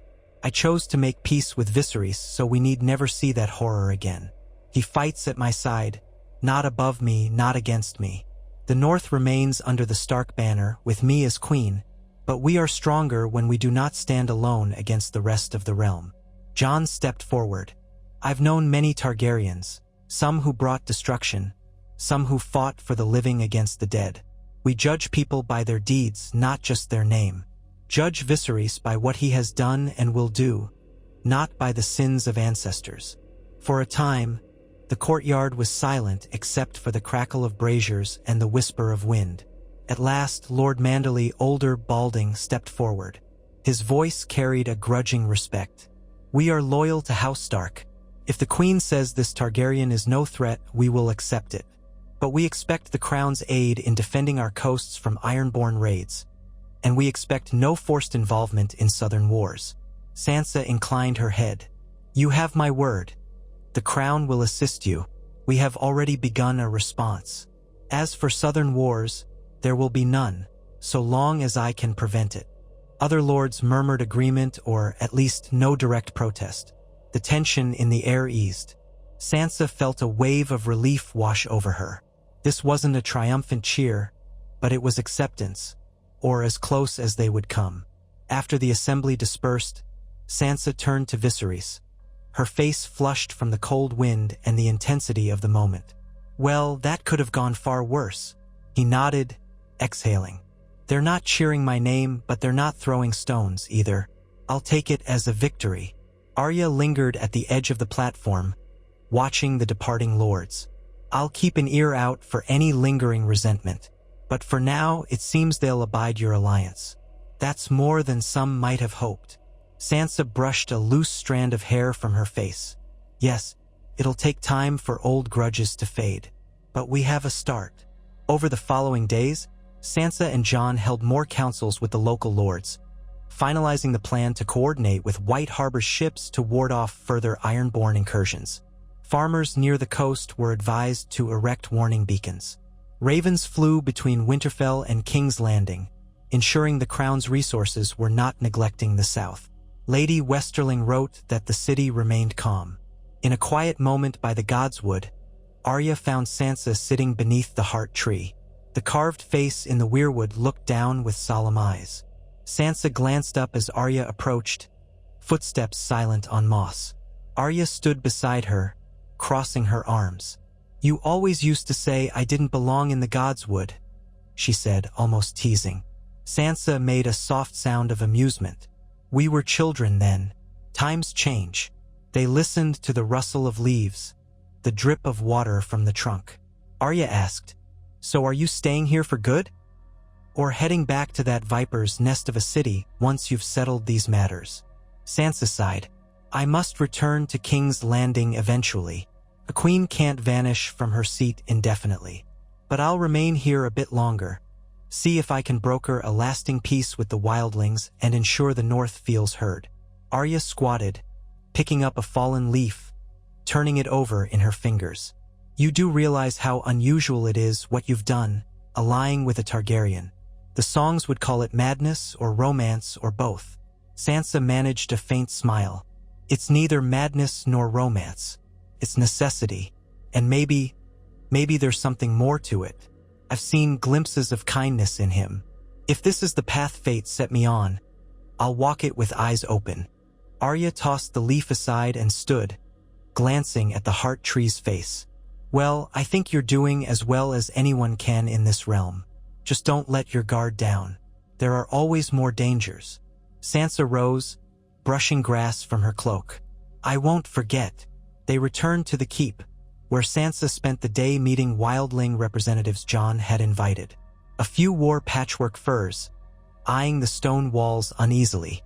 Their leader, a wiry man named Torrin, explained that some wildlings wanted to roam freely, not be penned in designated territories.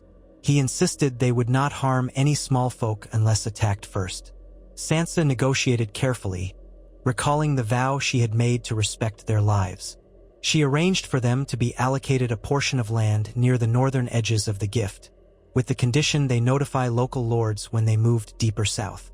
Torrin seemed grudgingly appreciative. The wildlings distrusted southern lords, but they also wanted a place to settle. Jon promised to keep the lines of communication open, bridging the gap. That night, they shared a meal in the Great Hall with these wildling leaders. The sight of rough-spoken men with furs reeking of smoke made some northern lords uneasy, but no violence erupted. Sansa caught glimpses of Viserys observing the interactions with curious respect. She realized how alien this must seem to him.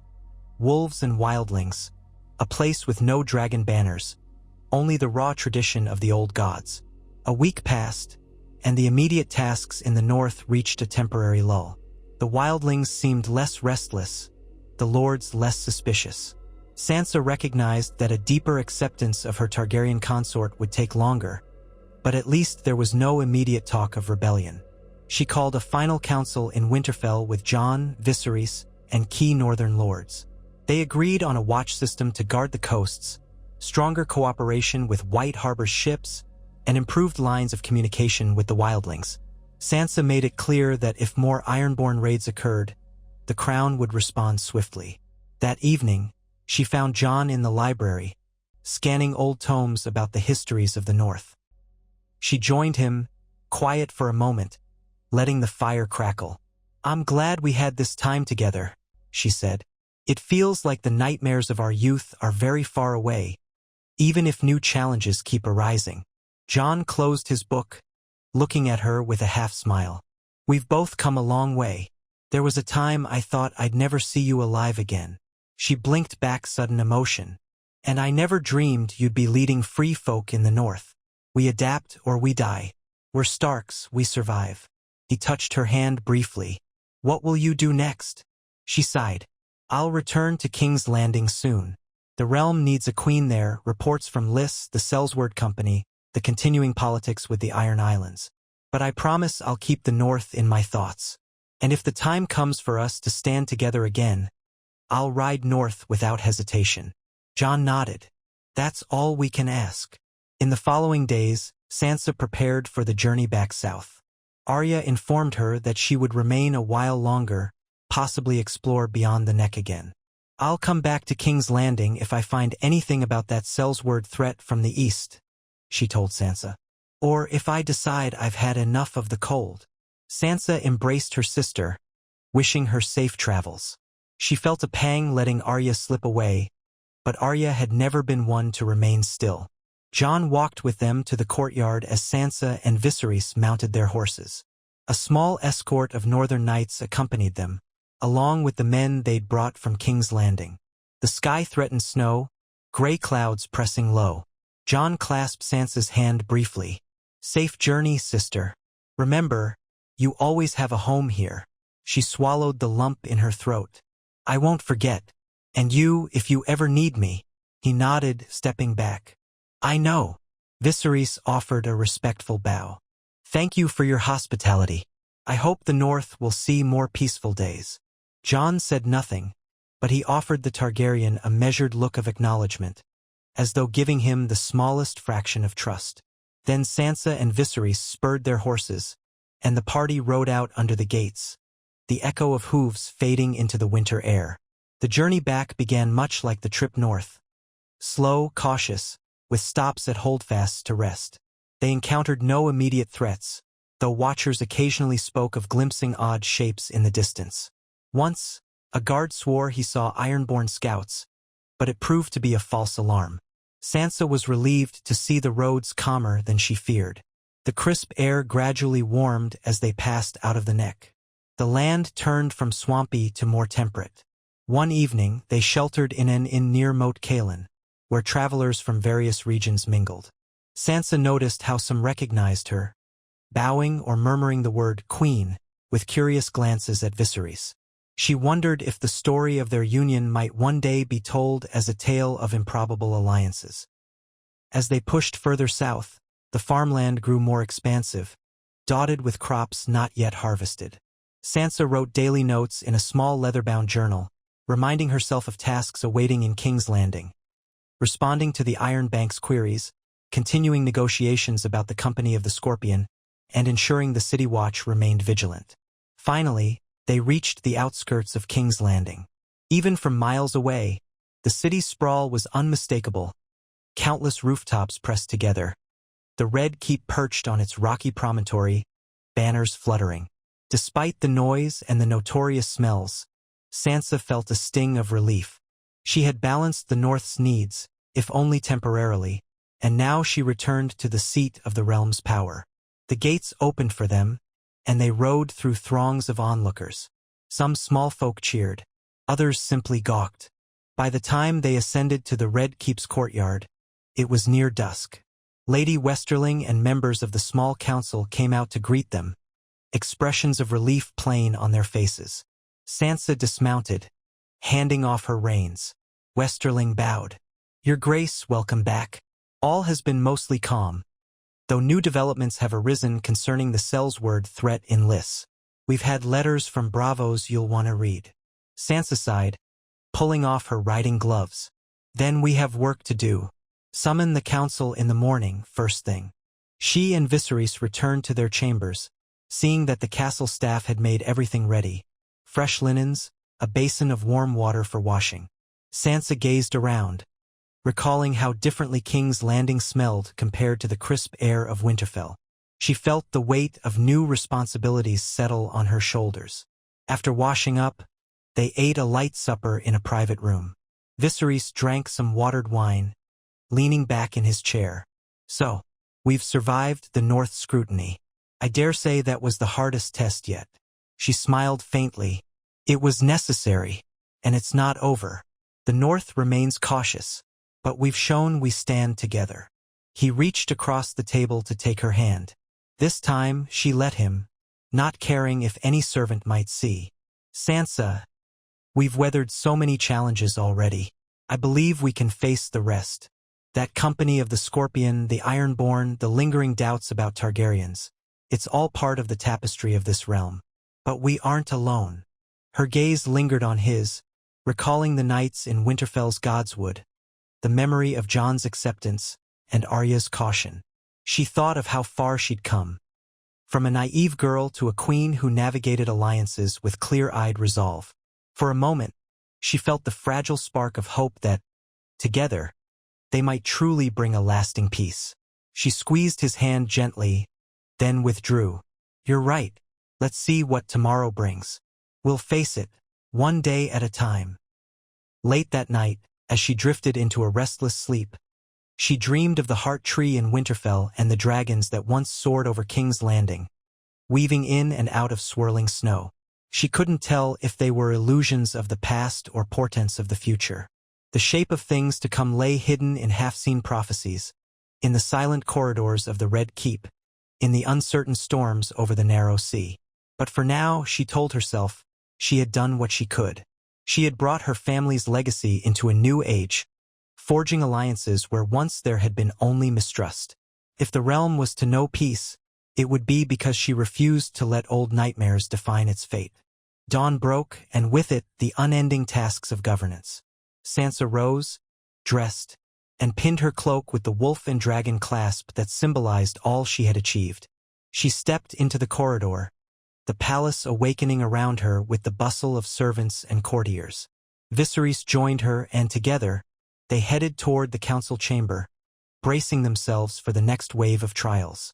Outside, King's Landing roiled with life, neither wholly trusting nor wholly hostile, but watching keenly for any sign of weakness or promise. The new day carried with it the promise of more decisions, more alliances, and more cunning dances in the hallways of power.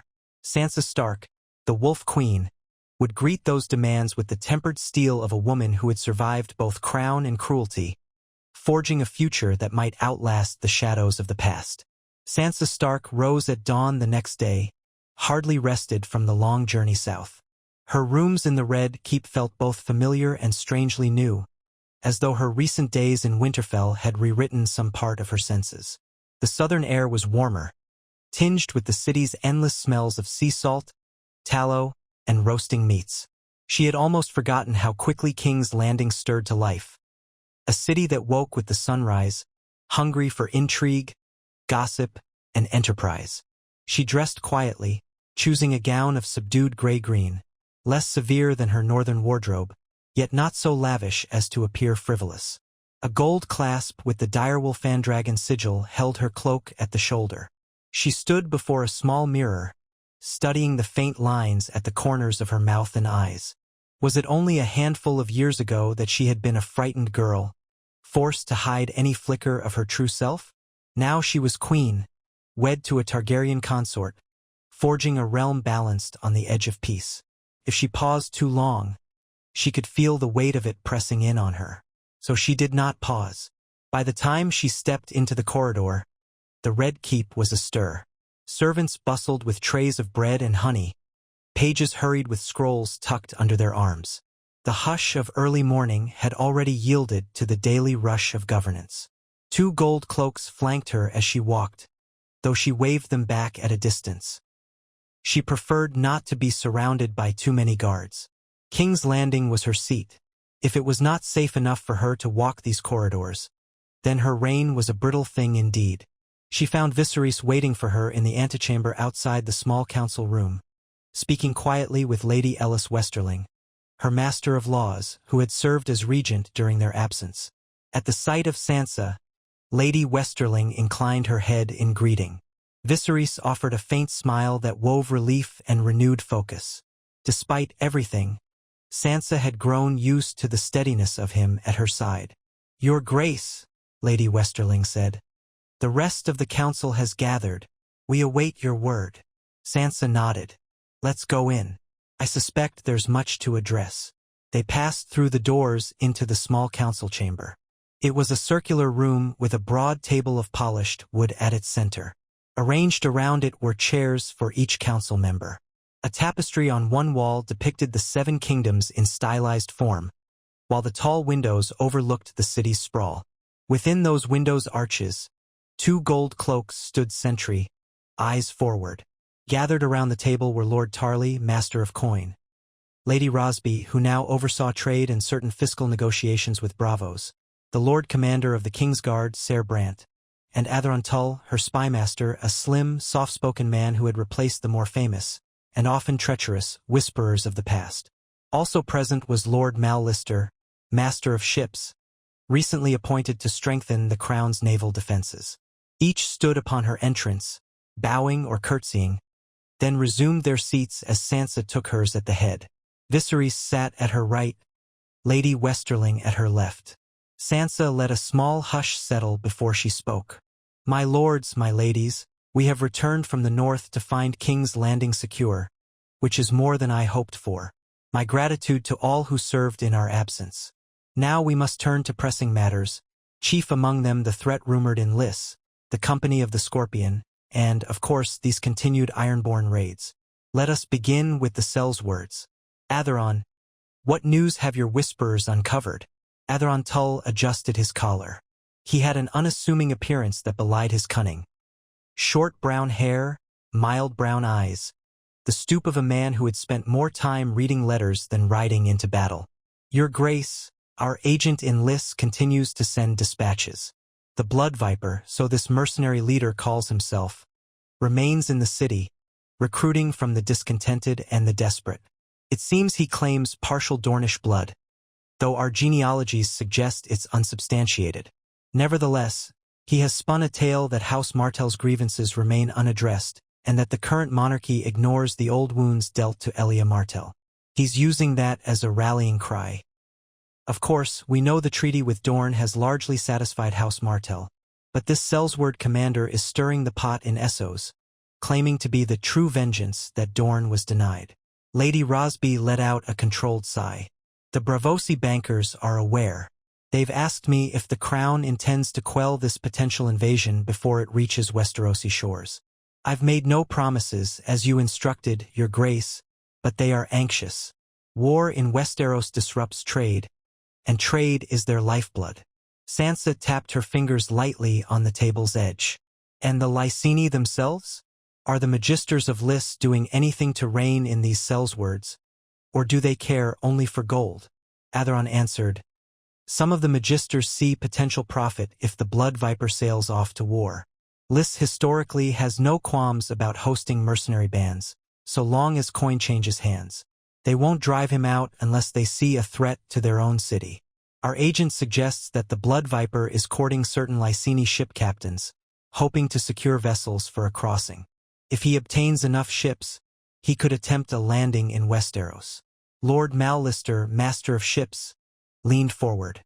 He was a tall man with hair streaked by silver, once a distinguished naval officer. He would not land near the major ports, for we have some measure of defense there. He might try the Stepstones or a remote cove. If he does manage to bring a few thousand mercenaries, even that could spark local rebellions among those who still harbor grudges against the crown. Especially if they wave the banner of Targaryen or Martell vengeance, Sansa added. Her eyes flicked to Viserys. But you and I both know that Dorne has no desire for a new war. We've penned a treaty. We must ensure the realm understands that. Viserys inclined his head, voice low but clear. I can personally write to Lord Corin Martell, requesting that he issue a statement disavowing the Blood Viper. That might help undermine his claims. The Dornish themselves must refute any illusions that he's acting with their blessing. Sansa considered it. Do so at once. Let's have that letter dispatched by day's end. She turned to the rest of the council. We cannot invade Lys on rumor alone, but we should quietly prepare. Lord Mallister, ensure we have ships patrolling the Gullet and the Blackwater Bay. If the company of the Scorpion attempts to slip into the Crownlands, we want warning. Of course, Your Grace, Mallister said, scribbling notes. With that settled, Sansa shifted her attention. Now the Iron Islands. In the north, I witnessed the aftermath of another raid. Villagers in the rills left homeless, several taken captive. We cannot allow these strikes to continue. Have we determined if Lord Blacktide or another faction leads these recent forays? Lady Westerling answered. We suspect smaller captains, sworn only loosely to Blacktide's banner, are testing the waters for easy plunder. The seat of Pike has been quiet under the Greyjoy who remains. But many lesser ironborn ships roam independently. We might threaten a blockade, but that's a massive undertaking, and we lack the resources to blockade all the Iron Islands. Our other option is to step up coastal defenses in the north. Lord Manderley's ships have begun patrolling near White Harbor, yet the coastline is vast. Sansa frowned. I left instructions for the northern lords to coordinate a watch system. That might deter some reavers, but not all. We must send a clear message that any captain who raids our shores will face severe retaliation. Perhaps a letter directly to Lord Blacktide, reminding him that we hold him accountable for all who claim his banner. If he cannot control his men, we will consider him complicit. Lord Tarley, the master of coin, cleared his throat. We have enough coin to fund some new galleys, if we think a larger navy is essential. But building them takes time, months at least, and a fair chunk of gold. We're just beginning to replenish the treasury, Your Grace. Sansa took a measured breath. I understand. Let's not commit to a full-scale shipbuilding endeavor yet, but let's at least prepare the materials. I want us to have the option if these raids intensify. Also, we should speak with the Master of Whisperers about infiltration in the Iron Islands. Atheron, can we get an agent there? Atheron looked uneasy. It's possible, but the Ironborn are notoriously suspicious of outsiders. If we attempt to insert a spy, we must be extremely careful. Let me see what can be done through our existing channels. I might have leads in Lordsport. Sansa nodded, her thoughts churning. The meeting continued for another hour, covering smaller matters of city governance, trade deals, and the aftermath of her northern tour. At last, she dismissed the council, instructing each to carry out their tasks swiftly. As they rose, Lady Rosby lingered, her calculating gaze flicking between Sansa and Viserys. She said nothing, merely offered a polite bow, then swept out. Sansa had grown used to the woman's scrutiny. Lady Rosby had once tried to manipulate the crown's finances to her own ends, and while she had since pledged loyalty, Sansa always watched her closely. When the council chamber finally emptied, Sansa sat back in her chair, exhaling. Viserys placed a hand on hers. We'll manage, he said softly. One threat at a time. She gave a ghost of a smile. That's all we can do. Later that morning, Sansa walked the ramparts of the Red Keep. She liked to do so after council sessions, collecting her thoughts in the open air. The sea wind blew off Blackwater Bay, tangling a few loose strands of her auburn hair around her face. From up here, the city spread out like a vast tapestry. Rooftops in dull red clay, winding alleys teeming with life, the great Sept's dome shimmering in the sunlight. She paused at a crenellation, gazing down at the harbor. The water was choppy, reflecting the sky's pale hue. Merchant ships edged toward the docks, sails slack in the faint breeze. Memories of the city's many tumultuous events flickered through her mind. Battles with wildfire, the blockade by Stannis Baratheon, Daenerys's final assault years ago. She'd lived through it all, and still she endured. Footsteps announced someone approaching. She turned, half expecting a guard, but instead she saw Ser Brant, Lord Commander of her Kingsguard. A broad-shouldered man with a clean-shaven face. He had a steady, thoughtful expression that Sansa had come to trust. He halted a few paces away, bowing. "Your Grace," he said, "forgive the intrusion. I wanted to speak with you about the city's readiness. Since you've returned, we've noticed a slight uptick in minor scuffles. Petty thievery, the occasional brawl. Nothing alarming, but it might be prudent to show a visible presence of the Kingsguard and the gold cloaks in the streets, just to deter troublemakers." Sansa nodded. "Very well. Ensure patrols remain fair and not heavy-handed. The small folk should feel safe, not harassed." He dipped his head. "I'll see to it." Then he hesitated. "Also, there are rumors that certain Stormland knights, men who once fought under House Baratheon, have been meeting privately in taverns. Some claim they resent House Targaryen's resurgence. They blame the Targaryens for the downfall of the Baratheons, among other old grudges. My men overheard hushed talk about seeking new leadership from across the sea." Sansa's pulse quickened. "They could be prime recruits for this blood viper if he sails. Have we identified these knights?" Ser Brant shrugged. "We only have a few names. Many are second or third sons with no holdings, drifting from one contract to the next. We'll keep watch on them." "Do that," Sansa said. "I'll mention it to the spymaster. If any group is bold enough to conspire openly, we need to root them out before they become a threat." He bowed again and withdrew. Sansa pressed her palm against the cool stone of the parapet, reminding herself that King's Landing was a nest of hidden alliances and resentments. She had not forgotten that she once walked these corridors as a prisoner and pawn. Now she carried the crown, but the city still watched her with hungry eyes, ready to pounce on any sign of weakness.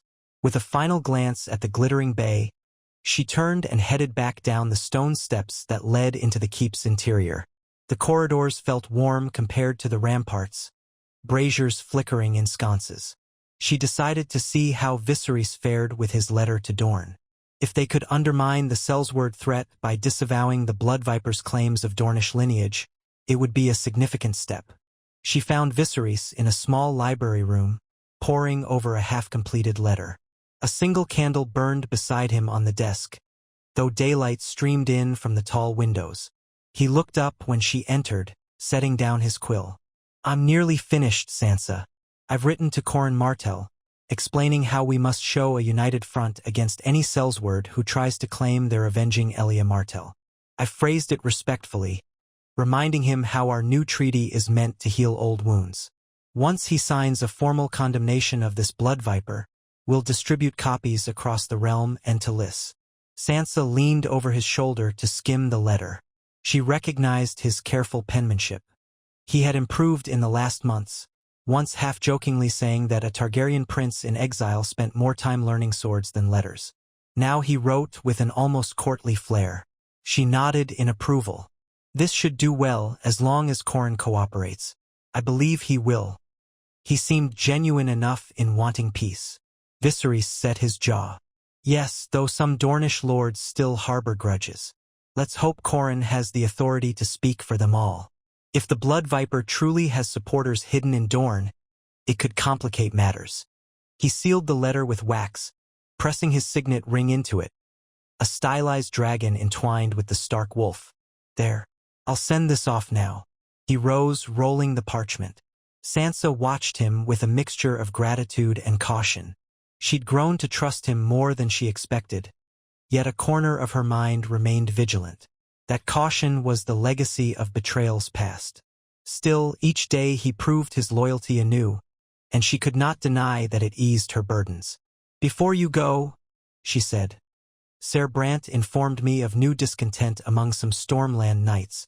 They blame your family for the Baratheons' downfall and might be open to an alliance with the Blood Viper." Viseris sighed. "The Baratheons rose to the throne by rebellion, then lost it through madness and war. Yet these knights hold onto the past. I'll speak with Lady Westerling, see if we can extend a hand to them, or at least keep them from turning rogue. Maybe we can offer them small positions in the crown's service if they prove trustworthy. Sometimes a place at the table is enough to sway uncertain loyalties." Sansa considered. "It's worth a try. Let's coordinate with the spymaster. I'd rather bring them into the fold than drive them into the arms of a sellsword. But remain discreet. Don't let them think we're buying them off." He nodded, then stepped closer, lowering his voice. "You've scarcely paused since we arrived. Don't let the burdens crush you, Sansa. The realm is heavier than it looks." She mustered a faint smirk. "I've learned to carry it." He brushed his fingers against hers, a small moment of warmth in the hush of the library. Then he departed to dispatch the letter. Sansa watched him go, reminded once more that forging alliances was not merely a matter of documents and treaties. It also required human connection, no matter how guarded. In the following days, Sansa threw herself into the daily tapestry of governance. She held audience in the throne room at least once, hearing petitioners from all over the Crownlands. Lord Royce had returned to the Vale by now, and Lady Westerling managed the Master of Law's position with competence. The city bustled with commerce, the ports seeing fresh arrivals from the Reach and the Westerlands. Rumors of the Blood Viper drifted here and there, along with stories of the Iron Islands. But no immediate crisis erupted. Then, a week after her return, a raven arrived from Bravos. Lady Rosby brought it to Sansa's solar, where Sansa and Viserys examined the contents.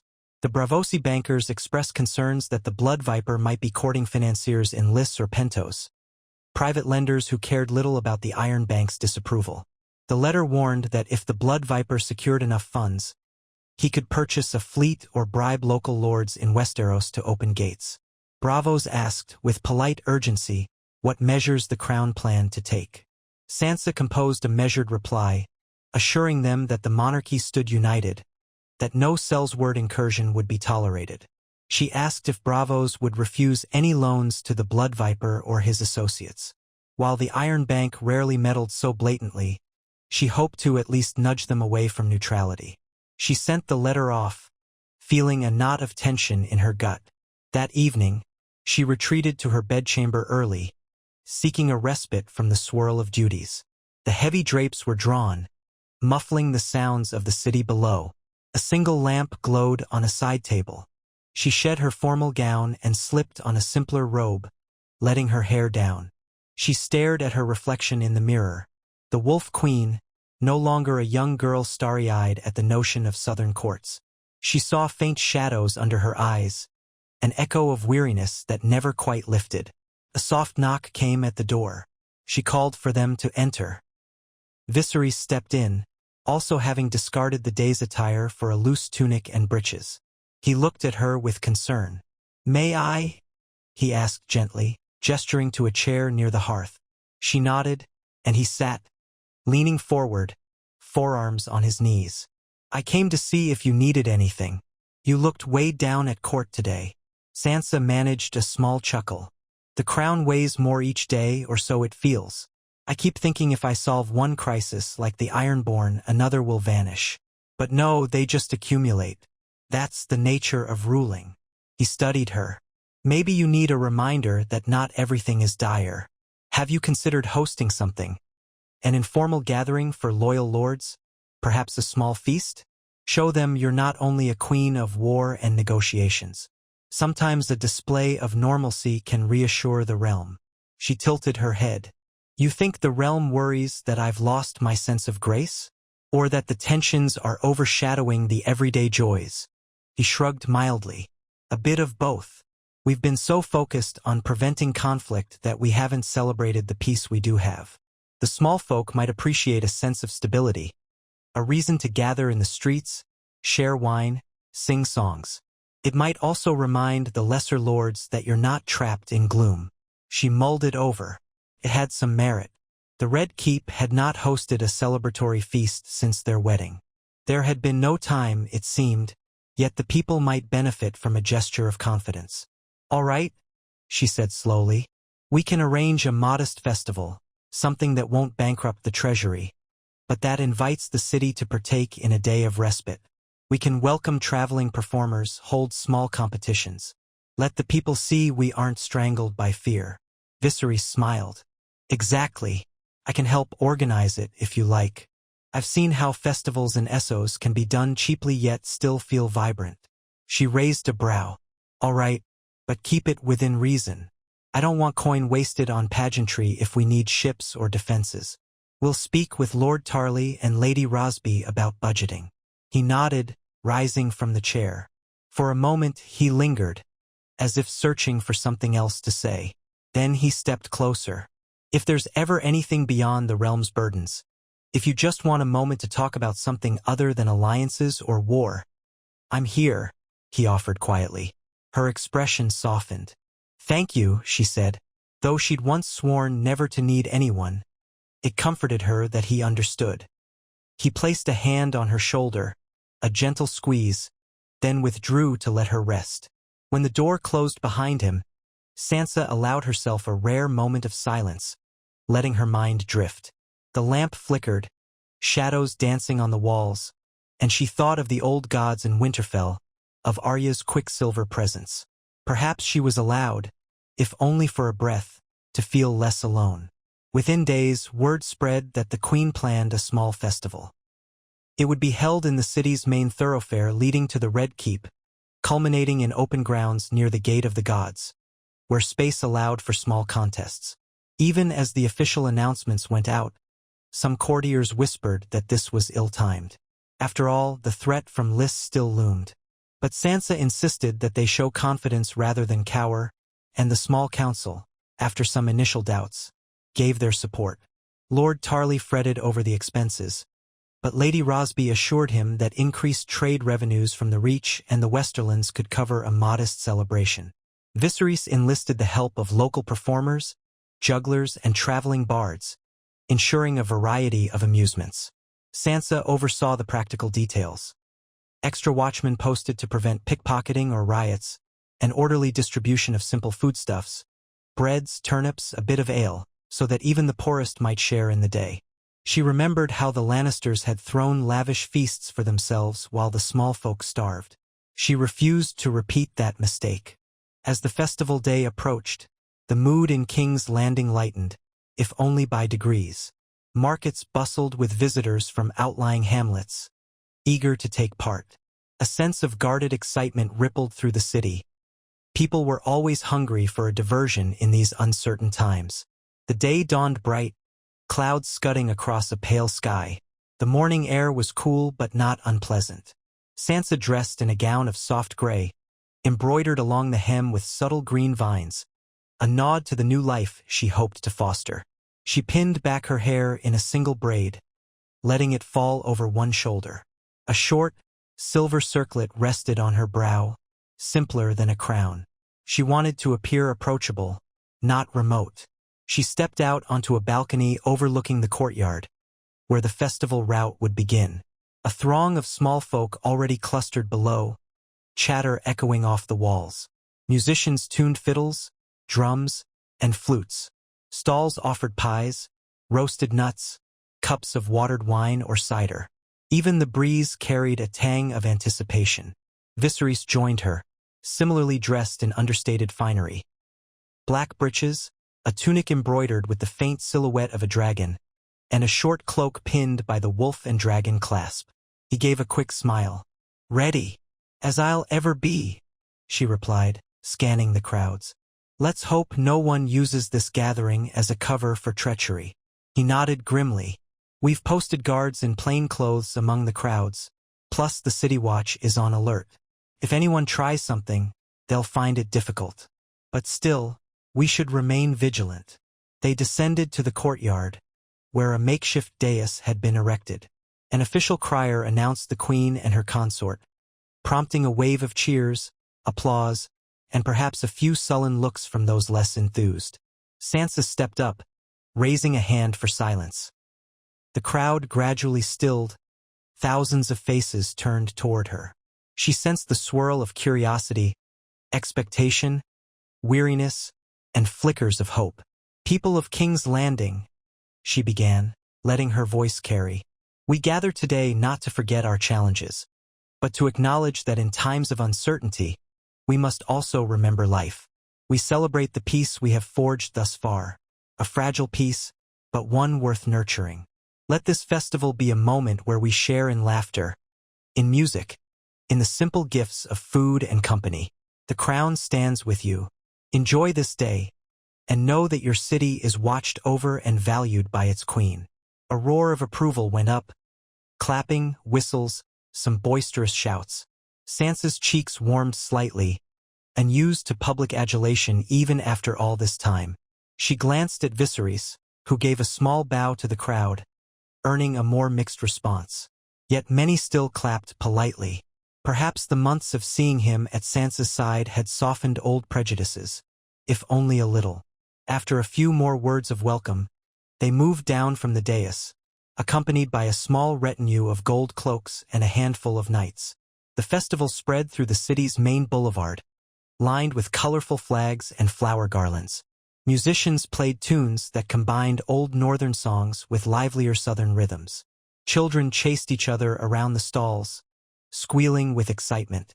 Vendors hawked pies, pastries, skewered meats.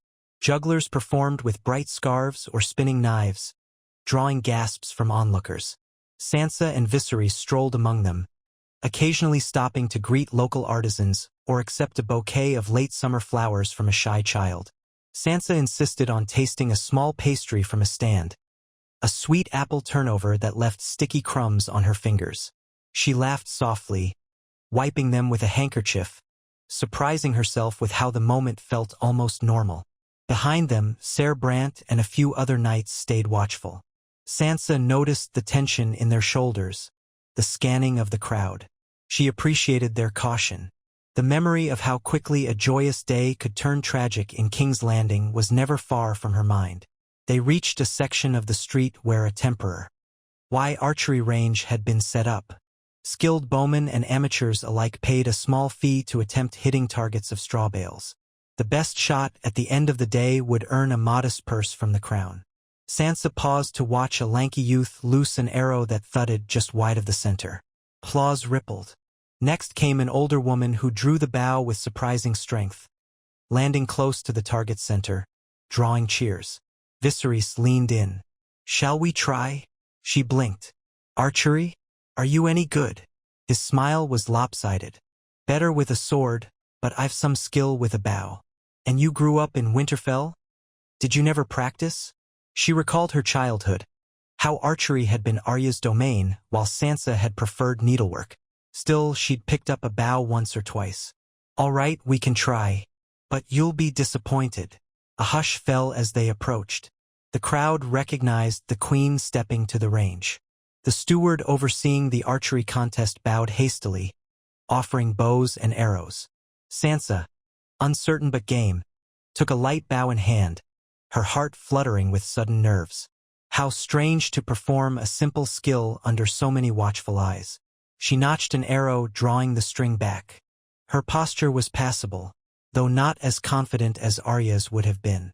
She loosed the arrow, and it flew, wobbling slightly before thumping into the outer edge of the target. A wave of mild cheers erupted, enough that she felt encouraged. Viserys took his turn, adopting a stance that suggested some training. His arrow sank closer to the center, though not a perfect bullseye. The crowd cheered more robustly, enjoying the spectacle of their queen and consort engaging in friendly competition. Sansa smirked at him. "Well done." He shrugged modestly. "I've had practice on the seas, shooting at floating barrels for sport." They each took another shot. Sansa's second arrow landed a bit closer, and she laughed in relief. Viserys soared just off-center. The crowd applauded with delight. Sansa returned the bow to the steward, who beamed as if this small moment would become the talk of the day. "Nicely done, Your Grace," he said. "And you, Lord Targaryen, thank you for blessing our contest." They moved on, returning to their leisurely stroll through the festival. Sansa felt a small warmth in her chest. For a fleeting instant, she imagined a realm free of constant war, where such festivals might happen more frequently. Yet the knowledge of the looming threats was never far. As if summoned by that thought, she spotted one of her undercover guards making his way through the crowd. He wore plain clothes, but she recognized him from the Red Keep, a wiry man named Harstan. He caught her eye, inclined his head, and discreetly signaled for her to step aside. Sansa murmured to Viserys that she would rejoin him shortly, then slipped through the throng with Ser Brant following at a short distance. Harstan led her to a quieter corner near a vendor's wagon. "Your Grace," he said in a low voice. "Apologies, but there's a small disturbance near the Street of Flower. Some men are shouting seditious words about the Targaryens, and we suspect a few Stormland knights among them. The city watch is moving in, but it might escalate." Sansa's chest tightened. Have they threatened violence? Not overtly yet, but they're drunk and angry, calling for the overthrow of any Targaryen influence on the throne. The watch captain wanted to inform you in case you wish to handle it quietly. She nodded sharply. "Show me, Ser Brant. Let's see what's happening. We'll defuse it before it spreads." They hurried through winding side alleys, leaving behind the main festival thoroughfare. The cheering and music faded, replaced by the narrower press of old buildings. Here, the festival's edges were less structured, with fewer guards. Sansa glimpsed small folk peering out of windows, curious or nervous. Rounding a bend, she spotted a group of 6 or 7 men gathered near a cart. They wore cloaks bearing faint heraldic designs, some Stormland sigils, though partially obscured. A ring of gold cloaks surrounded them, at least a dozen strong. The men seemed intoxicated, faces flushed, eyes full of belligerence. One yelled, "We shed blood for House Baratheon. Now we've a Stark on the throne, and a Targaryen bedmate? Treason, I say. Spit on the memory of Robert Baratheon." Another roared in agreement, brandishing a half-empty tankard. Sansa motioned the gold cloaks aside, stepping forward. At her approach, the men went rigid, uncertain. They probably hadn't expected the queen herself. Ser Brant and Harstan flanked her, hands near their sword hilts but not drawing steel. Sansa lifted her chin, letting her voice carry. "What's this commotion? This is a day of festival, not a brawl." One of the knights, grizzled, with a scar across his cheek, sneered. "Day of festival for who? While the ghost of the Baratheons rots, and a Targaryen claims a seat that rightfully belonged to King Robert's heirs." Sansa met his gaze without flinching. King Robert's heirs are gone or disinherited through the wars. That chapter of history ended long ago. House Baratheon still holds Storm's End, but we do not have a Baratheon monarchy, and that will not change. If you wish to honor House Baratheon, do so with pride in the Stormlands. Don't cause a riot in the streets. Another man spat on the ground. "We lost everything. Our father fought with Robert to dethrone the Mad King. Now look at us, wandering knights, no coin, no lands. And also a Targaryen could worm his way back onto the throne." Sansa recognized the bitterness. She had seen that same anger among those who felt the wars had left them cheated. She kept her tone level. "I understand your grievances. War has robbed many men of titles and fortunes. But King Robert's line ended with Tommen and Myrcella, both gone along with Joffrey. The realm's lords agreed to a new monarchy. Do not punish the realm for your personal regrets." He scoffed. "Pretty words. Are we to beg for scraps from a northern queen and her dragon consort?" Ser Brant bristled, but Sansa raised a hand to quell him. She stepped closer, voice dropping. "I will not see the city disturbed by your resentments. If you have cause for complaint, there are lawful means, petitions, services to the crown. But if you incite violence, you'll face the watch. This is my final warning." Several of the men exchanged uneasy glances. They were intoxicated, but not so far gone as to ignore the threat of arrest. However, the scarred knight spat. will not grovel to a Targaryen. Robert was a better king than any dragon-spawned whelp. And if the blood viper crosses the sea with a real army, maybe we'll see how strong this wolf queen truly is. A hush fell. Sansa's heart thudded. The mention of the blood viper was a direct challenge, an indication they might indeed be in contact with seditious rumors. She caught Ser Brandt's tense expression. She narrowed her eyes. If you side with the blood viper, you commit treason. Do you wish to be branded traitors to the crown? A flicker of fear crossed their faces. One of the younger men stammered, We just talk. That's all. We're angry. No one is siding with Associcel's words. We haven't sworn any oath. The scarred knight glowered, seeming torn between pride and caution. Finally, he muttered, Maybe we're no traitors, but we owe no love to Targaryens. Sansa sensed the crowd around them, a handful of small folk gathering at a distance, watching to see if violence would erupt. She lifted her chin. For the disturbance you've caused this day, the City Watch will escort you to a holding cell. You'll have the chance to sober up and reflect. If you wish to keep your freedom, you'll cease incitements. Is that clear? They shifted nervously. One or two looked inclined to protest, but the gold cloaks closed in, weapons at the ready. With sullen reluctance, they allowed themselves to be led away. The scarred knight shot Sansa a last defiant glare but did not resist. The small folk who had gathered stared in awe, some bowing as Sansa passed. She let out a slow breath. Ser Brandt asked, Shall we question them further for ties to the blood viper? Yes, Sansa said. Gently, though. We want truth, not false confessions beaten out of them. If they know something about a Sellsword plot, I want to hear it. She paused, scanning the narrow street. Let's not let this overshadow the festival. Return quietly to the main thoroughfare. Keep watch. I'll do the same. He bowed, dispatching some gold cloaks to escort the men to a watch station. Sansa turned back toward the festival route, her mind churning. That the men had invoked the blood viper by name boded ill. Even if they were merely blowing hot air, it confirmed that the Sellsword's propaganda seeped into King's Landing. She imagined it swirling in taverns, fueling the anger of ex-knights and out-of-work soldiers who yearned for a reason to fight. Yet, returning to the festival, she saw the city's cheer mostly intact. Music played, laughter rang out from a circle of dancers. People raised cups of ale or cider in toast to the crown. The tension she carried in her chest felt almost like an unwanted secret. She forced a small smile for those who greeted her, determined not to let a handful of malcontents sour the entire day. Viseris found her near a puppet show, guiding her to watch for a moment. Painted wooden figures acted out a comedic skit, prompting giggles from children. Sansa half listened, mind elsewhere, until Viserys gently touched her elbow. Something happened, he said quietly, reading her expression. She nodded, stepping aside to a quieter corner. A group of Stormland knights were stirring trouble, openly mentioning the blood viper. I had them arrested. They claim not to have sworn any oath, but they do harbor resentment. It's a reminder that we're dancing on a razor's edge. Viserys' jaw set. I'll speak with Lady Westerling. The Stormlands must know these men do not represent all of them. And if they do well, we must show we will not tolerate sedition.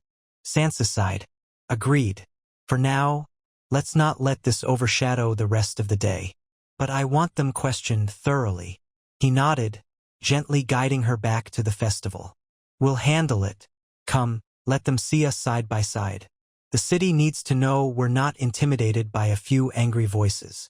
She allowed him to steer her back into the thick of the crowd, where they smiled for the people, watched a brief dance performance, and drank a cup of spiced cider from a vendor who insisted they try it for free. The sweet warmth of it slid down Sansa's throat, and she wondered if that was how she might appear to the realm. Pleasant on the surface, her real battles hidden deep beneath. Despite the incident, the festival concluded without major disruption. As twilight fell, lanterns were lit along the main street, and a gentle hush replaced the day's bustle. Sansa and Viserys returned to the Red Keep, passing through the gates to find a few attendants waiting with water for washing off the dust. She was grateful to retire to her chambers, stripping off the festival attire and letting her ladies-in-waiting help her bathe. Beneath the scented water, she felt the knot of tension in her back, a reminder that rule was never simple, even on days of supposed revelry. True to her orders, the city watch interrogated the detained knights. The next morning, a thick dossier of their statements appeared in Sansa's solar. She skimmed through them with Viseris at her side. Most men claimed they had only heard rumors of the blood viper, nothing more. A few mentioned a vague messenger who whispered in taverns that the Sellsword Company would welcome any Westerosi who loathed the current monarchy. Yet none admitted to direct contact or sworn pledges. "It's a spark waiting for kindling," Sansa murmured, setting the papers aside. "The blood viper's name is enough to inflame discontent, even if no formal alliance exists yet." Viserys nodded. "And if that rumor spreads across Westeros, every disaffected knight or house could become a problem. We need to cut off the blood viper's funds and ships before he can make real moves. That means intensifying our intelligence in lists. We have to know exactly who is sponsoring him." She tapped her fingers on the desk. "I might write to the Sea Lord of Bravos again, or the Prince of Pentos, asking them to forbid any sale of ships to the blood viper. But Essos is vast, and laws are malleable when gold flows freely. We must rely on spies and strategic sabotage if it comes to that." He pursed his lips. "A thorny path indeed. If we involve ourselves too openly in Essos, we risk entangling the realm in another foreign war. People will resent that, especially after the debacles of the past." She exhaled. "Precisely, so we must tread lightly. For now, let me consult Atheron Tull. We'll see how far our agent can go without blowing his cover." That day, Sansa convened a smaller war council with Atheron Tull, Lady Westerling, Lord Mallister, and Lord Tarley. They decided to funnel more coin discreetly to their agent in lists, instructing him to offer bribes, buy information, and hamper the blood viper's attempts to secure ships. Lady Westerling suggested that the gold come from a hidden route so no one traced it back to the throne. Lord Tarley balked at the cost but agreed, seeing the alternative might be a full-blown invasion that would cost far more. All the while, the ironborn threat simmered. Occasional reports came in of small raids along the northern or western coasts. White Harbor's ships intercepted one Reaver vessel, capturing half the crew.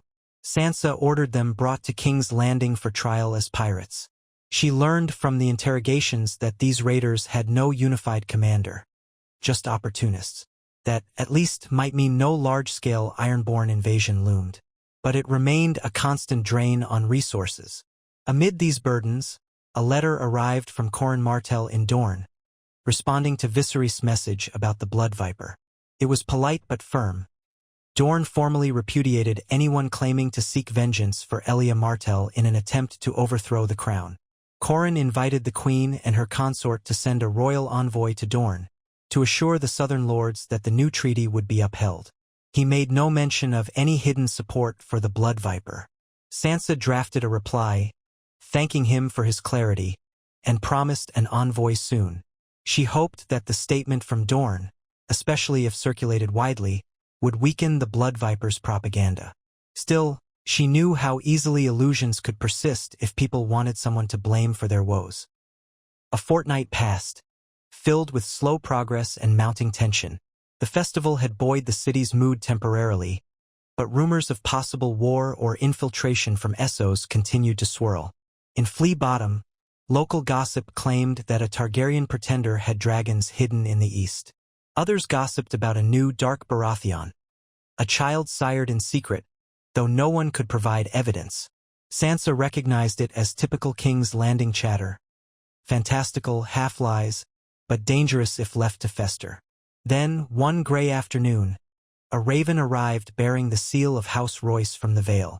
The message stated that a group of Sellswords, identifying themselves as preliminary scouts for the Company of the Scorpion, had been spotted in Gulltown, seeking to buy passage westward. Lord Royce's men cornered them, but they slipped away, vanishing into the countryside. This implied that the blood viper was not content to remain in Essos. He was sending out feelers in Westeros, testing potential footholds. Sansa read the letter in the throne room, her stomach nodding. She beckoned Viserys and Lady Westerling. This is it. He's moving beyond rumor. He's either sending scouts to assess weaknesses or trying to recruit local allies. Lady Westerling ran a hand through her dark hair. We must assume they'll pop up in other ports too, White Harbor, Storm's End, even Lannisport. Viserys pressed his lips together. Let's alert each major port. Have them watch for suspicious arrivals. The moment we catch any more Sells words, we interrogate them thoroughly. Perhaps we can glean the Blood Viper's next move. Sansa agreed, drafting letters to the lords of the major ports. She authorized increased security checks on newly arrived ships, though carefully so as not to hamper legitimate trade. She also asked for readiness in case the Company of the Scorpion tried a direct landing. With every new measure, she felt the realm tense further, like a drawn bowstring waiting to snap. In the midst of these preparations, she could not ignore her personal responsibilities. Petitioners still arrived daily, some bearing trifling disputes, others with more significant pleas, requests for tax leniency, for land rights, for justice against local injustices. She presided with a calm face, though inside she churned. Her nights were restless, haunted by visions of kings landing aflame or the north swarmed by invaders. She remembered Daenerys's final rampage, ash drifting like snow. She vowed not to let another wave of destruction ravage the land.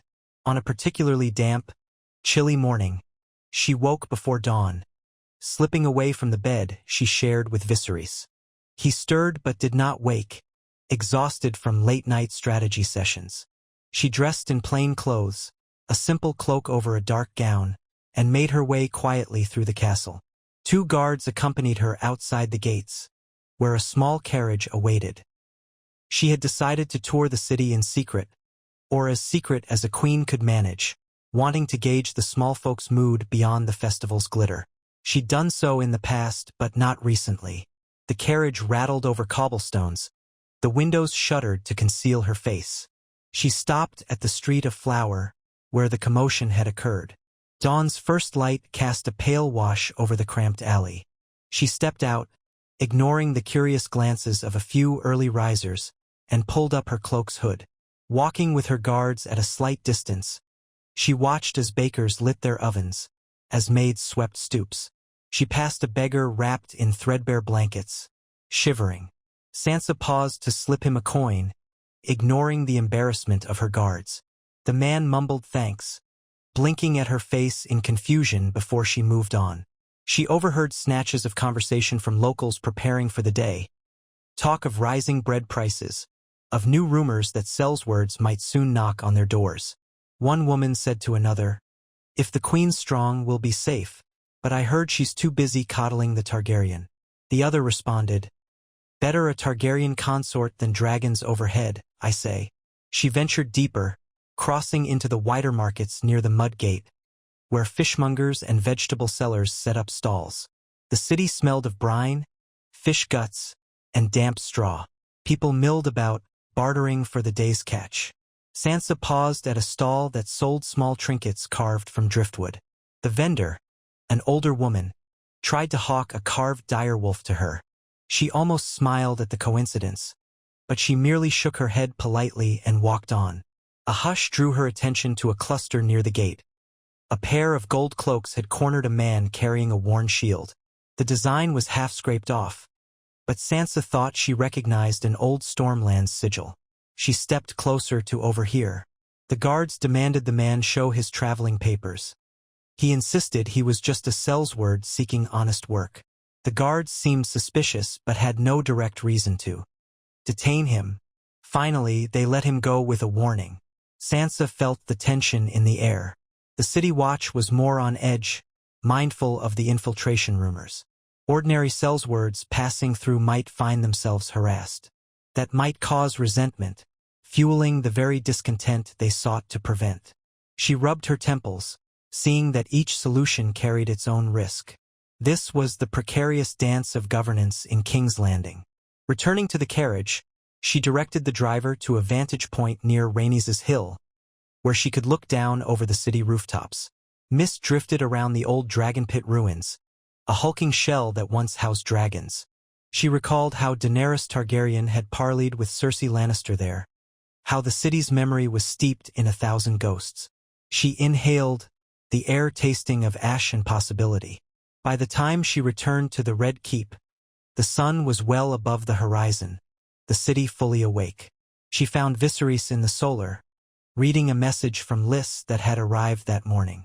Adon Tull stood by, arms folded. They both looked up when she entered. "A new dispatch from our agent," Viseris said gravely. "He reports that the Blood Viper is close to securing ships. A wealthy Lyseni widow named the Ella has taken an interest in him. She lost a son in some past conflict. Apparently, she hates the current monarchy in Westeros, blaming the wars that rippled from Robert's rebellion. She's poured money into the Company of the Scorpion, enough to buy or lease at least 10 ships, perhaps more." Sansa felt her breath catch. 10 ships is not an armada, but it's enough to land a few thousand men if fully packed. That could be catastrophic in a region unprepared. Adon Tull nodded. "Precisely. Our agent says the Blood Viper might be waiting for a signal from potential allies in Westeros. Someone to open the gates or stir local revolts.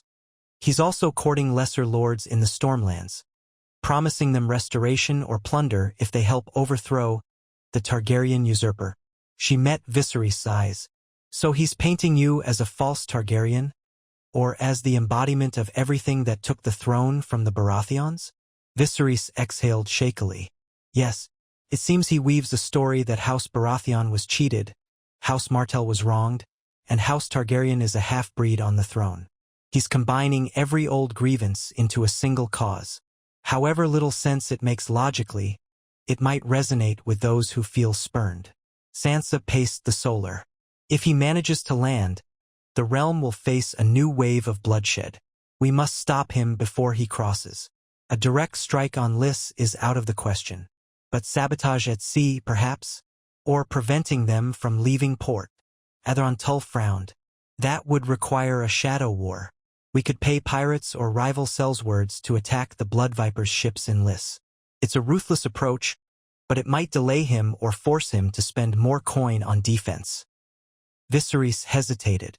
"Ruthless indeed, and if discovered, it could tarnish us in the eyes of Essos. But perhaps it's necessary. Let's weigh the cost." Sansa nodded. "We'll gather a war council. Enough of these half measures. If we must act preemptively, we do so carefully and swiftly. Summon Lord Mallister, Lady Westerling, and the rest." Within the hour, the small council assembled in a closed-off chamber. The windows were shuttered for privacy, torches lit despite the daylight. Tension crackled in the air as they debated their next move. Lord Mallister pointed out the difficulties of sending crown ships to Lys for a clandestine operation. Any open confrontation could spark an international incident. Lady Rosby suggested bribing Lyseni captains to refuse the Blood Viper's passage. Lord Tarly worried about the cost. Sansa listened to each perspective. Finally, she stood, allowing a hush to descend. "We cannot wait idly while the Blood Viper builds a fleet. We also cannot wage open war on Lys. Our best option is to hamper his preparations covertly. We'll send gold to trustworthy intermediaries, pirates, rival mercenaries, or smugglers who can sabotage the Blood Viper's ships in port.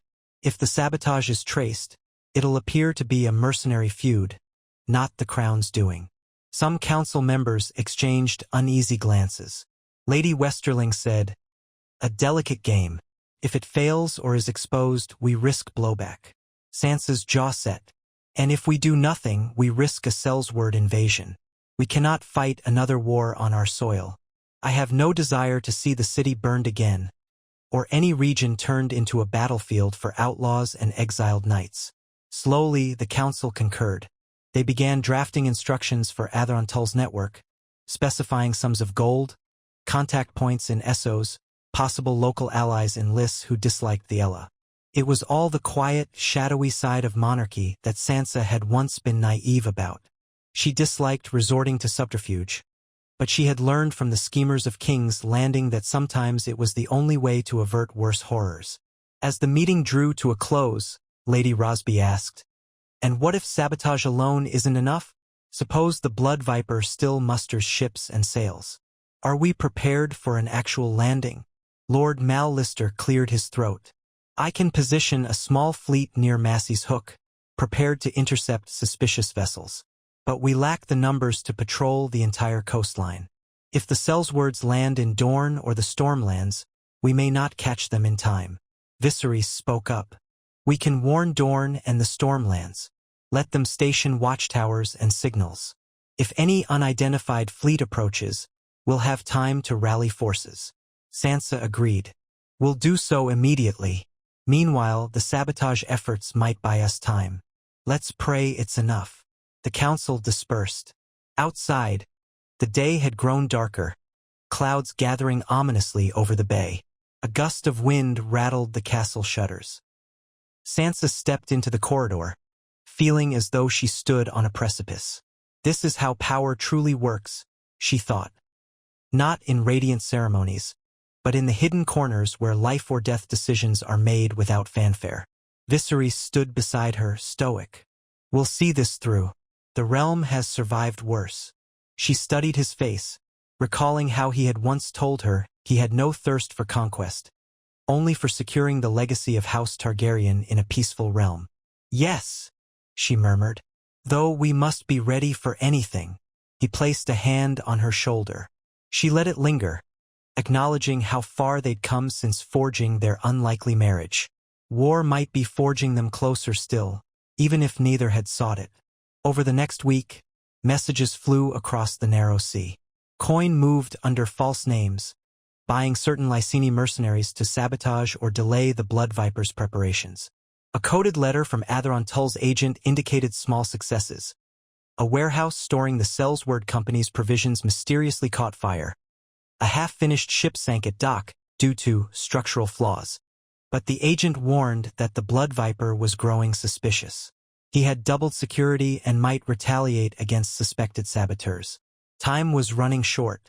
Meanwhile, Sansa wrote letters to every major lord in Westeros, urging heightened coastal vigilance. Jon in the north replied that White Harbor's ships would remain on alert, though that might detract from controlling ironborn raids. Corin Martell wrote that Dorne's southern coasts would be guarded, though he insisted no alliance within Dorne would support the Blood Viper. In the Stormlands, the remnants of House Baratheon's loyal bannermen, now led by a distant cousin named Lord Galladon, promised to watch for suspicious sails. Yet the region was still restless, with enclaves of knights who believed they had rightful claims. As these efforts unfolded, the daily governance of King's Landing did not stop. Sansa juggled petitions, oversaw the city watch, dealt with trade pacts. A subtle undercurrent of dread permeated the Red Keep. On some days, Sansa glimpsed the courtiers exchanging worried whispers, as if expecting an invasion at any moment. She maintained a calm facade, remembering how fear in King's Landing could become a self-fulfilling prophecy. One evening, in the stillness after sunset, Sansa walked the gardens of the Red Keep alone. The air smelled of late autumn flowers and the faint tang of the sea. Lanterns hung on wrought iron poles, casting circles of warm light. She remembered sneaking to these gardens in her youth, desperate for a moment's escape from Cersei and Joffrey's cruelty. Now she walked them as queen, the palace effectively her domain. Yet she did not feel entirely at ease. She paused by a hedge of white roses, their petals tinged with pink at the edges. A memory stirred. How her mother once loved these blossoms at Winterfell. The memory was bittersweet, a reminder of all that had been lost in the wars. She closed her eyes, inhaling the floral scent, letting it center her. The realm was always on the brink of some new threat.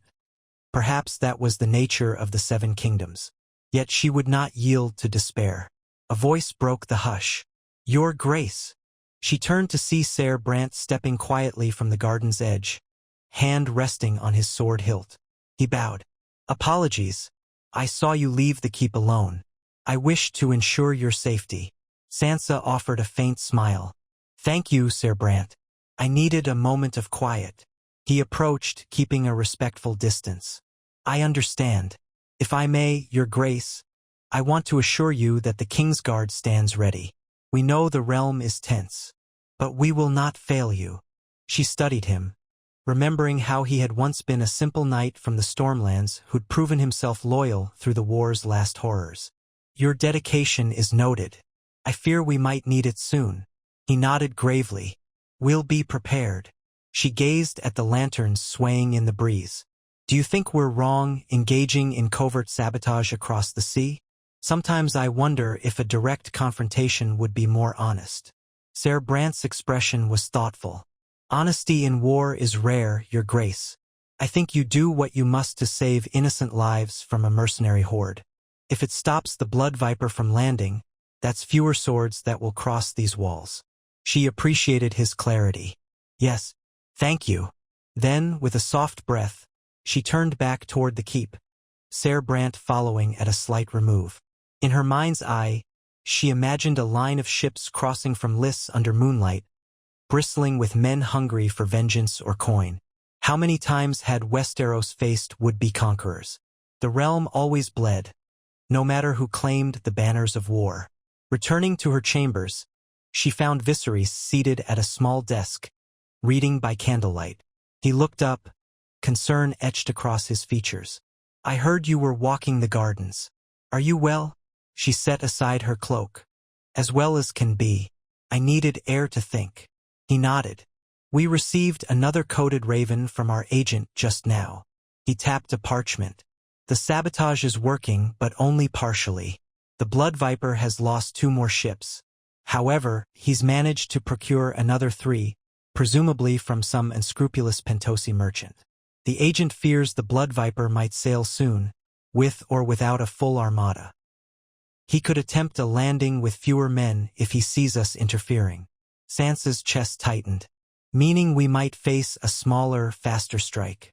That could still stoke a rebellion if timed cleverly." She ran her hand over her face. "We'll need to remain vigilant along the coast. There's only so much we can do from here." He rose from the desk, crossing the room to her. "Let's send word to the Stormlands and Dorne again. If he aims for a covert landing, it might be there. The Crownlands themselves are more guarded." She nodded wearily. "I'll dispatch ravens at first light. Let's also inform Corran Martell that events are accelerating. If the Blood Viper tries to slip into Dorne, I want a swift response." Viseris placed a hand on her arm. "We're doing what we can. Even if he makes it ashore, he'll find fewer allies than he imagines. Between the letters we've sent and the disavowals from Dorne, it's a flimsy cause he clings to." Sansa managed a thin smile. "Flimsy causes have started many wars." He sighed. "True enough." A hush fell. The candlelight flickered across the room, revealing the tension in both their faces. In that intimate quiet, she felt the weight of all the realm's eyes upon them. "We'll handle it," she repeated softly, as if reassuring herself as much as him. He gently squeezed her hand, then gathered the letters for dispatch, leaving her to the night's half-silence. Alone again, she glanced at the tapestry on the wall. A scene of the 7 kingdoms united under a single crown. She recalled a time she believed in the songs of unity and heroism. Hard reality had shattered those illusions, but she still yearned for a peace that might last more than a season. Closing her eyes, she summoned the memory of the godswood in Winterfell, the hush of snow on pine boughs. "I will not fail," she whispered to the darkness. A vow spoken to no one but herself. Days stretched into another tense week. Sansa barely slept, rising at dawn to review new dispatches from Lys or the ports in Westeros. The Spymaster's network churned with updates. A Lyseni merchant rumored to have refused the Blood Viper's bribes ended up dead. A pair of suspicious travelers in the Stormlands turned out to be petty thieves, not sellswords. Each scrap of news felt like a clue in a puzzle, none of them revealing the final shape of the threat. One afternoon, while Sansa and Viserys sifted through letters in the Solar, Lady Westerling arrived with urgent steps. "Your Grace, my Lord Consort," she said, catching her breath. "A raven from our agent. The Blood Viper has set sail. Only 8 ships, but they carry mercenaries, perhaps 1,000 or more. No word on their exact heading, But they left Lys 2 days ago. Sansa's heart thundered. Have they been spotted by any watchers in the Narrow Sea? Lady Westerling shook her head. Not yet. We must assume they might head for Dorne, the Stormlands, or slip into the Crownlands. Our watchers near the Stepstones have been alerted. But the agent's letter arrived by the fastest raven we have. The Blood Viper's ships could already be halfway here. Viseris rose, face grim.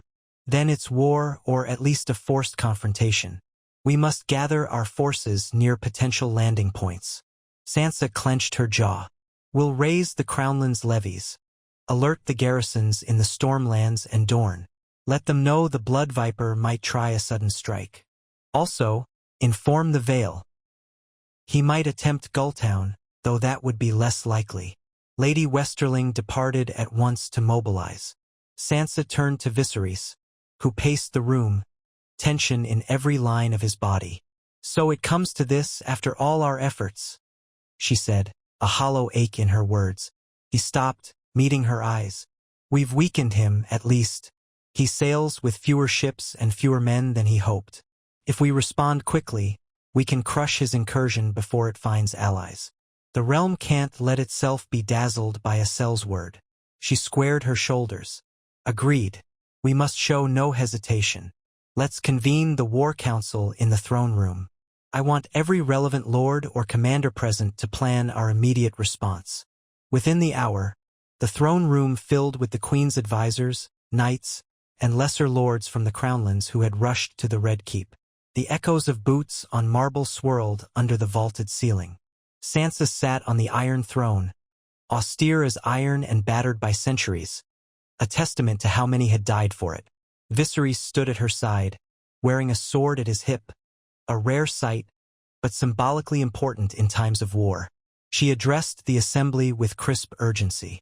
A sellsword company known as the Company of the Scorpion, led by the man called the Blood Viper, has set sail from Lys.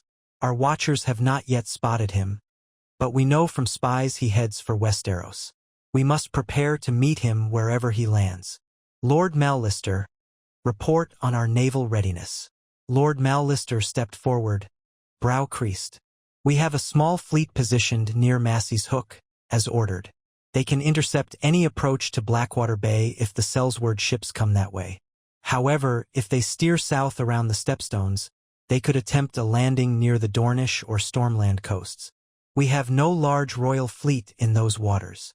Sansa drummed her fingers on the throne's arm. We've warned Dorne and the Stormlands. They should have watchers. Lady Westerling, do we have any word from Corin Martell or Lord Galladon of the Stormlands yet? Lady Westerling shook her head. Not since we dispatched the warning ravens. They may be mobilizing. Ravens can only fly so fast. Sansa's gaze swept the hall. Then we must be ready to move troops by land. Ser Brant, gather the King's Landing garrison. A portion of them will remain to defend the city, but we can spare a few hundred riders to march south on short notice. Lord Mallister, keep your ships on high alert. The moment there's a sighting, send ravens and ride to intercept. The lords bowed, murmuring assent. Sansa felt a wave of controlled panic ripple through the assembly.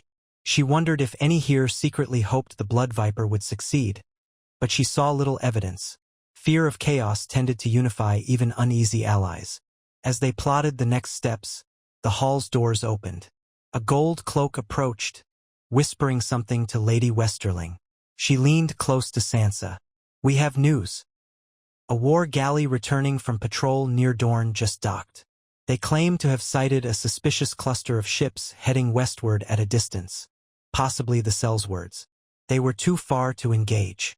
Sansa clenched her fists on the arms of the throne. So the Blood Viper heads for southwestern shores. That suggests the Stormlands or Dorne. We must narrow down which. Viserys spoke quietly. The Stormlands are more likely, given the rumor that he's courting old Baratheon sympathizers.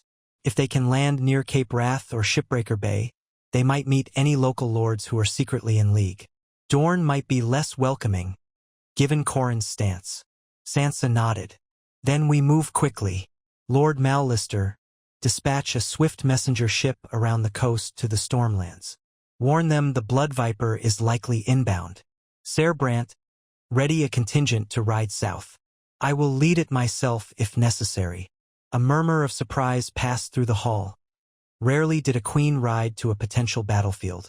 But Sansa stood firm. I will not remain idle while sellswords attempt to tear my kingdom apart. We must show the realm that the crown stands resolute. No one challenged her. They feared her resolve as much as they respected it. The lords bowed, moving to execute their orders. The war council dispersed, leaving only a few key advisors around the throne. Lady Westerling exhaled.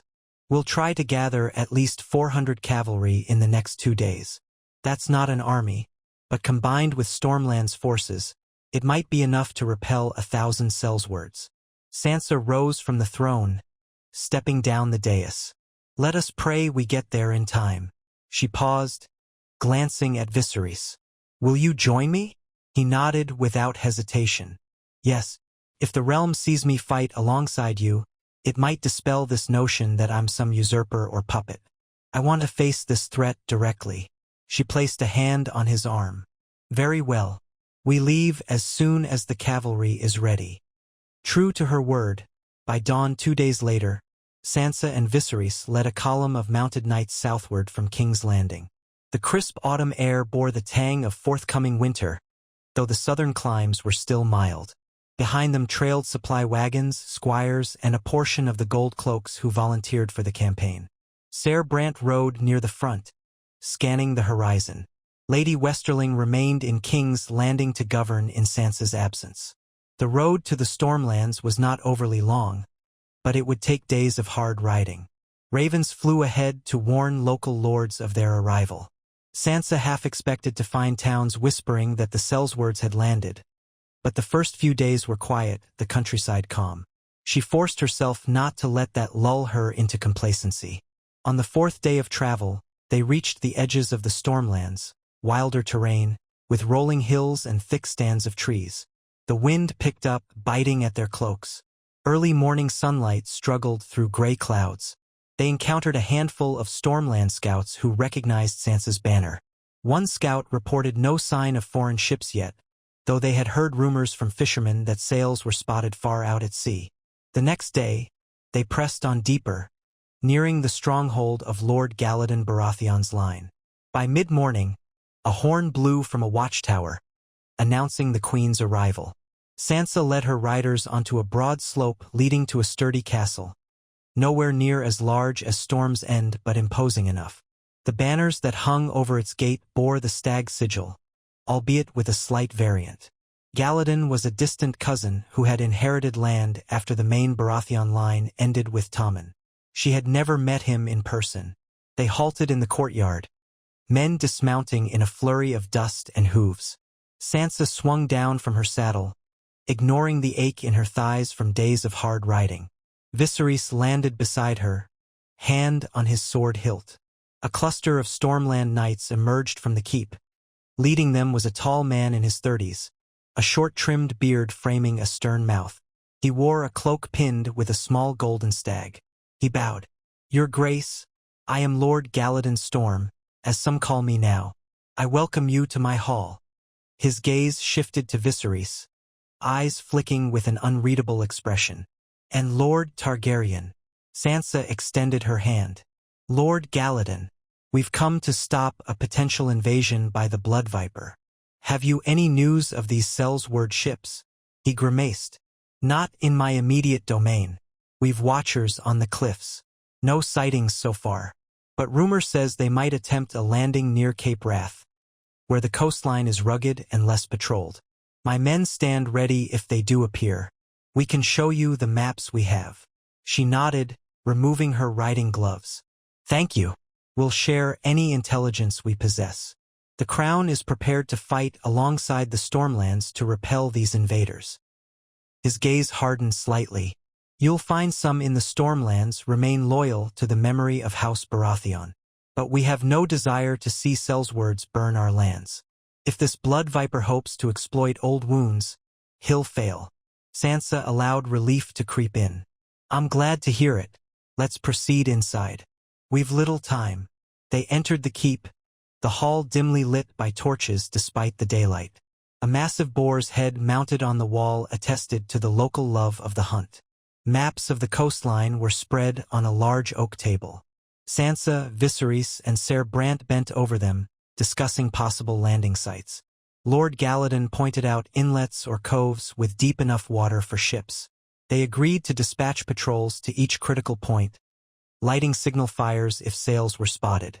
By the time they finished, evening approached. Sansa accepted Galladon's offer of lodging, though she insisted on setting up a command post in a side hall. That night, the wind howled around the castle walls, rattling shutters. Sansa felt a stirring of dread, half expecting horns to sound an alarm. Yet the night passed quietly. At dawn, an urgent horn blast woke the fortress. Sansa jolted from bed, pulling on boots and her cloak. She rushed into the courtyard, where men scrambled into saddles. Lord Galladon stood on the battlements, peering through a brass eyeglass. Sansa climbed to join him. "What is it?" she demanded, her breath steaming in the chill. He lowered the eyeglass, face grim. A watchtower to the southeast signaled. "One of our scouts says he spotted sails, 8 or 9 ships, rounding a headland about 20 miles away.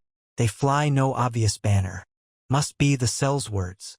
Sansa's pulse pounded. "They've come, then. Ready your men. We ride at once. If they land near that cove, we meet them on the shore or force them inland." Lord Galladon nodded, shouting orders down to the courtyard. Knights clambered to form ranks, swords rattling. Sansa descended, Viserys at her side. His expression was taut with resolve. "No turning back now," he said. She swallowed. "No. We end this." Within half an hour, a column of riders thundered from the castle gates, accompanied by foot soldiers doubling on horses to make speed. Sansa rode at the forefront, cloak streaming behind her, the direwolf sigil on her surcoat. Viserys kept pace. The gold cloaks mingled with stormland soldiers. They pounded across rough terrain, forging through wooded slopes and gullies, following the directions of the scout who'd come with the alarm. The morning light was cold, the sky overcast. After a hard ride, they approached a vantage point overlooking the coastline. The sea spread out to their left, gray and churning. Sure enough, in the distance Sansa glimpsed sails, 8 of them, moving under minimal wind, heading toward a rocky inlet. The cove nestled below a steep cliff, its beach a narrow strip of sand and shale. Perfect place for a covert landing. Sansa signaled the host to halt. She spurred her horse forward to the cliff's edge, leaning to survey the cove. The ships were close enough that she could make out figures on deck. Banners, plain black, no device. She caught her breath. There must be at least 1,000 men on board, perhaps more. The wind carried faint shouts. Viserys joined her. "That must be them. If we charge down the slope, we can engage them as they disembark. But we risk being trapped on the beach if they have archers or if the tide works against us." She pressed her lips together. "We can't let them gain a foothold. If they push inland, they might rally local malcontents. Let's strike swiftly, but not recklessly. Ser Brant, have the archers set up on the cliff. They can rain arrows on the landing craft while we lead cavalry down the approach." Ser Brant relayed the orders. Archers and crossbowmen scrambled to vantage points. Meanwhile, Sansa organized the cavalry into 2 wings. Lord Galladon took one side, she and Viserys the other. The plan was to funnel the sellswords into a kill zone on the beach. Hoofbeats hammered the ground as they descended. Sansa's heart thudded in her chest, a mix of fear and fierce determination. She refused to yield her kingdom to these scavengers. The slope was rocky, forcing a careful but swift approach. The cove came into clearer view. The first sellswords had begun rowing ashore in longboats. She saw at least 4 large longboats already on the sand. Men leaping out, brandishing spears and swords. They wore mismatched armor, many with an emblem of a scorpion crudely painted. A horn blast signaled the archers. Suddenly, a volley of arrows whistled down from above, striking the beach. Shouts echoed as some sellswords fell. Others scrambled behind rocks or raised shields. Sansa urged her horse forward, leading the cavalry at a gallop along a narrow path that led onto the sands. Spray from the crashing waves filled the air with salt and mist. Just as they reached the beach's edge, the Sellswords spotted the charge. Cries rang out, "They've come! Shields up!" The mercenaries formed a loose line, bristling with weapons. Sansa's cavalry smashed into them with thunderous force. She felt her mount lurch as it collided with an enemy shield, saw steel flash as her knights struck. She gripped her reins, leaning low, scanning for the enemy's leadership. Viseris was beside her, sword drawn. He swung at a Sellsword who lunged with a spear, parrying with a grunt. The beach churned with chaos. Horses rearing, men screaming, arrows hissing overhead from the clifftop. Blood stained the wet sand. The scorpion-emblazoned men fought desperately, some turning to flee back to their boats, others pressing forward in clusters. Sansa directed her horse to circle behind an outcropping of rock. She spotted a tall figure in black plate, an ornate scorpion symbol on the chest, perhaps a captain. She pointed. "There, rally on me." She kicked her horse, galloping into the fray, her knights forming a wedge around her. The black-armored captain bellowed a challenge. They clashed in a whirl of steel, two knights cutting down the captain's guards. The captain swung a halberd at Sansa's horse, but she yanked the reins aside, Ser Brant intercepting the blow with his shield. Then Viserys lunged from the flank, driving his sword through a gap in the captain's armor. The man crumpled with a howl, dropping in the surf. More Sellswords poured from the next wave of boats. Some cursed as they found themselves pinned between cavalry and the arrow storm from above. Meanwhile, stormland soldiers dismounted to form a shield wall near the waterline, preventing a mass breakout. Sansa's heart pounded so hard she could scarcely hear the screams. She forced herself to stay alert, scanning for the blood viper himself. He had to be here if he truly led these men. Suddenly, from the swirling melee, a voice roared, "For vengeance! For Elia Martell!" Sansa turned to see a figure leap ashore from a skiff. A tall man with a black half-cape pinned at one shoulder, a curved sword in each hand. His face was partly obscured by a mask in the shape of a stylized viper's hood. This had to be the blood viper. He dashed forward, moving with uncanny speed, carving down two Stormland infantry before they could raise shields. Sansa's breath caught. The man fought like a demon. She spurred her horse, calling to her knights. "That's him. Don't let him slip away." A swirl of Sellswords closed around the blood viper, forming a protective knot. They advanced, trying to push deeper onto the beach. Arrows from the cliffs peppered them, but the mercenaries raised makeshift shields. Sansa's cavalry hammered them from one side while Lord Galladon's men pressed from the other. Water crashed around their ankles, soaking them. The stench of blood and salt filled the air. Viserys cut a path through to the blood viper's defenders, slicing through a mercenary's pike. Sansa followed, her sword drawn, though she rarely wielded it. Today she had no choice. She slashed at a man who lunged in her path, feeling the jolt as steel met flesh. He fell back with a scream.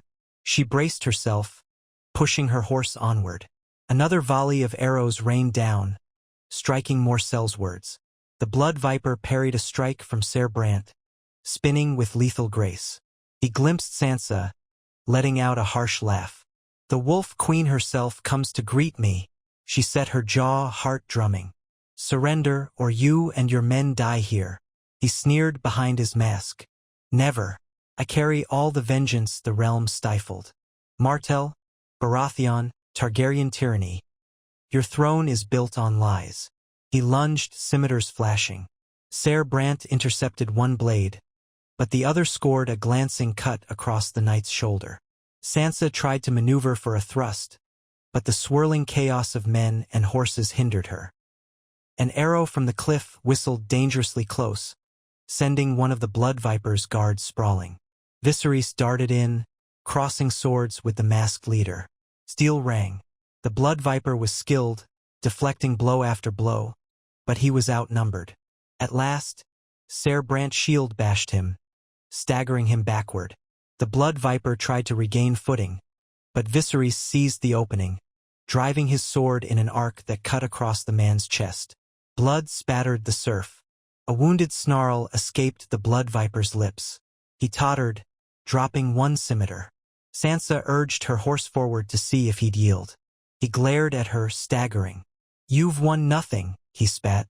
"Others will rise. The realm rots under your rule." Sansa's expression remained hard. "Then let them see your fate." Before he could lunge again, Viserys thrust his sword through the blood viper's torso, swift and merciful. The man collapsed, masked face tilting to stare at the stormy sky. A final rattle of breath, then stillness. The Sellswords still fighting near them saw their leader fall. Panic rippled. Some tried to flee back to the boats, only to be met by arrowfire or stormland spears. Others threw down weapons, surrendering. A few died where they stood, refusing to yield. The beach ran red with blood, littered with bodies, broken shields, and shattered longboats. Sansa breathed hard, chest burning. Slowly, she realized the fighting had subsided. The company of the Scorpion was broken. Cheers rose from Stormland men. The gold cloaks, battered and exhausted, raised swords in victory. Horses stomped, foam flecking their mouths. It was over. She dismounted, stumbling slightly on the wet sand. Viserys was at her side, breathing raggedly, sword dripping with the blood viper's lifeblood. He gave her a grim nod. "We did it. He's dead." Sansa looked down at the masked corpse. The tide lapped around his boots, as though trying to wash him away. "May his false cause die with him," she whispered, shivering despite the adrenaline. She turned to the battered Sellswords who knelt in the surf, hands raised, trembling. "Take prisoners," she ordered. "We'll question them about any co-conspirators. Spare those who yield. No more needless killing." Lord Galladon arrived, drenched, a cut on his brow. "Your Grace, you and your consort have delivered us from a vicious threat. We lost men, but not as many as we might have. The day is ours." Sansa nodded numbly. Already her knights were picking their way among the dead, retrieving wounded comrades. The wind howled across the water. She noticed that the largest ship had hoisted a white flag, its crew evidently deciding to surrender. Relief warred with sorrow in her heart. Another war had come, though brief, leaving carnage in its wake. She turned to Viserys, who wiped his blade on a fallen sail. Their eyes met, a silent understanding passing between them. They had met the blood viper's challenge head-on. He would not ravage Westeros with illusions of vengeance. But Sansa knew that even in victory, the realm's troubles were never fully laid to rest. Others would see the blood viper's downfall and concoct new plots. The cycle of ambition did not die so easily. Still, for this moment, she allowed herself the faintest exhalation of relief. They had averted the immediate catastrophe. The Sellswords who believed Westeros was ripe for the taking lay broken on the shore. By her side stood Viserys Targaryen, the improbable partner who had fought to uphold her claim. She looked at the crash of waves on the sand, the gulls circling overhead. The dawn sun broke through the clouds, a pale ray illuminating the wreckage. It struck her that each victory, no matter how costly, was another day the realm endured. She squared her shoulders. "See to the wounded," she told Ser Brant. "We must gather the dead, offer them dignity, and prepare to return to King's Landing with news. Let the realm know the threat is ended." They moved away from the waterline, leaving the battered beach behind. Sansa felt the sting of salt air on her cheeks, mingling with the heat of victory and the sorrow of necessary violence. The realm, at least for now, was safe from this scourge. Tomorrow would bring new challenges. But as she helped organize the aftermath, she carried the knowledge that she had again preserved the fragile peace she had fought so hard to build. If that peace came in small increments, purchased by swift action and unwavering resolve, so be it. She was queen, and she would not falter.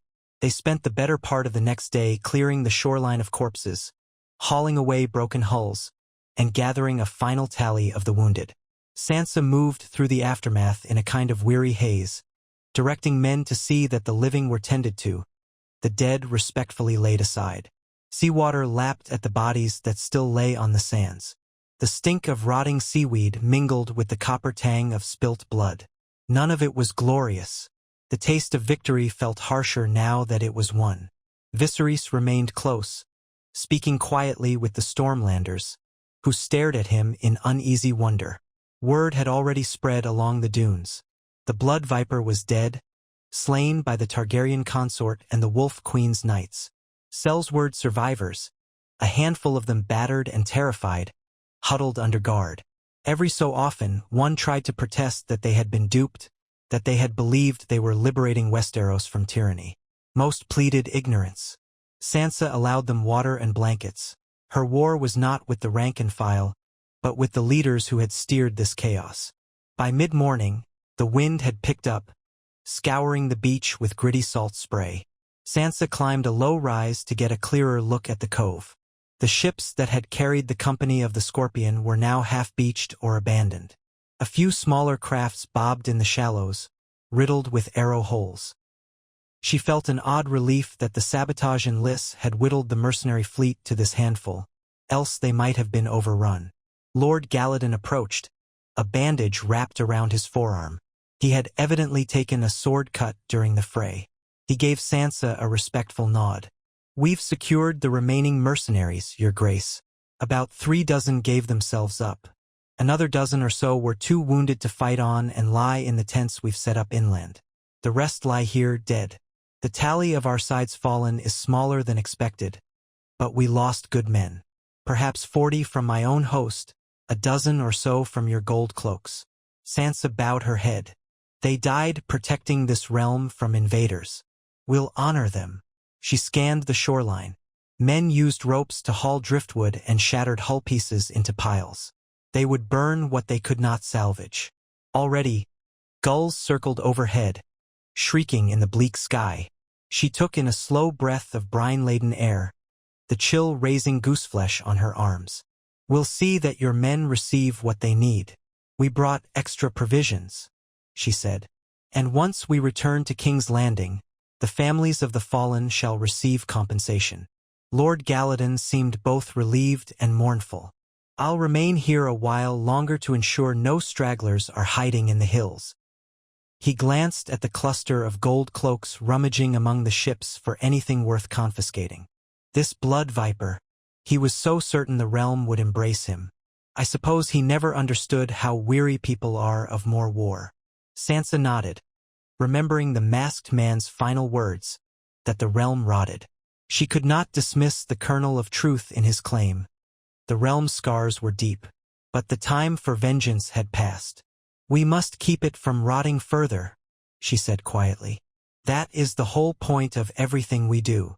When the midday sun broke through the clouds, Sansa found Viserys near the largest mercenary ship, standing in conversation with Ser Brant and a battered Sellsword who had evidently decided to talk in hopes of mercy. The man looked to be in his late 20s, with a bandaged arm and haunted eyes. Sansa approached in time to hear him murmuring, "We thought we'd find others, Stormland lords who hated the Targaryens, or Dornish outraged for Princess Elia. The Blood Viper told us we'd be greeted as liberators. But he was mad," he added, face pale. "I see that now." Viserys' tone was clipped but not without empathy. "Why sail for a cause you didn't truly understand?" The Sellsword ducked his head. "We needed coin. The Blood Viper paid well at first. Then some of us heard talk that your sabotage was draining the gold, but by then we'd sworn ourselves to the contract." He exhaled shakily, wincing at his bandaged arm. "I'll tell you everything I know, my lord.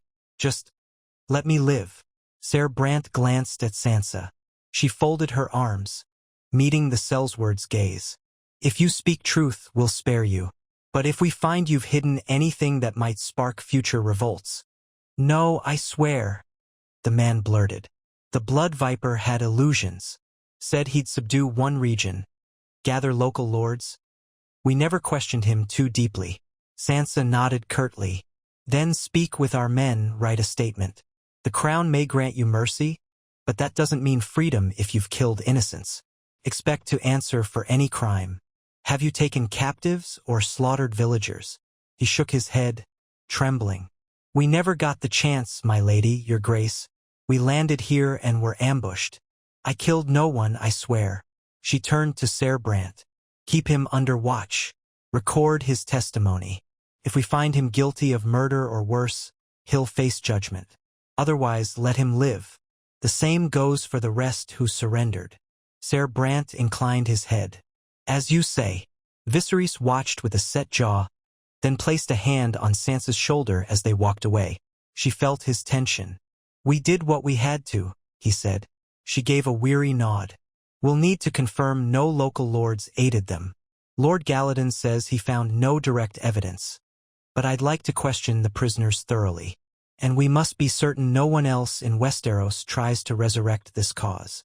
They made their way up the beach, stepping around fallen mercenaries. Each body told a story of shattered illusions.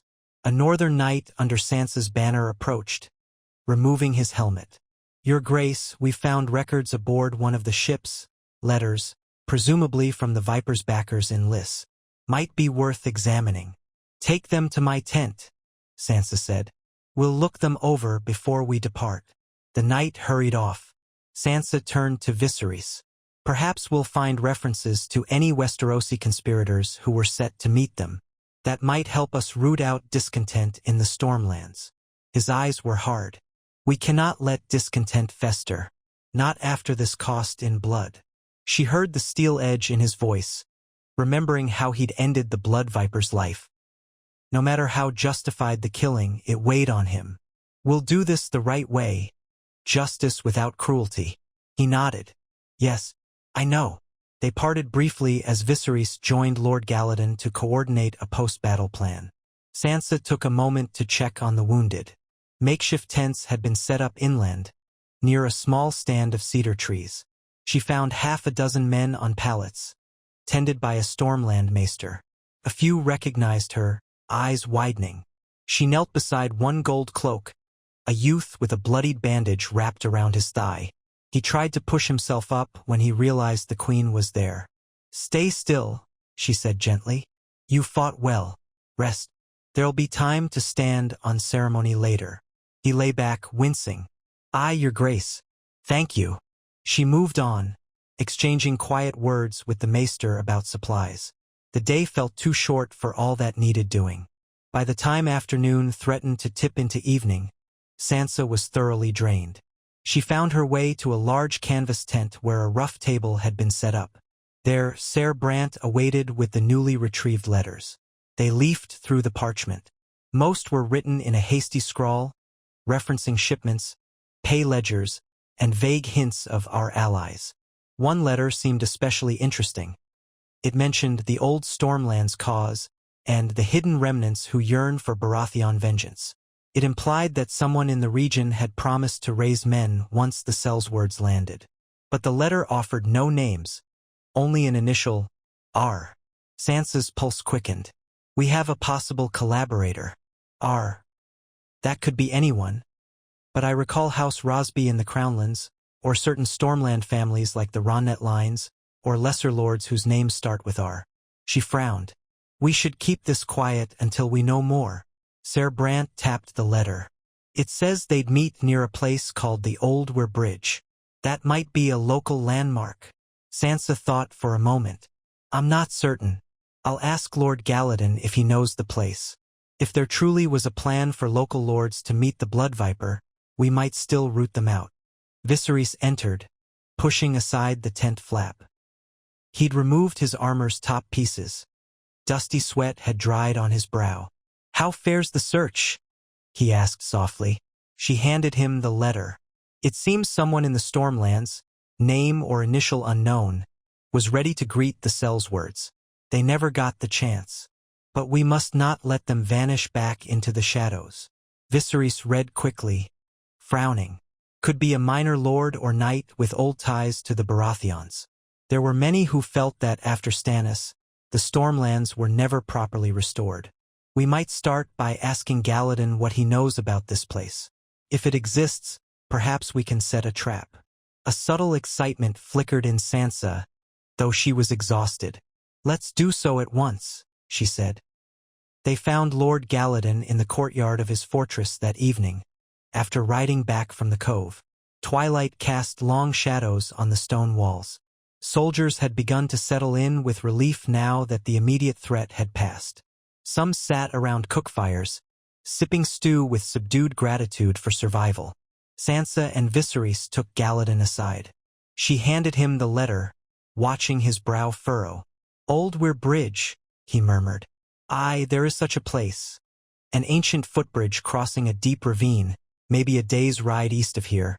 It's not often used, overshadowed by a bigger trade road. Could be a good meeting point for secret dealings." Viserys nodded. "Then we suspect a Stormland conspirator planned to meet the Blood Viper there. We intend to investigate.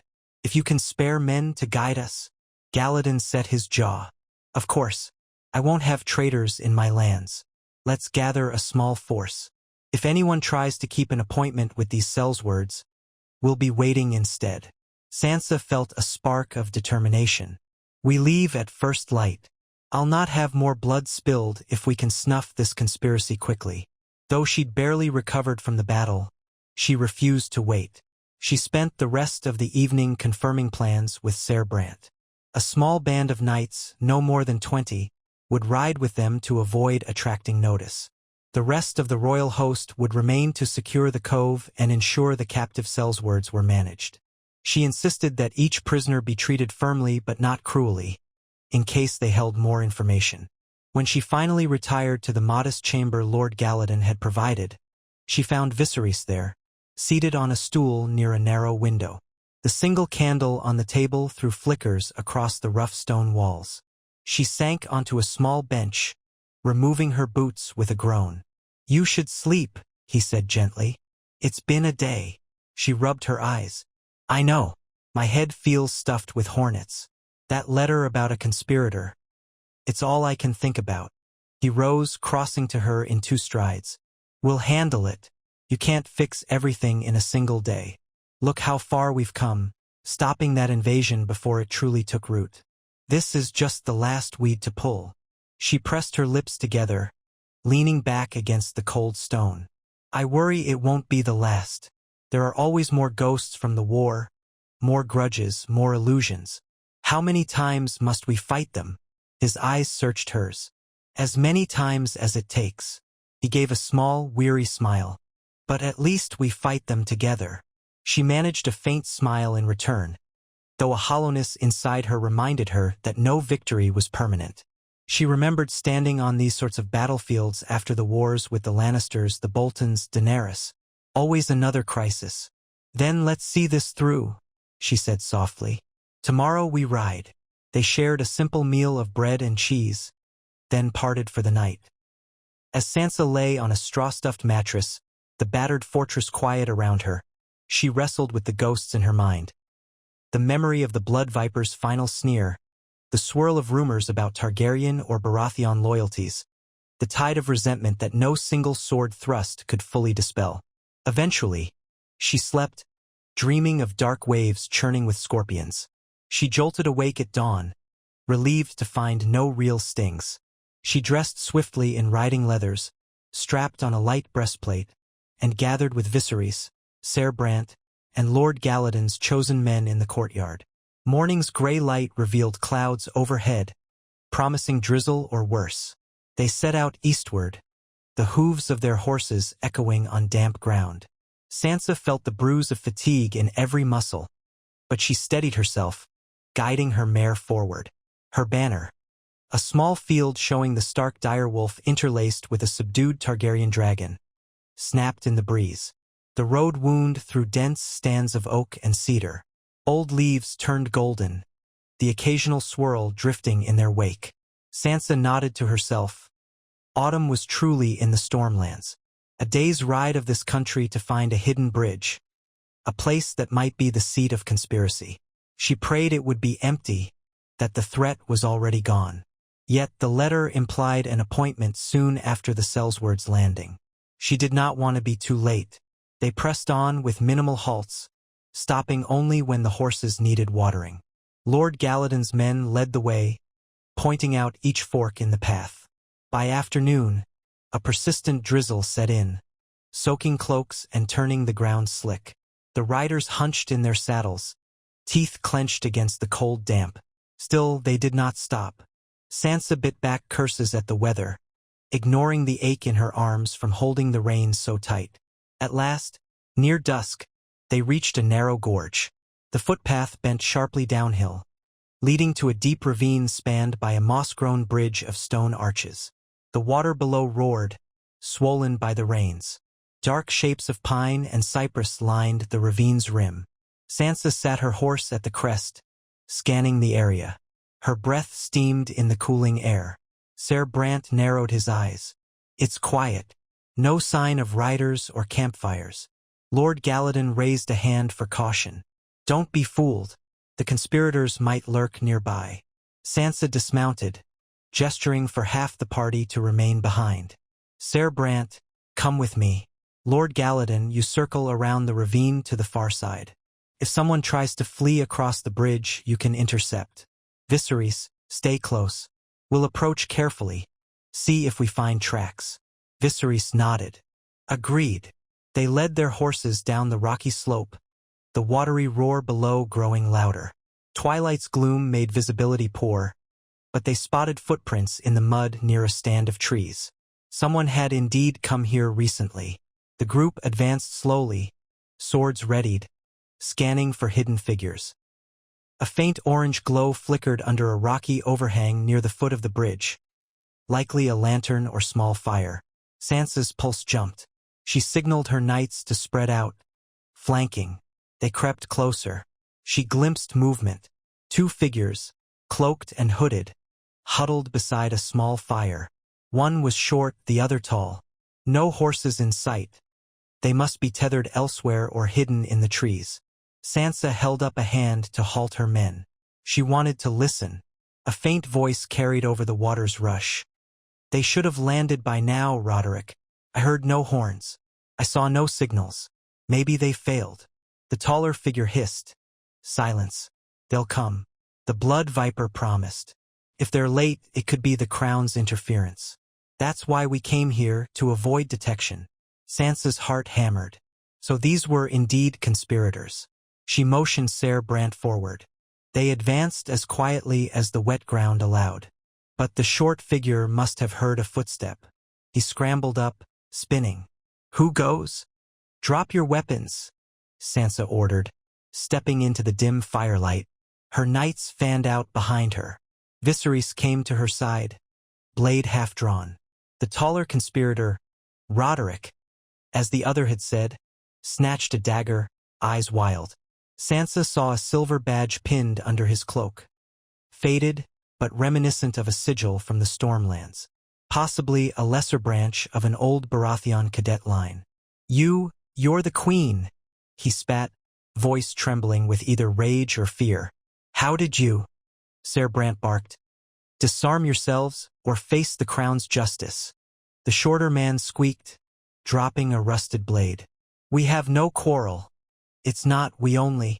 Roderick let out a bitter laugh. No quarrel? The Targaryens stole the throne. Now the Starks hide behind them. The blood viper was to liberate us from pretenders. Viserys set his jaw. You mean from a monarchy that ended the wars? Enough talk. Surrender. Roderick's eyes darted, seeking an escape, but the knights hemmed him in. Sansa stepped forward, her voice cold. The blood viper is dead. Your mercenaries never made it past the beach. All that remains is you, skulking at a bridge that leads nowhere. Lay down your arms and you may live. Shock rippled across the man's face. His dagger wavered. Dead? No, it can't be. Sansa took another slow step. Where is your horse? Where are the rest of your co-conspirators? We have a letter referencing someone with the initial R. If that's you, your plot has failed. The short man trembled. We only wanted the rightful line restored. Robert Baratheon was a hero. We served him in the rebellion. We were promised new lands if we helped overthrow the dragon pretender. Viserys hissed. That was decades ago. This realm has moved on. Roderick's face twisted with hatred. Not all of us forgot. Robert's heirs died, but we thought a new champion might rise. The Blood Viper said he had connections, that he'd place someone with Baratheon blood on the throne. Or tear down the Targaryens. He let out a ragged laugh. It seems the realm has grown soft, following a northern queen and a dragon spawn. Sansa kept her composure. Lower your dagger before my knights end this. A desperate light flared in Roderick's eyes. He lunged, though it was clear from his stance he had little chance. Ser Brant blocked him easily, knocking the dagger aside with a clang. The short man fell to his knees, whimpering. Roderick tried to spin away, but two knights seized him, tearing the dagger from his grip. He snarled incoherently, spitting curses. Sansa waved a hand. Tie them both. We'll question them further. The men struggled, but the knights bound their hands. Roderick spat. Traitors, all of you. Stannis should have. A blow from a knight's mailed fist cut him off, though Sansa frowned at the violence. Enough. We need them alive. She gestured at Viseris, who nodded, sheathing his sword. Ser Brant nudged the short man's rusted blade with a boot. Doesn't look like they had many resources. Likely just an old dream of vengeance. Sansa wondered if these two were the entirety of the rumored local uprising or if more lurked in the shadows. She turned to the men. Tell us plainly. Are there more of you? The short one shook his head frantically. No. Others fell away. They said it was madness. Only Roderick kept the faith. Roderick cursed him. You coward. You believed. Sansa's knights dragged the two to their horses. Lord Galladon's men arrived from the far side of the ravine, relieved to see the conspirators captured without bloodshed. The fire hissed in the drizzle, casting eerie shadows on the stone. We'll ride back to the fortress, Sansa said. We've found our hidden friend.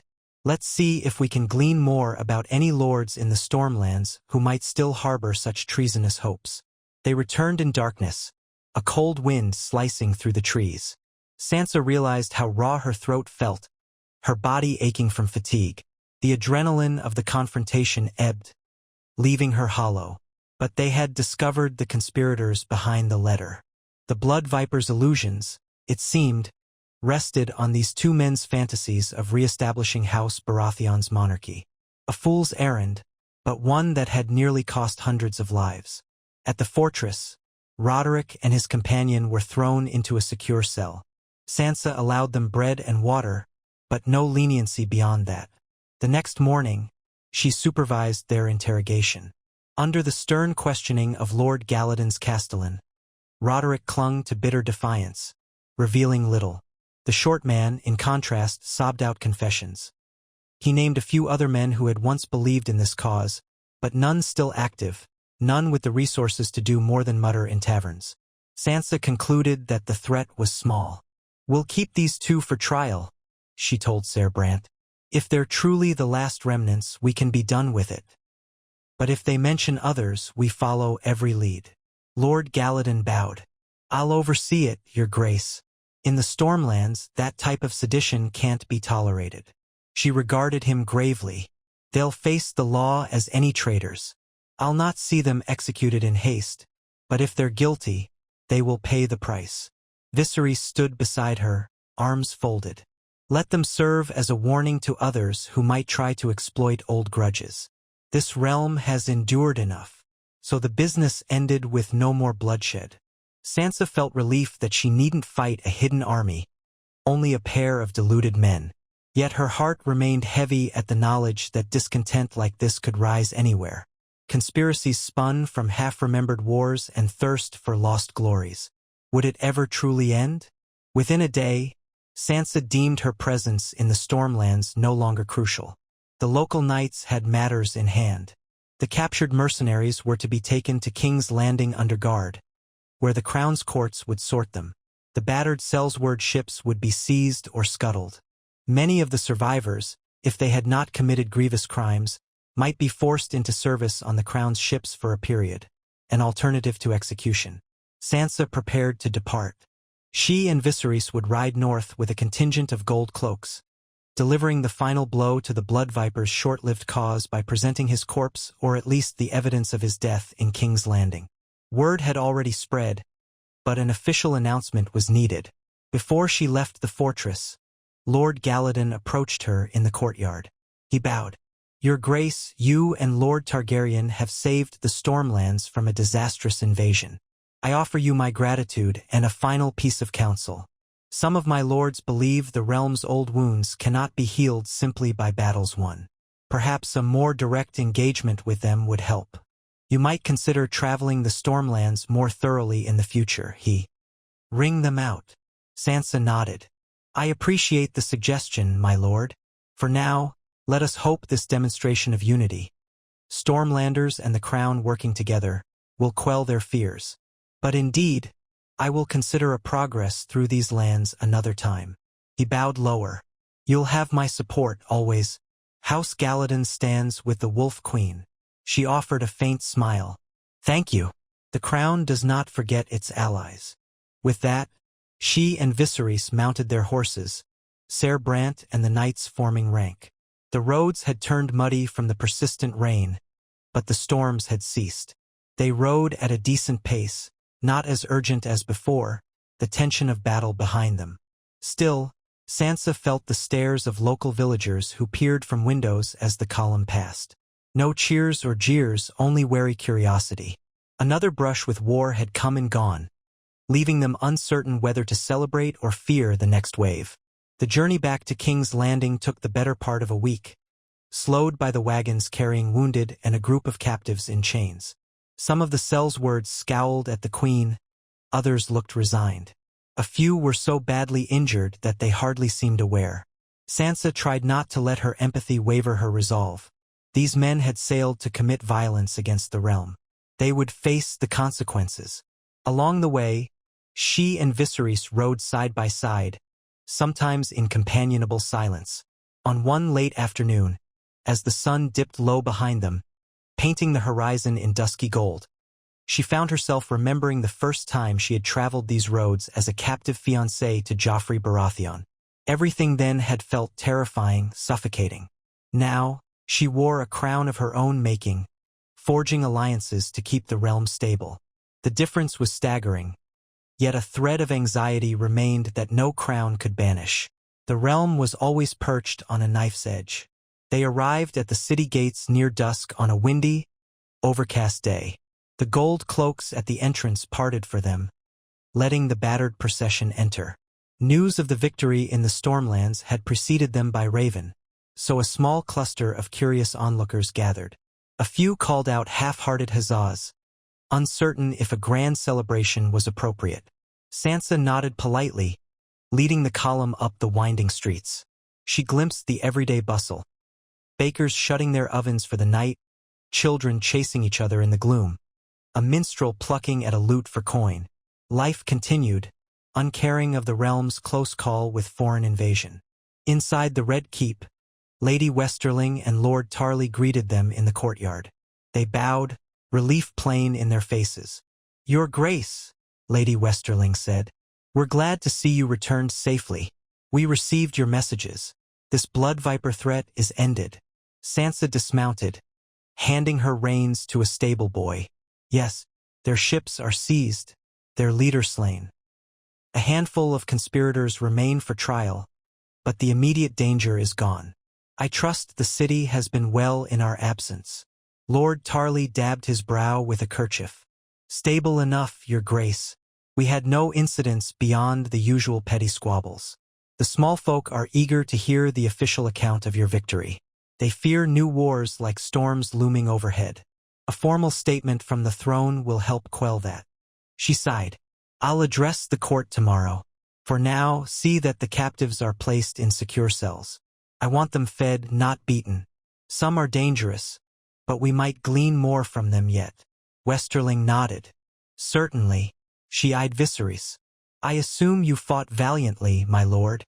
Rumors swirl that you dispatched the blood viper yourself." Viserys removed his riding gloves. "I was fortunate to land the final blow. Many fought bravely. The realm stands because we stood together."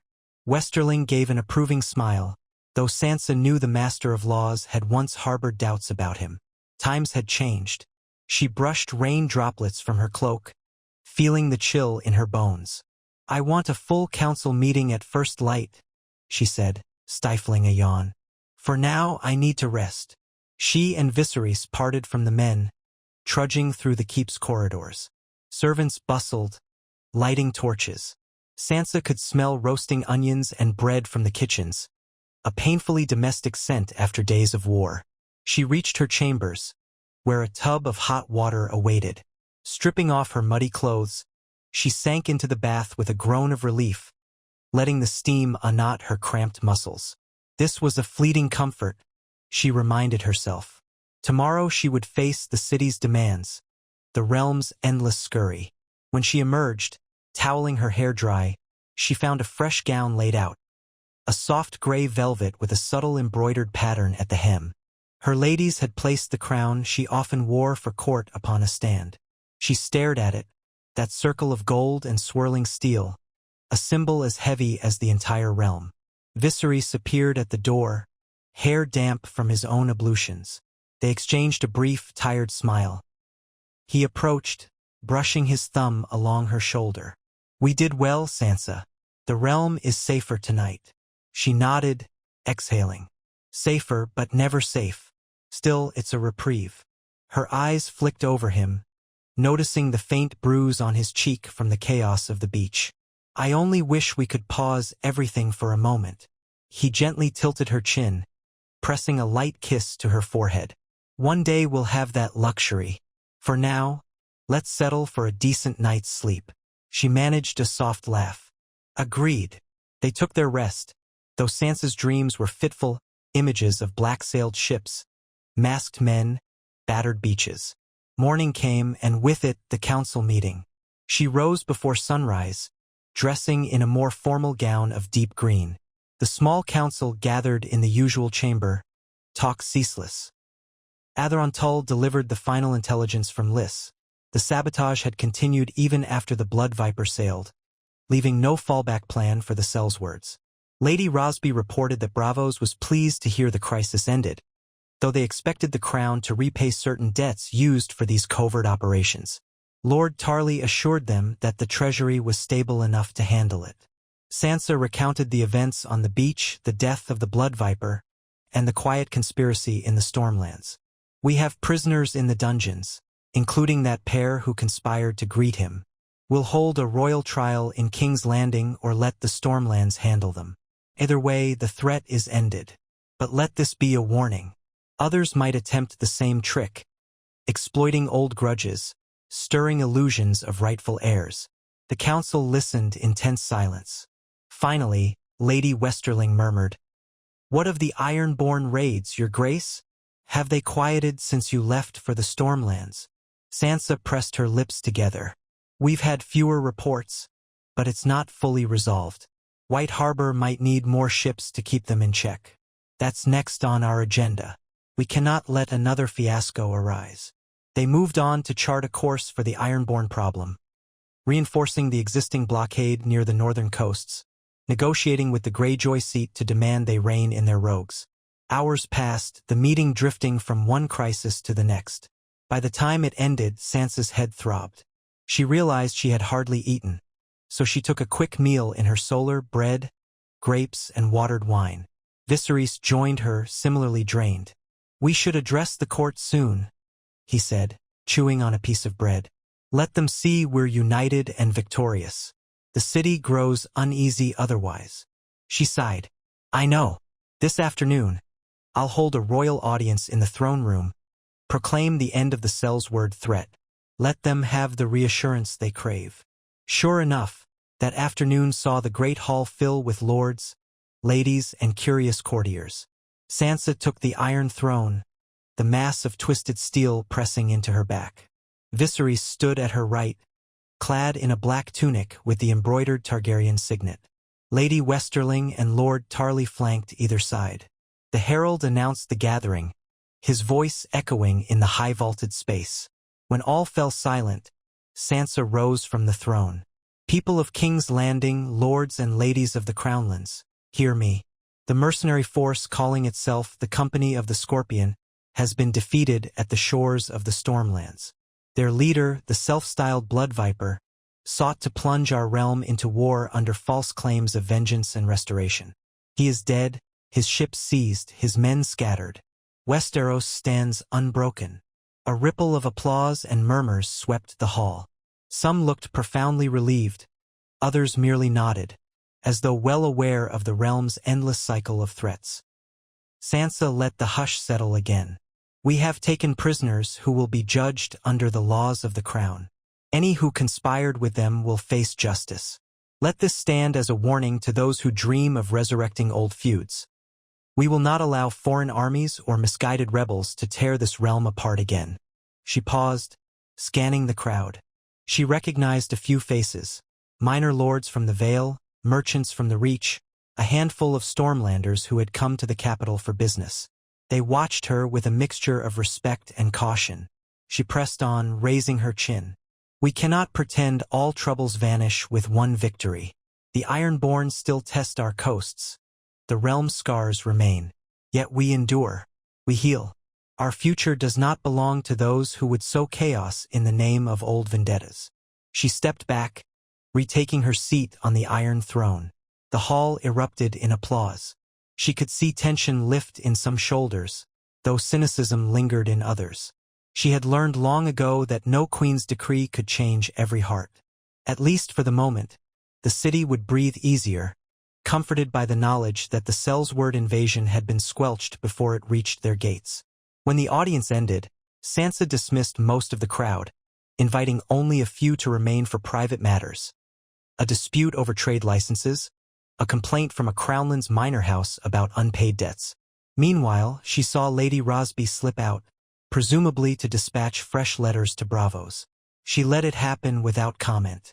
She had no illusions about Lady Rosby's ambitions, but for now, they aligned with the Crown's interest in stable trade. By late afternoon, the throne room was mostly emptied. Servants busied themselves tidying. Sansa remained on the throne, shoulders tight. Viseris stood near the base of the dais, speaking quietly to Ser Brant.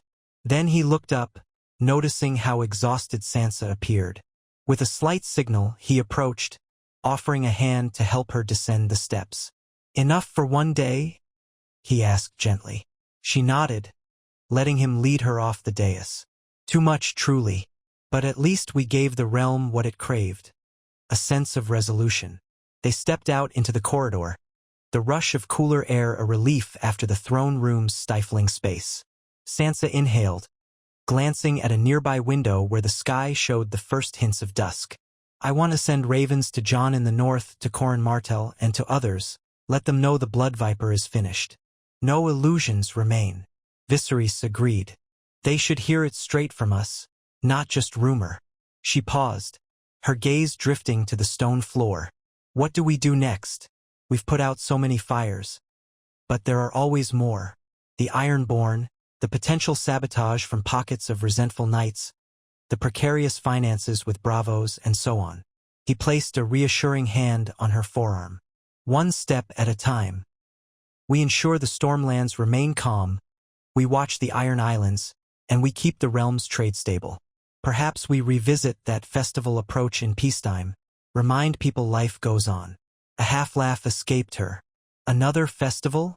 We just had one, which was nearly marred by Stormland malcontents." He shrugged. "But maybe a smaller gesture, a harvest fair, or an open day at the Red Keep for the small folk to voice concerns. Something that draws them closer to the throne instead of pushing them away with talk of war." Sansa considered. "It has merit. But first, I'll address the smaller lords. Let them know we're not deaf to their worries. That might quell the seeds of dissatisfaction." She exhaled. "I'll plan that tomorrow. For now, I think I might actually try to rest." They parted ways near her solar. Sansa stepped inside, leaning against the door once it shut behind her. The day's events weighed heavily. She lit a single candle, summoning her ladies-in-waiting only briefly to remove her official regalia. Then she insisted she needed solitude. They departed with quiet bows, leaving her in the dim hush. She thought of writing letters but felt too drained to even hold a quill. She drifted to the window, staring at the city. Lanterns glowed along the streets, a patchwork of flickering lights. She wondered if the small folk felt safe, or if they still huddled in fear of the next rumored threat. The Blood Viper's downfall was a triumph, but wars had taught her that one victory never sealed a final peace. Night deepened, turning the sky a moonless black. She allowed her mind to roam, recalling the ghosts of battles past. Ned Stark's execution, the War of the Five Kings, the Bolton tyranny, Daenerys's rampage. Each time, she had survived by forging alliances, by refusing to be a pawn. Now she was queen, and the realm, though battered, still stood. For all the cynics who whispered that Westeros might never truly find calm, she had defied that notion again and again. She lowered her gaze to the ring she wore, a simple band that bore the direwolf and dragon crest. Her thoughts strayed to Viseris.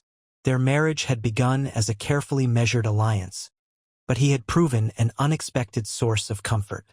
She recalled how swiftly he had sprung into the fray at the beach, risking his life for a realm that once spurned Targaryen rule. Now he was no longer an outsider. The realm saw him as her consort, a rightful partner in defending this uneasy peace. Exhaustion tugged at her. She changed into a night robe and settled on the bed, letting the hush of the city lull her. Sleep came in fragments, haunted by the crash of waves and echoes of clashing steel. She jolted awake once with the image of the Blood Viper's mask leering at her, but realized it was only a nightmare.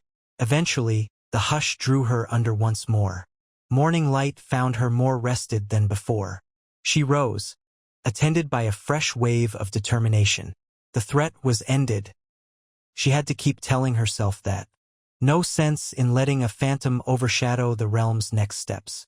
She pulled on a gown of sturdy linen, pinned her hair in a functional braid, and resolved to meet with the small council again to plan for the ironborn. Halfway through dressing, a gentle knock sounded. She called entry, and Viseris appeared, carrying a small tray of bread and fruit. He smiled wryly. "I suspected you'd forget to eat again." A half-laugh escaped her. "You're not wrong. Thank you." He set the tray down, stepping closer. "We survived another day, Sansa Stark." She looked up at him, a flutter in her chest. "We did." She took his hand, briefly, letting that moment of warmth steady her. Then she withdrew, returning to the tasks of the realm. The next few weeks in King's Landing were a flurry of administrative orders. Sansa oversaw the trial of the Sellsword prisoners. Many turned out to be men with no direction but greed, easily swayed by the Blood Viper's big promises. Some were sentenced to labor in the crown's service. The worst offenders, those who admitted to killing innocents or plotting deeper treason, were hanged. A handful, found guilty of lesser charges, were exiled from Westeros altogether, forced to sail back to Essos. Sansa hated the grim duty but carried it out with the same resolute justice that had shaped her reign. News of the victory in the stormlands trickled outward. Northern lords wrote with congratulations, relieved there was no new war. Dorne expressed satisfaction that the Blood Viper's claims about Elia Martell had proven empty. Even Bravos sent a politely worded letter, praising the crown for maintaining stability, a sign that trade and debt payments would continue unimpeded. The realm breathed, for the moment, easier. Meanwhile, the ironborn problem demanded attention. Reports of sporadic raids persisted near Deepwood Mott's shores. White Harbor's watchers had caught glimpses of ironborn longships prowling. Sansa responded by dispatching a few royal galleys north, instructing them to coordinate with White Harbor. She also wrote a stern missive to the Greyjoy who nominally ruled Pike, urging him to rein in his roaming captains or face retribution. She recalled how these letters had been sent before with limited effect. But she persisted, hoping to avoid a large-scale conflict by showing that the crown would not stand idle. Outside the city, the harvest season wrapped up. Supply wagons poured in from the Reach, loaded with grain and produce. Sansa ordered fair prices set for the small folk, mindful that winter was creeping closer, even in the south. She had no desire to see a hungry populace become resentful and easily swayed by rumors of a new rebellion. the city's storehouses filled. For once, King's Landing might face the cold season without a dire shortage. In those days, Sansa occasionally saw Arya's shadow slip through the corridors. Her sister had come and gone, traveling to the Riverlands or the Vale to sniff out rumors of renegade knights. She arrived one evening unannounced, clad in dusty leathers, a thin sword at her hip. Over a hurried supper in Sansa's solar, she mentioned that some Stormland outlaws had scattered after hearing the Blood Viper died, fearful of the crown's wrath. Arya smirked, mouth full of bread. They call you the Wolf Queen now in every corner of the land, sister. Some say you have the cunning of the Lannisters, the righteousness of the Starks, and the sly courtesy of the Tyrells rolled into one. Sansa shook her head, half amused. They say much, most of it nonsense. But if it keeps them from picking up swords, let them whisper. Arya studied her with that sharp gaze. So you're truly forging a new era. Married to a Targaryen, wearing the crown, quelling rebellions. It's not the story I'd have guessed for you. She paused. But it suits you, doesn't it? Sansa reflected on that. I didn't think it would, but necessity shaped me as much as choice. I do what I must for the realm. Arya's lips quirked. Well, keep doing it. Seems you have a knack. She wiped her hands on a napkin. I'll remain a while. See if anything stirs in Flea Bottom. People talk to me there if they suspect new troubles. And so Arya lingered, drifting in and out of the Red Keep at odd hours. Sansa appreciated her sister's vigilance, even if it left her uneasy about what secrets Arya might unearth. Yet weeks passed with no major incidents, no new conspiracies uncovered. Winter threatened, but the city remained calm. Perhaps, Sansa dared hope, they had earned a reprieve. At length, she decided to hold a more formal gathering. A modest feast in the Red Keep to celebrate the harvest and reaffirm alliances. She invited lords from the Crownlands, the Vale, the Reach, and a few from the Stormlands who had aided in the Sellsword fight. It would be smaller than a wedding or a coronation, but large enough to show that the crown recognized and honored the realm's unity. The day of the feast arrived with a brisk wind, rattling the keep's shutters. Servants hustled to lay out tables in the throne room, to hang fresh banners of the Stark wolf and Targaryen dragon side by side. Kitchen fires roared, cooking vast quantities of roasted fowl, venison pies, spiced vegetables, and honeyed pastries. Musicians tuned lutes and drums. Sansa wore a gown of midnight blue velvet, her circlet resting lightly on her braided hair.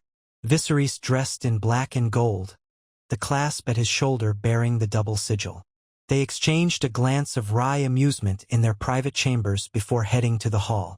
Another feast, Sansa murmured, fastening a thin chain around her neck. I hope this one remains peaceful. Viserys offered a reassuring nod. No Sellswords lurking, no bitter conspirators in the wings, so far. They entered the throne room to a chorus of heraldic announcement. Lords from the Vale greeted them warmly, praising the Queen's victory in the Stormlands. Lord Mallister of the Crownlands arrived to speak of trade shipments.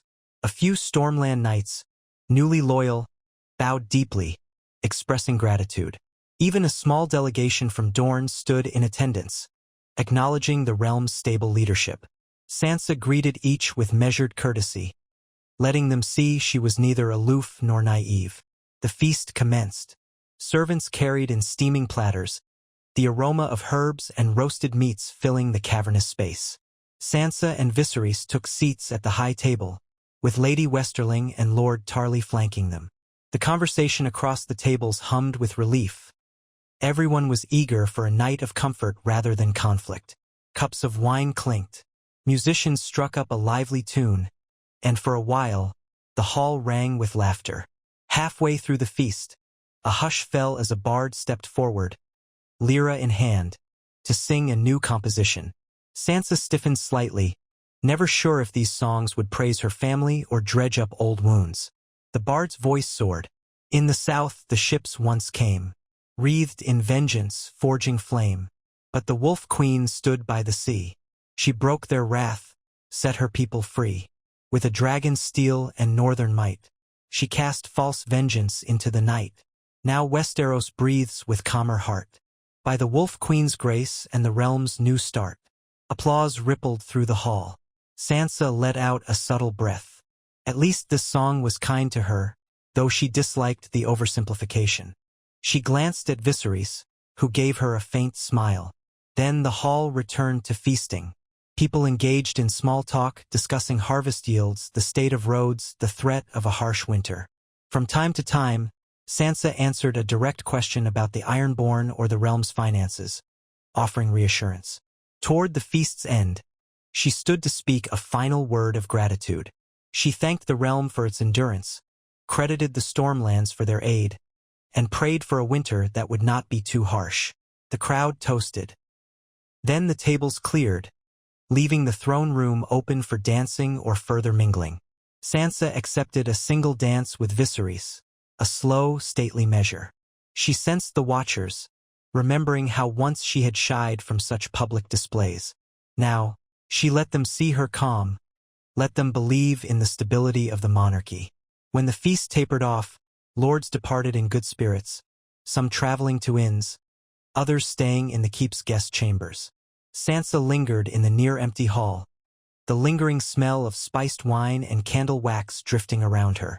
A handful of gold cloaks busied themselves snuffing out candles. She looked up at the iron throne in the flickering lamplight. That monstrous seat of twisted swords had witnessed so many tyrants, so many battles. Yet here she was, having staved off another threat, forging alliances from one crisis to the next. Viserys came up behind her. "You did well," he murmured, voice echoing in the emptiness. "Look how they respond to you, united in their relief."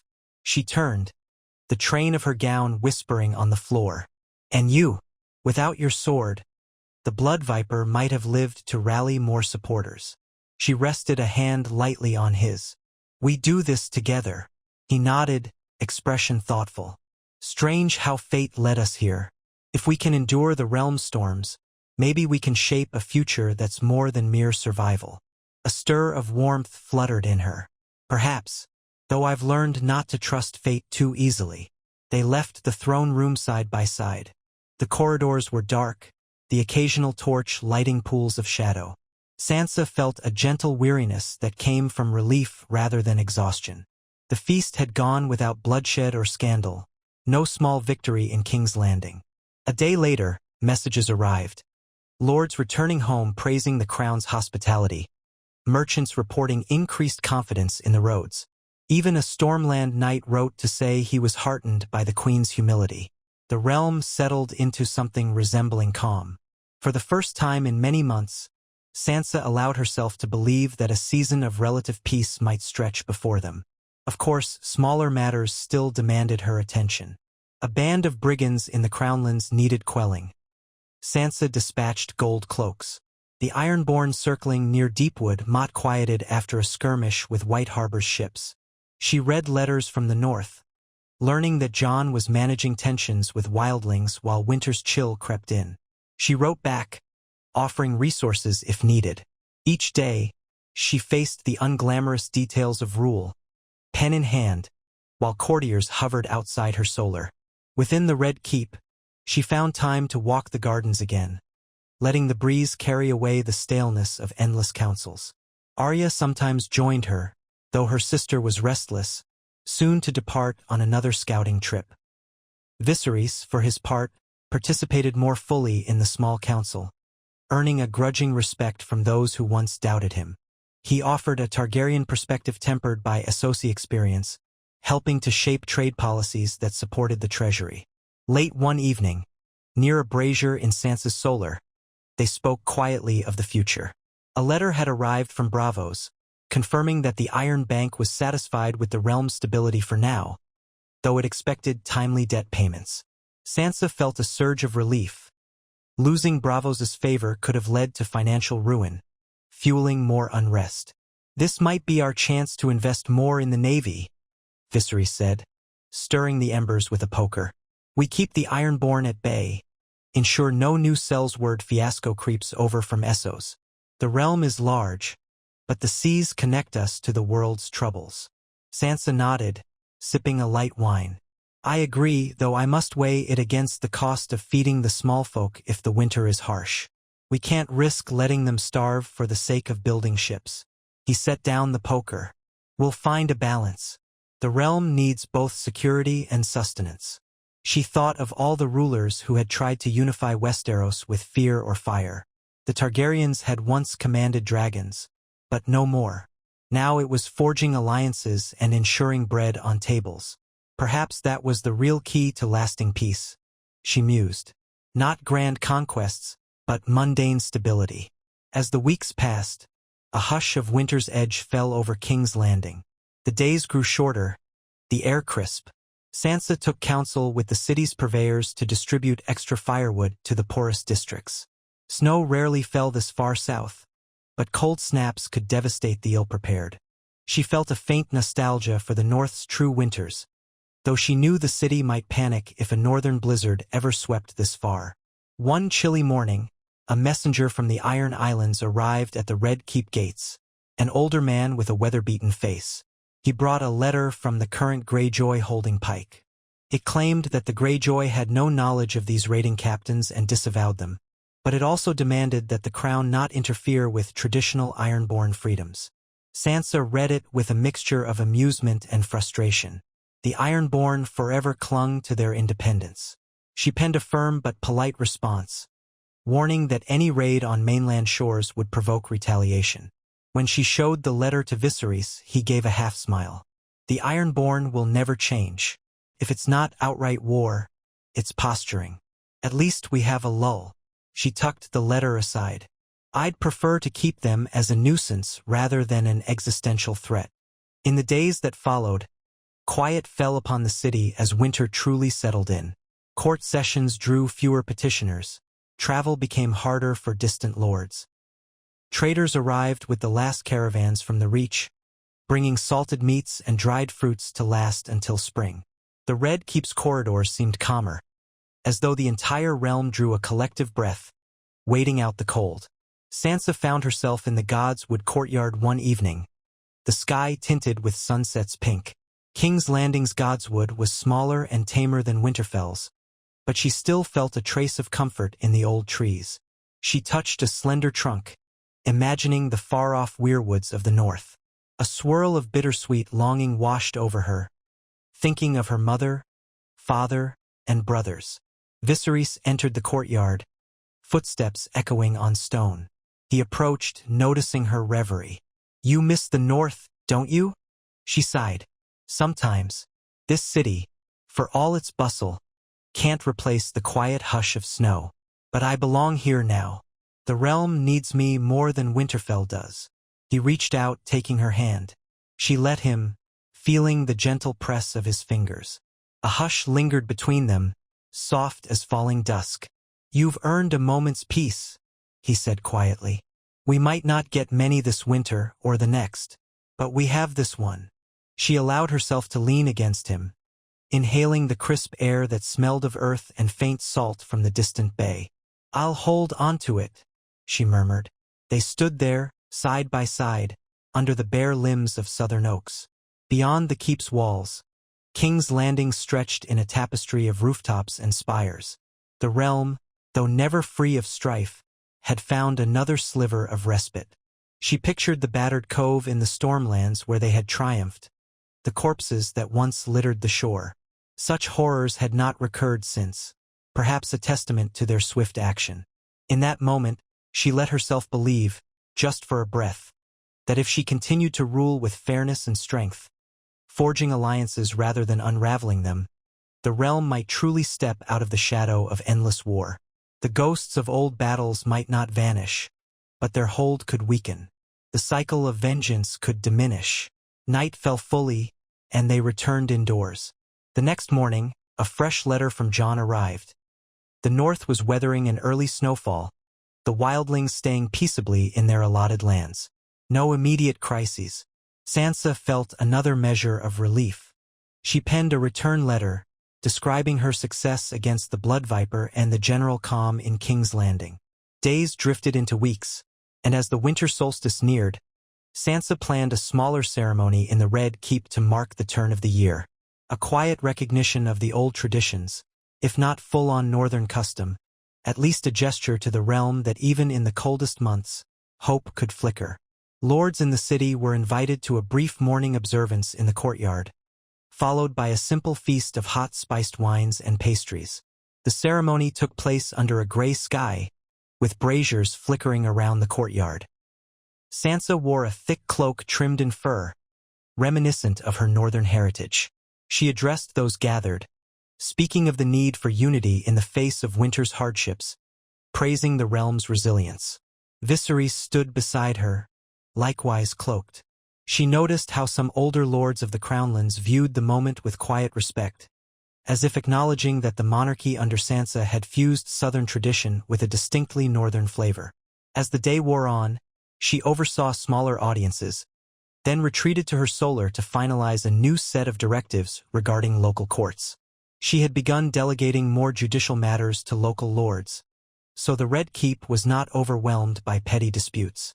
That evening, as darkness settled, she dined with Viseris in a smaller banquet room, joined by Arya, Lady Westerling, and a handful of loyal knights. The conversation was light, touching on recent hunts, minor trade routes, or comedic gossip about two Riverland families squabbling over orchard boundaries. Mid-meal, Arya smirked. "So, your famous Sellsword fiasco is done. What do you do if the next cunning mercenary tries to land in Dorne or the Vale? Spend your life chasing them?" Sansa sipped her wine, letting the dryness settle on her tongue. "I hope not, but if it happens, we'll answer again. The realm must never appear too weak to defend itself. Let it be known that we respond swiftly." Arya shrugged, cutting a bite of roast. "Fair enough, but maybe I'll just kill them first." A ripple of amusement passed through the table. Lady Westerling coughed politely, as if uncertain whether Arya jested. Sansa exchanged a wry smile with her sister. "If it comes to that, I'll send you an early raven." Later, after the meal, Arya slipped away with the knights for a game of dice, or so she claimed. Sansa lingered in the corridor with Viseris. Tired as she was, she felt a small rush of contentment at the normalcy of it all. A dinner with no threats overshadowing them. She was about to bid him good night when a messenger arrived, breathing hard. "Your Grace," he said, bowing. "We have a rider at the gate, a courier from White Harbor. He bears urgent news about the Ironborn." Instantly, the tension returned. Sansa gestured for the messenger to lead them to a side chamber. A slight fear coiled in her gut. So soon after they had stabilized the south, would the Ironborn incite a northern crisis? Within minutes, she was reading the courier's letter by lantern light. It described a fresh Ironborn raid near Deepwood Motte, more brutal than previous ones. Several farms were torched, livestock stolen, a handful of villagers taken. The local lord demanded immediate crown intervention. White Harbor's ships had tried to chase the raiders, but they fled into the labyrinth of islets near the Iron Islands. The letter ended with a plea. If the crown let this stand, the North would question Sansa's commitment to defending them. She set the parchment down, anger and worry mingling. Viseris frowned. "They test us again. Perhaps the Greyjoy seat can't, or won't, control its lesser captains." Sansa paced the small chamber, cloak swishing around her boots. "We can't fight a full war with the Iron Islands, not over a handful of raids. Yet ignoring them is impossible. Jon will ask pointedly why I intervene in the Stormlands but hesitate for the North." Viserys folded his arms. "Then let's do what we did with the Sellswords. Swift retaliation that stings enough to deter further raids. We have ships. We can coordinate with White Harbor for a targeted strike on known pirate dens." She chewed her lip. "We do have a few war galleys patrolling, but a strike near the Iron Islands is risky. If the Greyjoy seat sees it as an invasion, they might unify. That would mean open war. I want a deterrent, not a bloodbath." He inclined his head. "Could we blockade certain key ports to pressure them into surrendering the raiders?" Sansa considered. "That might be the best approach. No land invasion, just a partial blockade that starves them of trade. Force them to hand over the criminals." She grabbed a fresh parchment. I'll write at once to Lord Mallister, our master of ships, instruct him to gather enough vessels. Also to the Greyjoy seat, a final warning. If they don't stop these raids and surrender those responsible, we'll blockade their main ports. Viseris placed a hand on her shoulder. We can handle it. This is a smaller matter than a full-scale invasion. But it must be done carefully. She nodded, exhaling slowly. I know. Another threat flares. Let's handle it quickly before it grows. Thus, the cycle continued. The next morning, Sansa dispatched letters to White Harbor, to the Greyjoy seat, and to Lord Mallister. The blockade was to be limited, merely a ring around the key approach to Pike and a few major isles, enough to show the Ironborn that the Crown would not allow constant raids. She also promised the North that if the Ironborn escalated, the Crown would send additional forces. She wrote to Jon personally, explaining her plan. As winter deepened, the blockade was quietly set in motion. Royal ships left King's Landing, traveling around the continent's western side. They rendezvoused with White Harbor's vessels in more northern waters. Sansa received sporadic ravens indicating that the combined fleet had taken position near the Iron Islands. Tension soared. If the Ironborn tried to break the blockade with force, it would mean open conflict. But if they relented, the threat might subside. Days turned to weeks. The city waited for news, speculation swirling. Some courtiers feared war. Others were confident the Ironborn lacked unity to fight the entire realm. Sansa tried to remain calm, fulfilling daily governance. She recognized the Ironborn's pattern. They never cooperated long enough to mount a major offensive unless threatened in their own strongholds. The blockade might unify them, ironically, yet she saw no better option. At last, a raven arrived from the blockade. The Greyjoy seat had opened talks, apparently furious at the Crown's arrogance, but unwilling to starve. They offered to hand over a handful of known raiders in exchange for lifting the blockade. Sansa read the note, relief stirring. She recognized typical Ironborn bluster, but it was a concession. She wrote back, instructing Mallister to accept any proven raiders, deliver them to the north for trial, and then reduce the blockade. If no further raids occurred, they could end it entirely. She told Viserys the news late one evening. They stood on a balcony overlooking the moonlit city.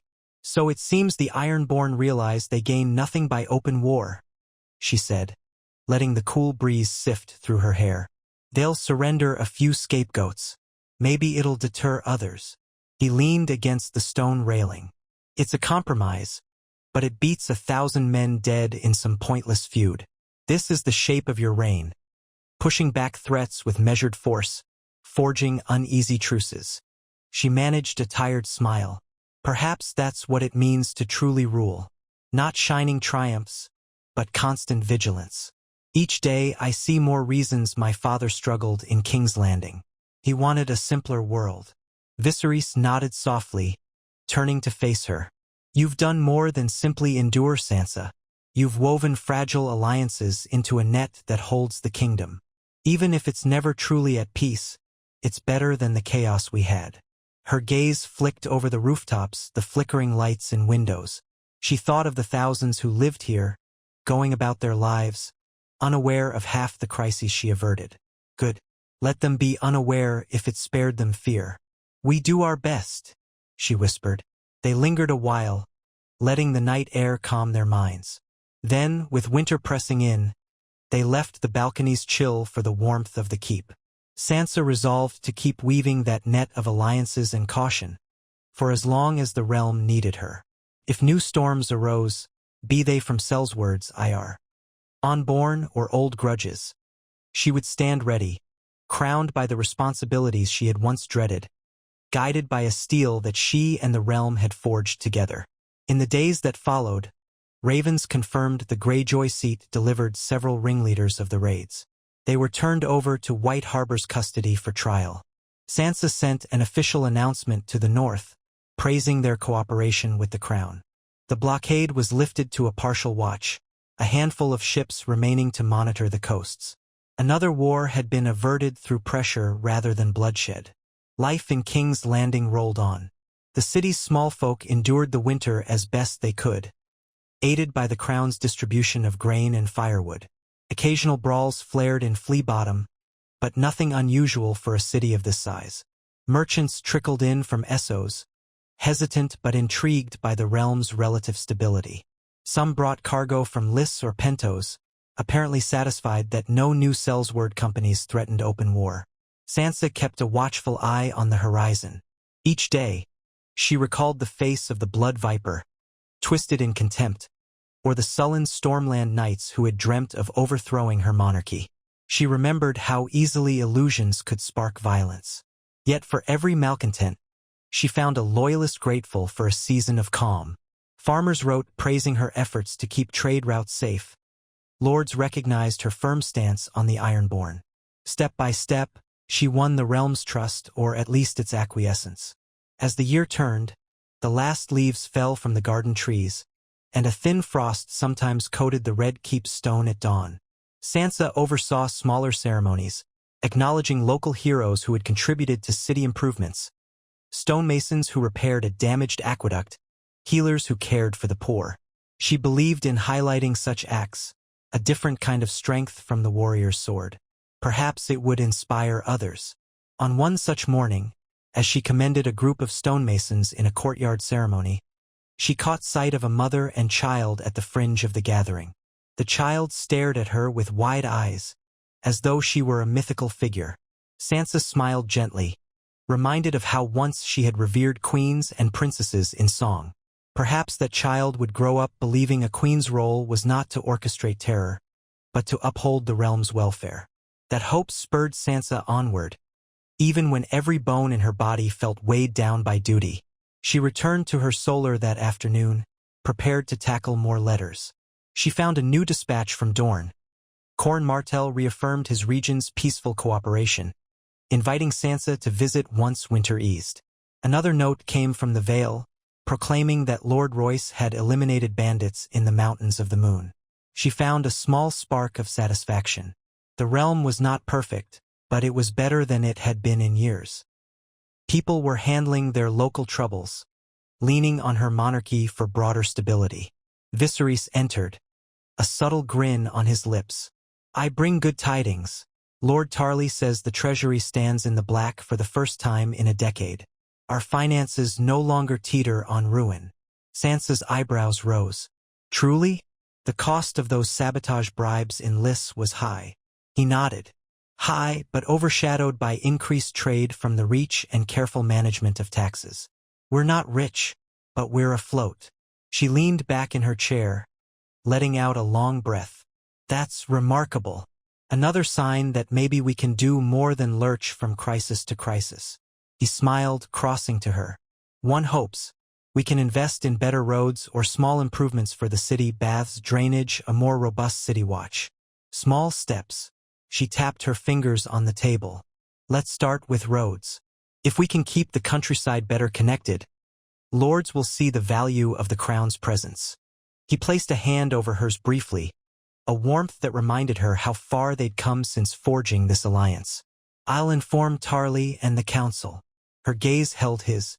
"Thank you for everything." He squeezed her hand, then let go.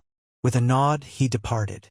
Sansa stared at the door for a moment, reflecting on how each day's quiet triumph, be it about the treasury or the dethroning of some would-be tyrant, brought them closer to a future once deemed impossible. As twilight gathered, she rose from her seat and moved to the window, watching King's Landing under a broad sweep of darkening sky. Torches began to speckle the streets. She thought of the battered beaches where Sellswords had once believed they could conquer Westeros, of the Stormlanders who had set aside old grudges to stand with her, of the Ironborn grudgingly giving up raiders to avoid blockade. Each scenario had tested her monarchy and her bond with Viseris. Each time, they had emerged stronger, forging another link in the fragile chain that held the Seven Kingdoms together. A light knock on the solar door interrupted her thoughts. She allowed entry and Ser Brant poked his head in. "Your Grace, the City Watch reports no incidents tonight. All quiet. They simply wished you to know." She gave a small, tired smile. "A quiet night in King's Landing. Let's relish it." He returned the smile. "Indeed." He bowed and withdrew. Sansa turned back to the window, letting the hush settle around her. Snow would never blanket these southern rooftops the way it did in Winterfell, but a chill wind reminded her that winter's breath reached even here. She remembered how the Starks had always said, "Winter is coming." Now winter arrived, and she met it not with fear but with a resolute acceptance. She was queen, forging a realm that might endure not just this winter but the next, and the next after that. She allowed herself the faintest glimmer of hope. If she continued weaving alliances, stamping out sparks of rebellion before they became wildfires, perhaps the kingdom could one day know a generation of relative peace. If not perfect peace, she no longer believed in fairy tales. Then at least a respite from the churn of wars that had defined her childhood. Yes, threats still lurked. The ironborn might act up again. Some lords might resent her Targaryen consort. Vengeful souls might nurse ancient wounds. But for now, she had proven her mettle. She had stood on that bloody beach, had cut off the company of the Scorpion, had matched cunning with action. She had coerced the Iron Islands to submit their raiders. Step by step, crisis by crisis, she shaped Westeros into a land less ruled by fear and more by a cautious unity. The last strands of evening light bled into dusk. She remained at the window, hearing the city's muffled heartbeat. A single candle on her desk flickered, signifying the delicate balance she preserved. Yet she would keep that flame alive, for the sake of all who called this realm home. Turning from the window at last, she went to the candle, shielding it with her hand from a stray draft. Gently, she straightened the wick, ensuring the flame burned bright. Then she sat at her desk, quill in hand, ready to pen the next set of letters, to plan the next small improvement, to guard the next corner of the realm that needed her. And so she continued, the Wolf Queen with a Targaryen consort, stewarding a kingdom that no longer cowered under the shadow of immediate war, but rather inched toward a future shaped by resilience and tempered hope. Even in the gathering cold of winter, a quiet warmth spread through the Red Keep, a promise that so long as she wore the crown, the realm would not yield to the ghosts of the past, but strive toward the dawn that ever lay ahead.